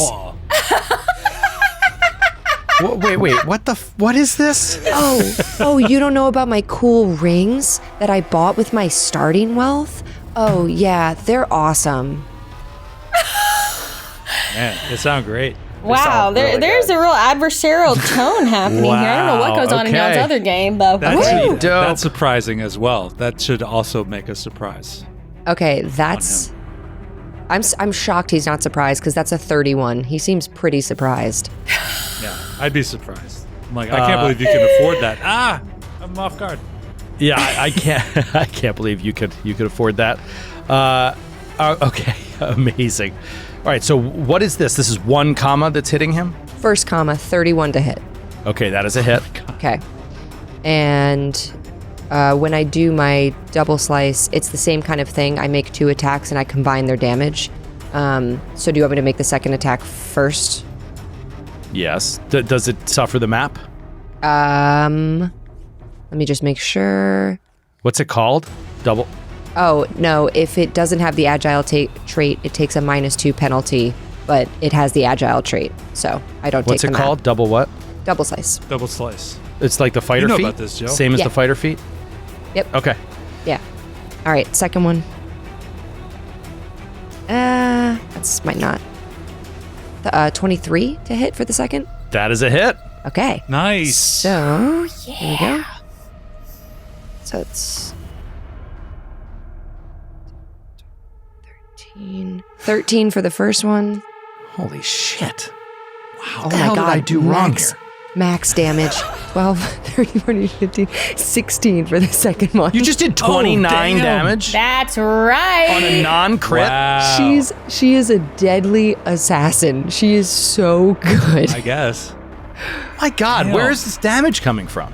So because I rings. have these doubling rings, I have a rune in one. Wait. The first one that you hit, what is in your weapon? What is your weapon? It's a comma. It's 2d6 plus 4. It's a 2d6 comma plus 4. with Okay. a striking and potency, a weapon potency rune. And I get to transfer that rune to my both runes to my other comma. So I get to Yeah, make that can't be right. that is literally what the doubling rings do. It can't be right. It's literally Oh what they're my for. god, So that's right. insane. That's awesome. I Yeah. love this character. Playing a rogue with this kind of equipment is so cool. When you wield a melee weapon in the hand wearing the gold ring, the weapon's fundamental runes are replicated into any melee hand you wield in the hand wearing the iron ring. So cool. That's awesome. Could I wear the iron ring and it What would does double that your rune into cost? my? It says it costs 50 gold. Yeah, It's I a thought we third level start item. with- That doesn't make any sense to me. it's so awesome. I'm gonna remember that for my next game.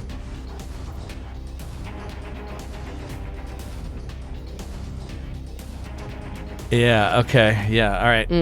Okay. I mean, the striking and the +1 are both fundamental runes. Okay. I hope so that's right. It doubles my damage dice. It doubles my damage dice. I don't know what to tell you. A bargain at 4 times the price. That's right. Wow. Shing shing. And that's my full turn. That is just insane. Awesome. Awesome. Okay. Well, thanks for getting us out of here on time. I thought this was going to be fun. I didn't realize it wasn't. Good job. Good work. It's incredibly fun. The players are having a You guys- great time. I guys did having a so good time? much research and I built such a cool character. The GDS 3000 is having the time of its life. I'll tell you that That is the much. coolest character. That you Yeah, have the that's best character. pretty awesome. Never felt It's so this way before. fun. Okay. So I have a one of my thieves, the one that was shot, moves, makes some moves, doesn't do anything else, and then it is Krosovan's turn. He has been stabbed twice. This is That's right. absolutely brutal. And let's see, we're gonna have to, we'll have to make some moves here, right? I mean, we have to. He is something. going to. This is going to be really. This is going to be really tough. Sweet Caroline says, "You should run." All right, he's gonna go right after you because you're already hurt. So one crit and he'll put you down. So here we go. I'm bleeding so much. He just needs a crit. All right, so he's got his short sword out. He's gonna go ahead and attack. Here we go. Just need a crit. Just need a crit. Just need a good Joe roll. Just need a crit. Natural 1. Perfect. Joe's gonna roll. Joe's gonna roll. Joe's gonna roll. This is amazing. I love This is ungoddamn believable. playing- Like I It's love pretty playing believable. against Joe as a Bosses GM. It's for- the best. It's pretty believable. It's great. boss's first attack roll. Natural Not so goddamn big bad 1. now, are Sorry, you? did you say only attack roll? Yeah, that's what it's gonna be. That's what it's gonna end up being. I mean, Wow. knowing the Naish, like, guaranteed. Let's hear from him. Let Let them have their word. Let's hear from them. These sons of bitches, they're so mean to me. Here we go. This one is from. This one's from Thomas in Denver, Colorado. It's Hey. Danger Box. Danger Box from Twitch. Oh, I know that guy. Yeah, what's up, Danger Box? What's up, Tom? Overwhelmed. This is amazing. Your miss gives you a chance to see how truly outnumbered you are. That's If there are right. at least 2 enemies in this combat, you become flanked regardless of their position until the start of your next amazing. turn. You can end this effect early if you spend 1 action to take cover. Oh, that's very interesting. All right, so I That's would so be cool. flanked. I would be flanked. Perfect for me. That means you're Yeah. off guard, which means I'll get my sneak attack. It sure does. Okay. I've sounds built the good. most powerful character yet. All right. He has to now attack again. This is just devastating. There went my chance to crit. Well, I could get a natural 20. Here we go. Map. Don't forget the map. Shut up. All right, 23 to hit is going to be a hit. With the map, that's a good roll. And that's good damage considering 18 points of damage. Oh my god. You damn. Do we have guys. any healing in Guys, this party? shit. I am so hurt. And then one more. I gotta go for it. I just gotta roll high. Here we go. You're in the way. You're blocking his way. 15 to hit. No, miss. Thank God. Damn it. And that'll be the end of his life. Okay. It is Azrael's turn. All right, on, Azrael Azrael. can move 35 feet because she's nimble. So Wow, you have 35 feet of movement? That's That is phenomenal. because I have incredibly the fast. nimble elf ancestry feat, which gives me some extra movement. So 5, 10, 15, 20, 25. I think the Flash can only I think move I can go to 30. right there. So, believe I can go to there. So Azrael steps forward up near where her, where she has seen that it feels like these people are falling back into, and she's able to get just far enough, I believe, to see this dude just around the corner of the boxes. Mm-hmm. So that's one action to move forward. I can't do a double thing because that took an action to do, and I only have 1 gun loaded, so I can't spend 2 actions to do my. Okay, that's all right. Okay, he's already off guard. That's true. I'll use He's 1 action to. just so you're aware, he's not off guard. And he's going to get a bonus from He's your. not off guard because of the flank thing. Yeah, what about that crit? He Yeah. has What's crit? deny advantage. Oh, So he cannot be flanked. okay. Oh, by, So that- by any creature that is 5th level or lower. So the fumble doesn't. That. So Right, he's he was actually like able the to perfect guy to avoid fight against that fumble. Perfect. Yeah. All right. That's why he well, didn't then spend I a round will- to take cover. He's got the abilities to still dodge. Oh, he's still so far. Yeah, I will- mean, he's still dead. But I'd like you guys to actually do it. Come on, let's go. Yeah. We got to finish this We thing want to up. do it too, Joe. I'm trying to say what I want to do. I pistol twirl to fake him out. Feint. Okay, And so all I right, go make ahead. a deception. Against my perception DC, do it. Oh, God, come on. That is that's a 20, a dirty 20. That is a fail. So he is not off guard from that. And then I just Oh, I should have done the other thing. That's okay. Then I just fire at his stupid face with my unspecial pistol That's the because... Well, you have two options, go. Paula. You can shoot at him. He's getting a bonus to his AC from cover behind the crates, or you could reload. Yeah, no, I would like to shoot at him right now. Okay. Good call. Okay. With my regular dueling pistol because I was not able to reload my +1 striking pistol. So this is going to be 29 Oh my to god. hit. What in the shit ass? Okay. I rolled a Yep. 14 and this is a +15 to hit. Oh my god. I thought you said it was, that's your other one. Gotcha. Yep. Okay, that is it. That is definitely a hit. It's a hit. It's not a crit. You so shoot it's him with a bullet. Roll only roll does damage. 1d6, so come on. It's not like Okay. it does that much damage. 5 total damage. 5 total damage. He still got hit with a bullet. He's very upset. All right. It is Kestra's turn. All right. Kestra's got her short bow. She drops the short bow and just starts marching soldier-like down the passageway. And as she does, she love her. draws her long sword. She's able to This close is the the coolest gap. team. 5, 10, 15, 20, 25 to right there. Yes. Oh, no. And she is going to take an attack on him with her sword. Does he get a cover? Yes, he gets 1 point. 1 point around that little curve. Yep. All right, great. Glad to hear it. Glad to hear it. Alrighty. Okay. 25. God damn it! So That is a sorry. hit. Okay.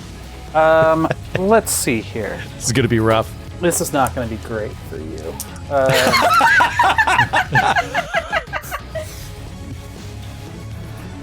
17 points of damage from her sword. And she says, I love criminals. She is sick. I love her. Dude, I love these characters. Yeah, I love they're awesome. this This crew that you They guys need some whipped up healing, in a but matter we're of amazing. days. This is amazing. Yeah. I love these characters. I'll tell you that Sweet Caroline, she really grew on me. Sweet Caroline. Sweet Caroline second. Second. How's he doing? He is injured. Okay. He's got a bullet in him. I'm sadly he out does. of actions. So Okay, great. Thank God it is a... Shouldn't bullets Oh, do for God's sakes. I persistent still have a bleed reaction. damage? Joe. It's Rollo Tomasi's turn. Oh, God. Okay. So I realize like the reason that I can't do the explosive jump, it has the unstable trait. So because I failed on the roll for my hit, I can't do it again for another 10 minutes. Okay. So I am instead just going to do a regular jump down onto the ground over Sweet Caroline and onto Okay. our opposite side. I assume that's going to be an athletics check. Or acrobatics. I'll let you do either one. Whatever's better for you. Okay, that is a 29. Holy shit. Yes. You're fine. Okay. All right, one action. And then he's going to he's going to stride up to this other minion back here. I want to protect Sweet Caroline. Yeah, I was going to kill Sweet Caroline and you ruined it. Yeah, I don't want that to happen. So, and then with my final action, I am going to do a regular attack with the gosh darned fricking overdrive trait. I'm going to do one attack with my warhammer. Natural 20. Come on. God. Natural 20. Damn, this girl's already taken 2 bullets. Oh, God. And an arrow, I think. Yeah, 2 bullet. Maybe not. Maybe. I think the other one took a bullet and an arrow. But anyway, go ahead. Okay. Do your worst. Oh, Jesus, it's a crit. It's a natural 20. I'm not even going to pull a crit card because it's... 50 points of damage. My God. Does she turn into viscera? Like, Yeah, she goes negative 30. Oh my gosh. Negative 30. Wait, I just don't understand how you did that twice. I thought you couldn't do that super powered hit again for 10 minutes. That wasn't the unstable. That was just with the overdrive, which lasts for a minute. So you can roll 25 points of damage on a single hit? Yeah, because that's like regularly? I have a +1 striking warhammer. We're not cheating, And then Joe. I don't know anything about this class. I'm just curious. And then the overdrive. The overdrive gives me bonus damage on top of that. And then I have it may be like 16 points less. It may be 60 points less. Yeah. So But, what is it? What is over? Okay, I'm sorry. That was the damage for the Megaton strike. So it's actually 36 points of damage. Yeah, that sounds better. It's still enough, more than enough to kill her. Good job with that murder. You got it done anyway. Thank you. Okay, so you jump down, move, and strike. Turn over. Wow. Sweet Caroline. Take him out, finish him off. Sweet Caroline heard that commotion behind her. She was like, "Thanks for having my 6." And then she turns back with her 2 commas and she says, she kind of puts her comma on like the necklace of this wayfinder. Mm-hmm. "I could take this off your hands and let you run home like a dog between your legs, or we can end this like true gentlemen. What do you want to do?" Just kill this guy. Just kill him.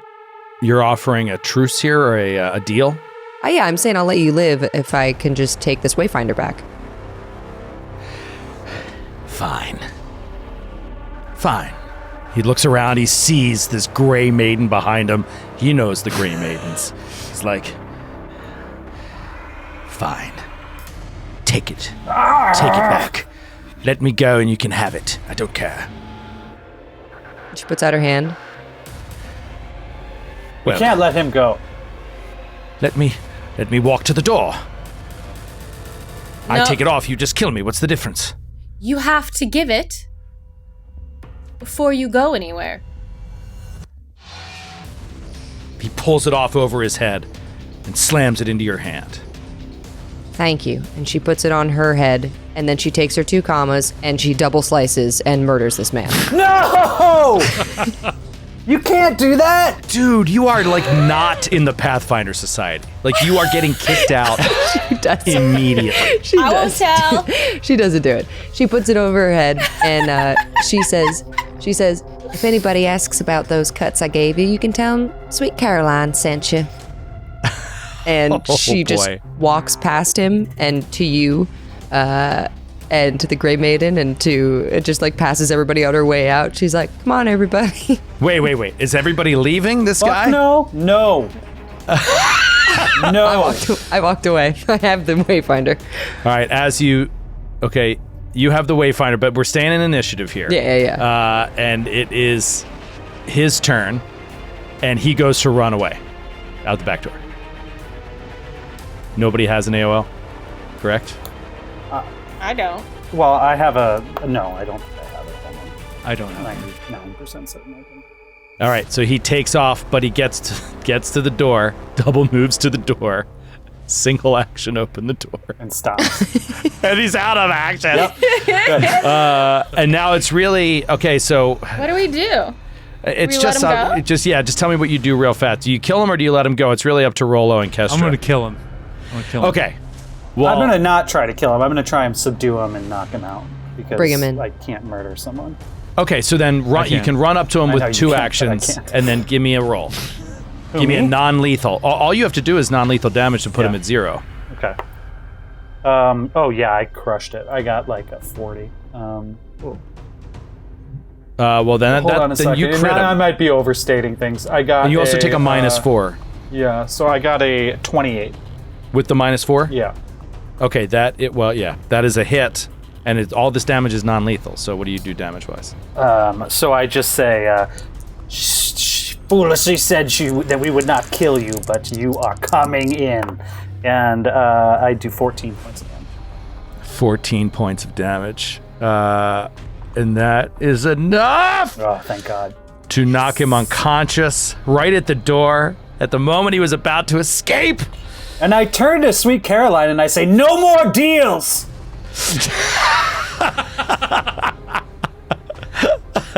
Amazing.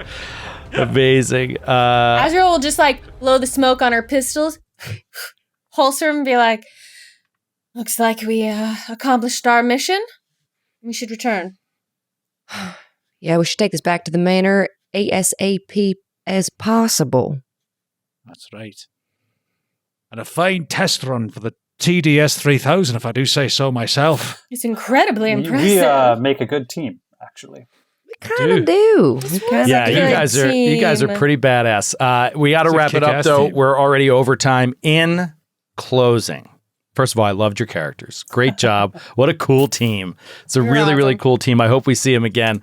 You return the Wayfinder to Sheila Hyde March and Sir Canavan Hyde March back at the Hyde March Manor.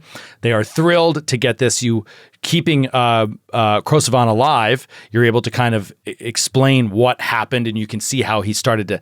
This goes back, by the way, years in actual Pathfinder Society play. There was a mission in which his people were left behind by the Pathfinder Society, and but the Pathfinder Society didn't know, but they left his family in a situation where they were going to be killed, and so he vowed this vengeance on them. So you learn all this, and but upon return, there's one. And this is why I love Pathfinder Society, because there's always these added wrinkles that are amazing. They, Sir Canavan and Sheila, ask your input, your counsel on what they should do. Oh, interesting. With the students. With the students. Yeah, so I've already moved on in my prep from their names. From Ingrid. Their names are Ingrid and Tagima. So Sheila is obviously pissed and wants them gone, and Tiki and Iki are begging for clemency and saying that they just messed up. They were gambling. They got in with some bad people, but they're not bad people themselves. So the question is, you got to just decide quick, kind of as a group here, do they get their Wayfinders confiscated and they're no longer Pathfinders because of what they got into and what they ended up doing? Or do we forgive them and allow them to stay on as Pathfinders? Sweet Caroline votes for forgiveness, especially because of the situation they just found themselves in, where someone was wronged by the Pathfinder Society and then went to wrong them back. And she suggests, I think y'all should rebuild the alchemy lab, brick by brick, no magic allowed. I love that solution. That seems like a fitting myself. punishment. Yeah, and I think Rollo thinks they should be shown clemency, and instead of being expelled, they should be crucified and then burned alive. That's a strange clemency. That's very strange definition. They get of to clemency. stay enrolled. Okay. They'll die. They'll get their name on the wall. Yeah, they still get to graduate. No, they should. I agree with Sweet Caroline. I think that's a good plan. Okay, anybody else disagree? Very much not. The old Kestra would have suggested they be expelled, but I think that Sweet Caroline makes an excellent point. This whole affair started by someone who was judged harshly by the society, and no one knows as well as I that a focus on retribution and punishment can circle round in a most unpleasing manner. So I suggest that we give them clemency.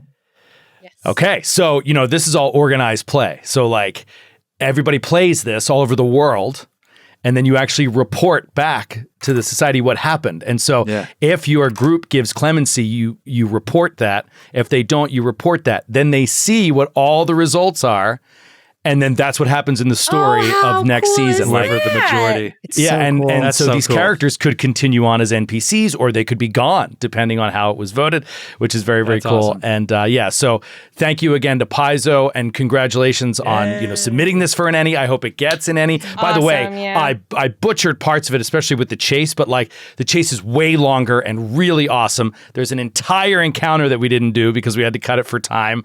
That's really, really cool about the murderers that are sent to kill the two students for, so that there's no trace back to Krosavan. Oh my It's gosh, a and great, then Davina great, should get great clemency. scenario. Poor Yeah, things, it's they're a just young great and scenario. So stupid. bravo to the Yeah, bravo. Hillary Moon Murphy is the writer. That's it. That's what I want to say. Hillary Moon Murphy, amazing. Hillary Moon Murphy, absolutely spectacular scenario. And thank you again to Paizo. It's Paizo Day. Stay tuned for the Starfinder 2E playtest as we continue our kickoff to Gen Con 2024. Thanks, everybody. We'll see you soon. Bye. Bye.